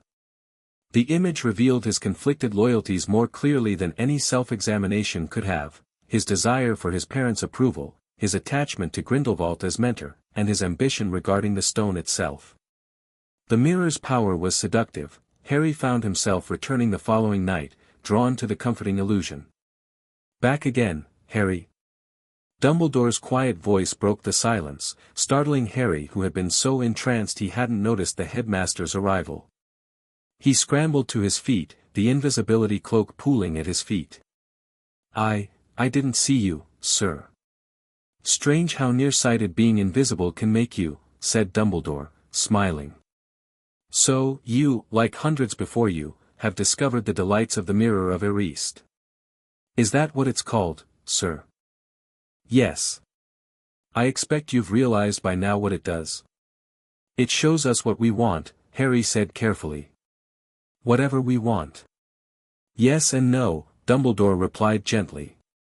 "It shows us nothing more or less than the deepest, most desperate desire of our hearts. You, who have never known your family, see them standing around you. But remember, this mirror gives us neither knowledge nor truth. Men have wasted away before it, entranced by what they have seen, or been driven mad, not knowing if what it shows is real or even possible."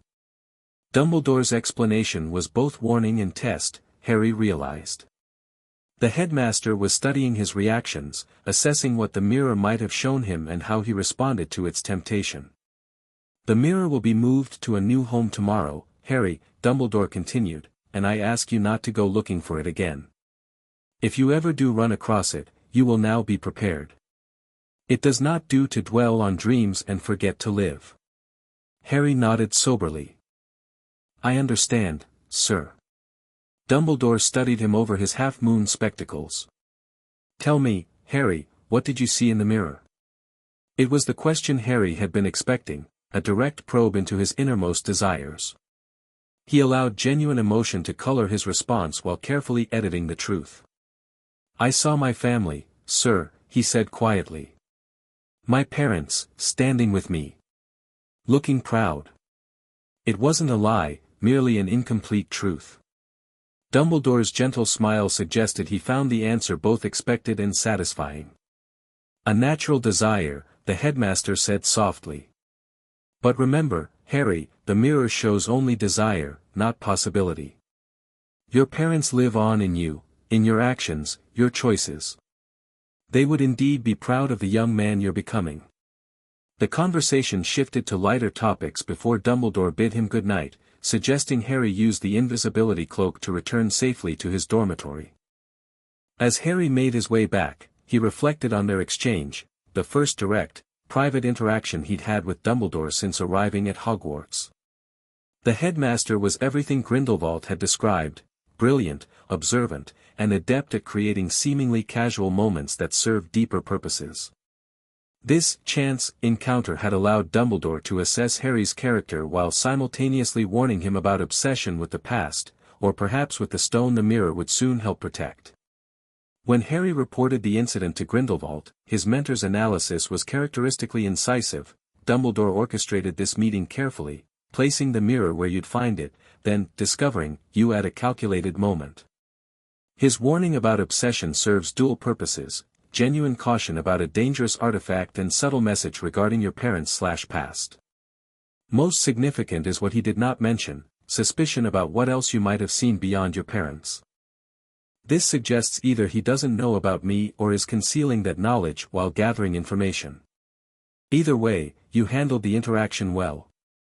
The Mirror of Erised will likely become part of the stone's protection. Remember its mechanics if you need to retrieve the stone later. This insight reinforced Harry's growing understanding of Hogwarts as a complex battlefield of influence and counter-influence, with Dumbledore and Grindelwald playing a long-distance chess match using Harry as both piece and player. The winter term brought new developments in their investigation of the Philosopher's Stone. Hermione finally discovered Nicholas Flamel's identity in a book on alchemy, confirming he was the only known maker of the Philosopher's Stone and a personal friend of Dumbledore's. This explained why the stone might be at Hogwarts. If Flamel feared someone was targeting it, Dumbledore's protection would be logical. Harry's suspicions about Snape and Quirrell continued to develop when they overheard Snape apparently threatening Quirrell about where his loyalties lie. This confrontation, coupled with Harry's persistent scar pain around the defense professor, strengthened his theory that Quirrell, not Snape, was the true threat.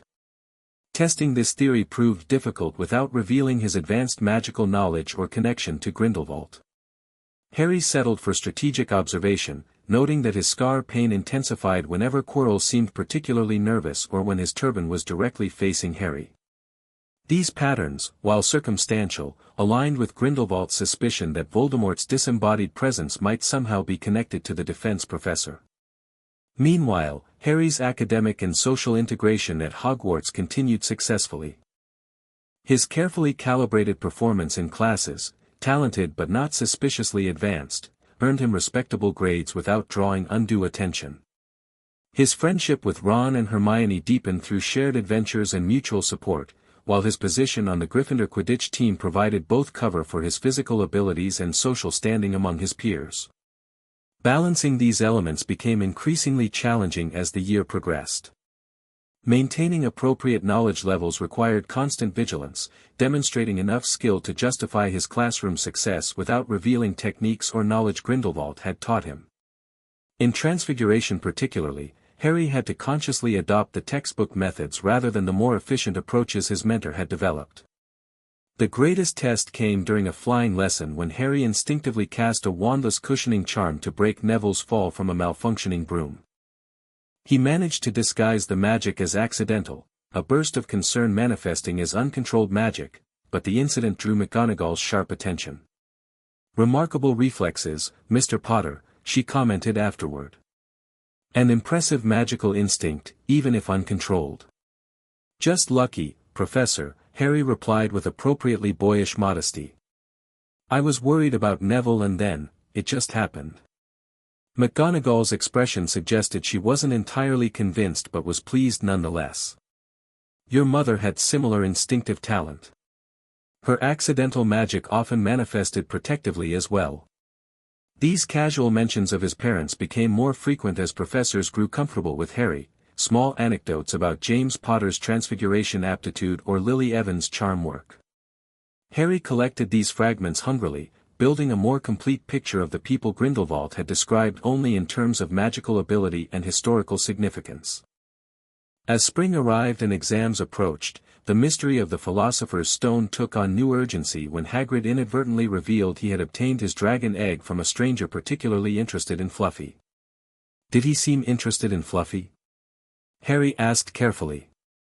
"Well, yeah, how many three-headed dogs do ya meet, even around Hogwarts?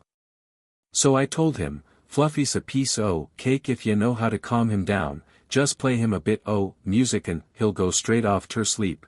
Hagrid looked horrified. "I shouldn't ha' told ya that. Forget I said it." This critical information confirmed Harry's suspicion that someone was systematically gathering intelligence about the stone's protections. When they later discovered Hagrid's illegal dragon hatchling and helped arrange its transfer to Charlie Weasley in Romania, their midnight adventure resulted in detention in the Forbidden Forest, and another significant discovery. While searching for an injured unicorn with Hagrid, Harry encountered a hooded figure drinking the animal's blood. The creature's presence triggered excruciating pain in his scar, forcing him to his knees. Only the intervention of a centaur named Firenze prevented a direct confrontation. "Harry Potter, do you know what unicorn blood is used for?" Firenze asked afterward. "No," said Harry, startled by the direct question. "It will keep you alive, even if you are an inch from death, but at a terrible price. You have slain something pure and defenseless to save yourself, and you will have but a half-life, a cursed life, from the moment the blood touches your lips." But who would be that desperate? Harry wondered aloud, though he already suspected the answer. "If you're going to be cursed forever, death's better, isn't it?" "It is," Firenze agreed, "unless all you need is to stay alive long enough to drink something else, something that will bring you back to full strength and power, something that will mean you can never die. Mr. Potter, do you know what is hidden in the school at this very moment?" "The Philosopher's Stone," Harry whispered. "But I don't understand who. Can you think of nobody who has waited many years to return to power, who has clung to life, awaiting their chance?" The implications were clear. Voldemort, reduced to a parasitic existence, was at Hogwarts seeking the stone to restore himself.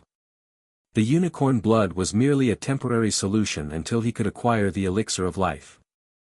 Harry reported this encounter to Grindelwald immediately, confirmed Voldemort's presence in Forbidden Forest, drinking unicorn blood for temporary sustenance while targeting stone. Connection to Quirrell seems increasingly likely. Scar reacted violently to presence. Protection mechanism involves music to bypass three-headed dog. What action do you advise? Grindelwald's response was uncharacteristically urgent. This confirms our worst suspicions. Voldemort's desperation suggests accelerated timeline. He will move on the stone soon, likely using Quirrell as vessel. Dumbledore's absence would be catalyst. Monitor situation closely but do not confront directly. Your magical training is advanced but incomplete, and the Horcrux connection creates unpredictable vulnerabilities. Alert Dumbledore indirectly if possible. If forced to act, remember, your connection may provide insight into his intentions but also creates risk of mental manipulation. Maintain occlumency shields at all times. This warning resonated with Harry, who had been experiencing increasingly vivid dreams featuring hooded figures, unicorn blood, and the philosopher's stone. These dreams often left his scar burning upon waking, possible evidence that the Horcrux connection was strengthening as Voldemort grew more active. The situation came to a head during exam week when Harry learned Dumbledore had been urgently called to the Ministry of London, the perfect opportunity for an attempt on the stone. Despite Grindelwald's warning against direct confrontation, Harry felt compelled to act when McGonagall dismissed their concerns about the stone's safety.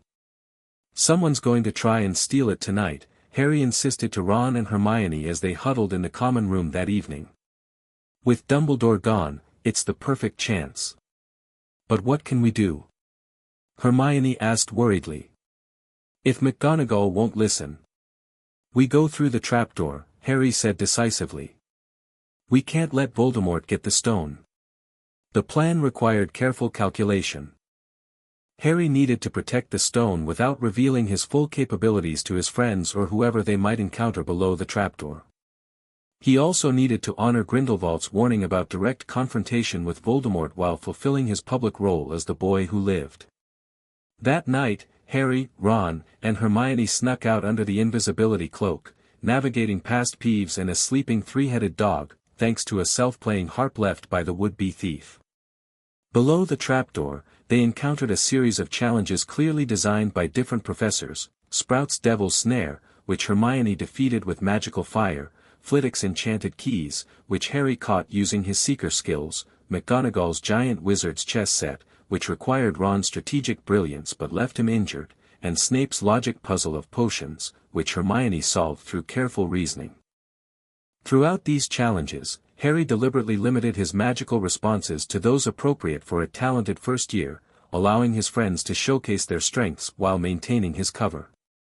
The final chamber, however, would require him to face Quirrell/Voldemort alone, a confrontation he had hoped to avoid.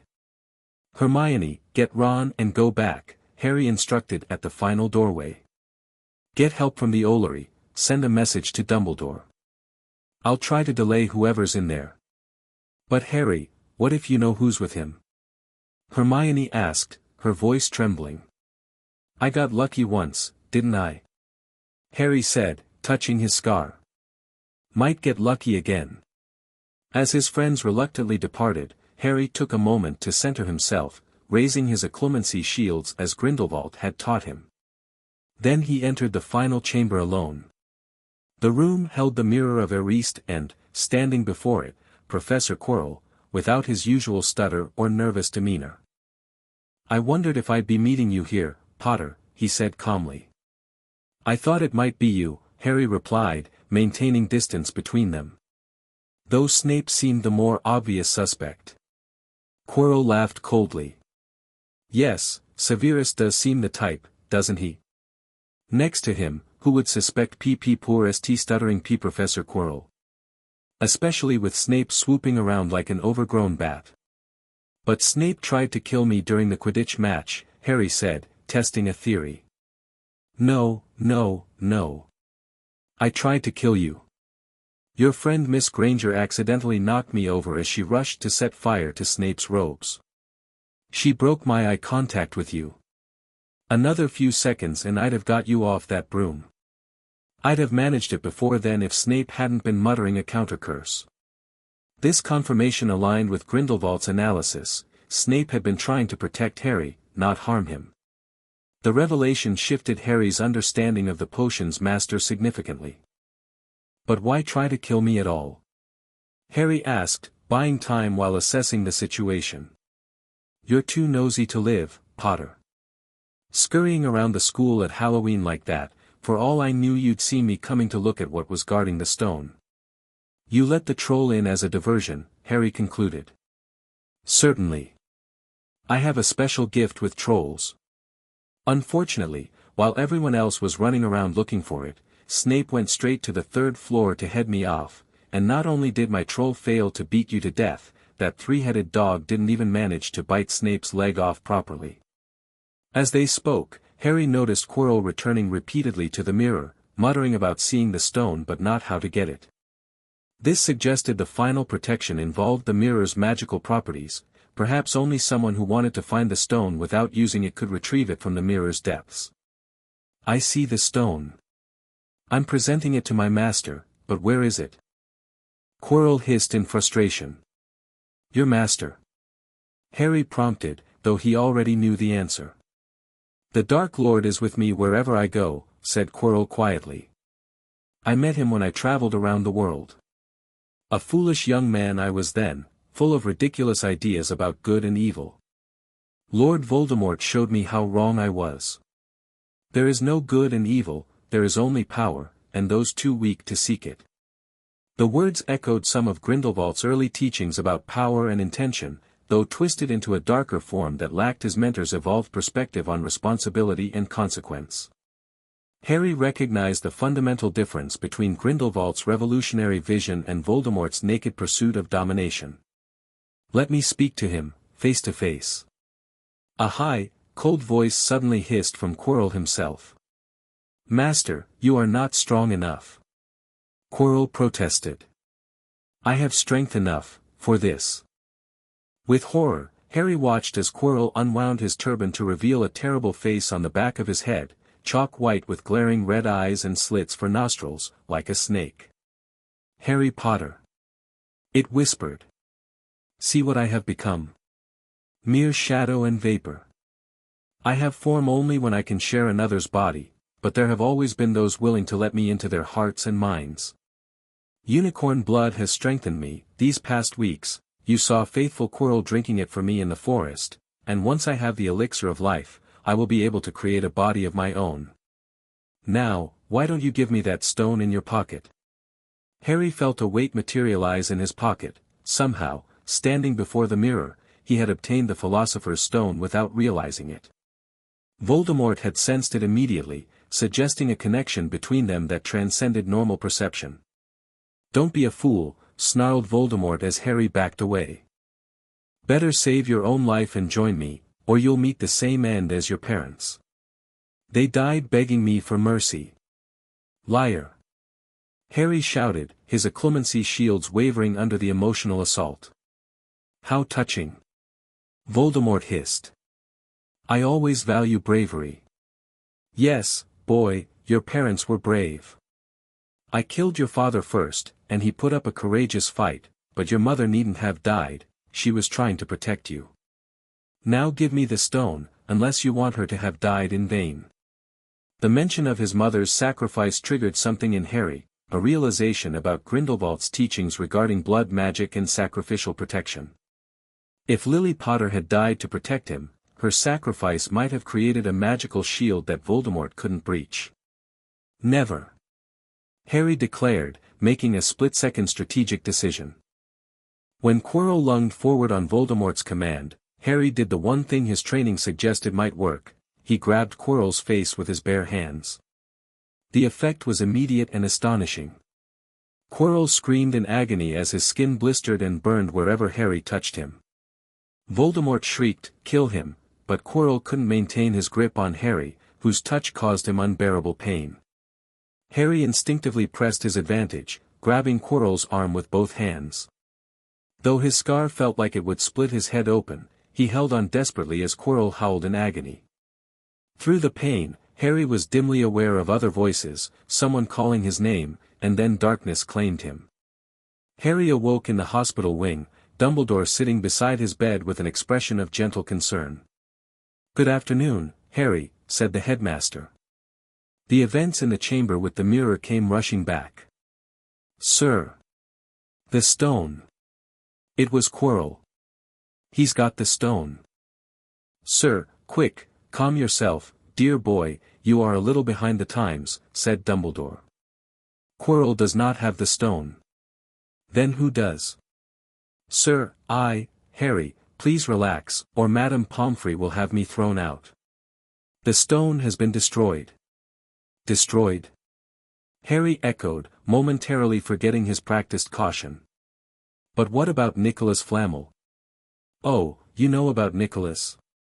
Dumbledore sounded quite delighted. "You did do the thing properly, didn't you?"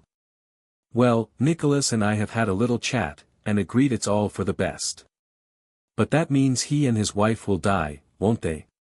They have enough elixir stored to set their affairs in order and then, yes, they will die."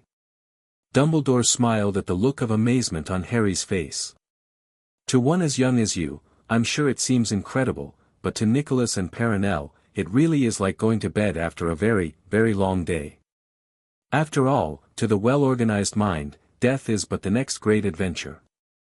The conversation continued as Dumbledore explained how Harry had obtained the stone from the mirror. Only one who wanted to find it, but not use it, could get it, why Quirrell couldn't touch him, his mother's sacrificial protection living in his blood, and that he had arrived just in time to pull Quirrell off Harry before the struggle killed them both. Throughout this explanation, Harry maintained his role as the curious but not suspiciously knowledgeable first year, asking appropriate questions while concealing how much of this information aligned with Grindelwald's teachings about ancient magic, sacrificial protection, and the nature of love-based enchantments. "And sir, there's one more thing," Harry said carefully. "Voldemort's going to try other ways of coming back, isn't he? I mean, he hasn't gone, has he?" "No, Harry, he has not. He is still out there somewhere, perhaps looking for another body to share. Not being truly alive, he cannot be killed. He left Quirrell to die. He shows just as little mercy to his followers as his enemies. Nevertheless, Harry, while you may only have delayed his return to power, it will merely take someone else who is prepared to fight what seems a losing battle next time, and if he is delayed again, and again, why, he may never return to power." Harry nodded thoughtfully, though he knew from Grindelwald that Voldemort's methods of achieving immortality likely went far beyond possession. The Horcrux in Harry's scar suggested others might exist, making Voldemort's permanent defeat far more complex than Dumbledore was suggesting. "Sir, there are some other things I'd like to know, if you can tell me, things I want to know the truth about." "The truth," Dumbledore sighed. "It is a beautiful and terrible thing, and should therefore be treated with great caution. However, I shall answer your questions unless I have a very good reason not to, in which case I beg you'll forgive me. I shall not, of course, lie." Harry recognized the careful phrasing, a promise not to lie that left ample room for omission and misdirection. It was precisely how Grindelwald had described Dumbledore's approach to truth. "Voldemort said that he only killed my mother because she tried to stop him from killing me. But why would he want to kill me in the first place?" Dumbledore sighed very deeply. "Alas, the first thing you ask me, I cannot tell you. Not today. Not now. You will know, one day, put it from your mind for now, Harry. When you are older. I know you hate to hear this, when you are ready, you will know." This non-answer confirmed what Grindelwald had told Harry about the prophecy. Dumbledore knew its contents but was withholding the information, presumably until he deemed Harry properly prepared according to his own timeline and criteria. Their conversation touched on several other topics: why Snape had protected Harry despite hating James Potter, a life debt, whether Dumbledore had deliberately sent Harry his father's invisibility cloak, confirmed with a twinkle, and how Harry had gotten the stone out of the mirror, his pure motive of finding without using. When Harry was finally released from the hospital wing, he found the entire school buzzing with rumors about his confrontation with Quirrell/Voldemort. The official version, carefully managed by Dumbledore, revealed enough to make Harry a hero while concealing the more disturbing details of Voldemort's parasitic existence. The end-of-year feast brought a final surprise when Dumbledore awarded last-minute points to Gryffindor, 50 each to Ron and Hermione for their roles in protecting the stone, and 60 to Harry, for pure nerve and outstanding courage, exactly enough to win Gryffindor the House Cup over Slytherin. The deliberate nature of this gesture wasn't lost on Harry. Dumbledore was publicly cementing Harry's heroic status while binding him closer to Gryffindor, to Ron and Hermione, and to Dumbledore himself through shared victory and recognition. As the Hogwarts Express carried them back to London, Harry reflected on his extraordinary first year. He had successfully navigated the complex balance between his true abilities and public persona, formed genuine friendships with Ron and Hermione, directly confronted Voldemort, and maintained his connection to Grindelwald without detection. "You must come and stay this summer," said Ron as they approached King's Cross. "Both of you, I'll send an owl." "Thanks," said Harry. "I'll need something to look forward to." The invitation presented both opportunity and complication. Spending time with Ron's family would strengthen their friendship and provide valuable insight into a prominent, light, wizarding family. But it would also require careful coordination with Grindelwald, who expected Harry to return for intensive summer training.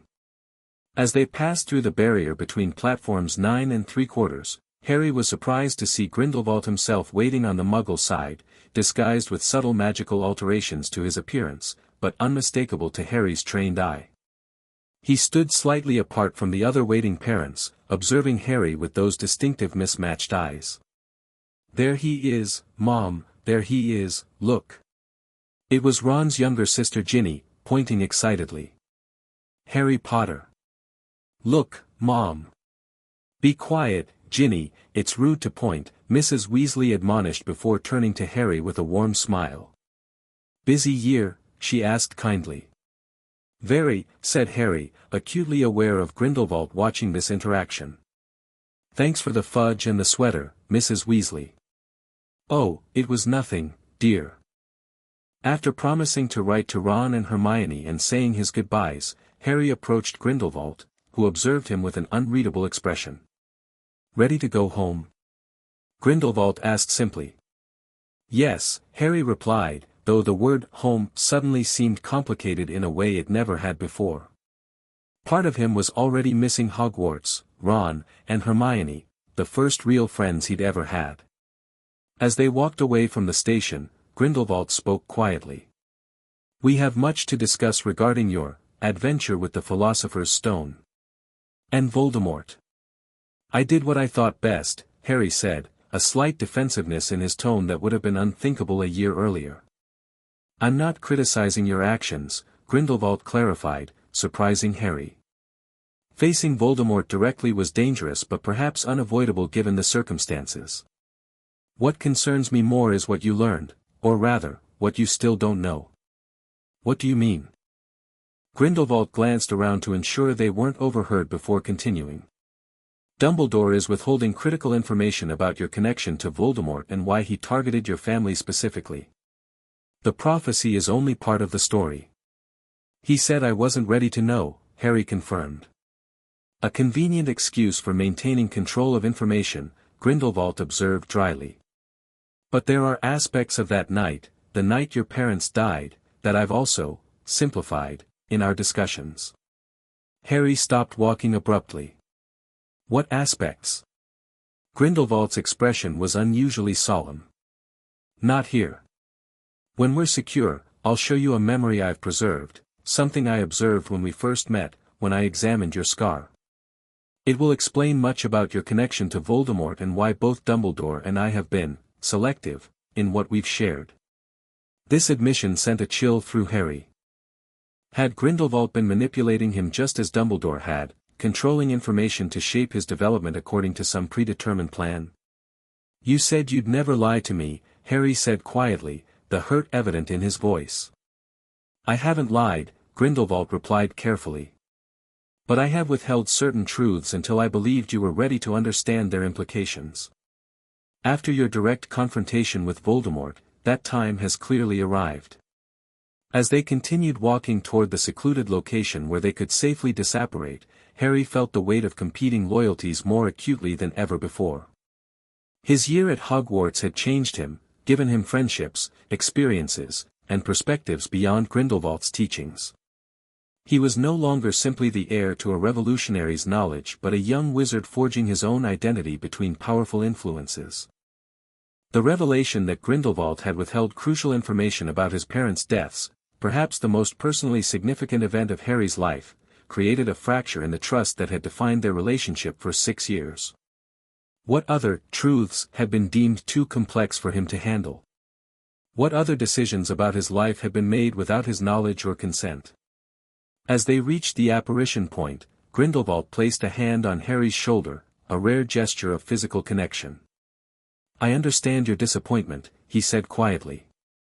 "But remember that both Dumbledore and I are products of our time and experience.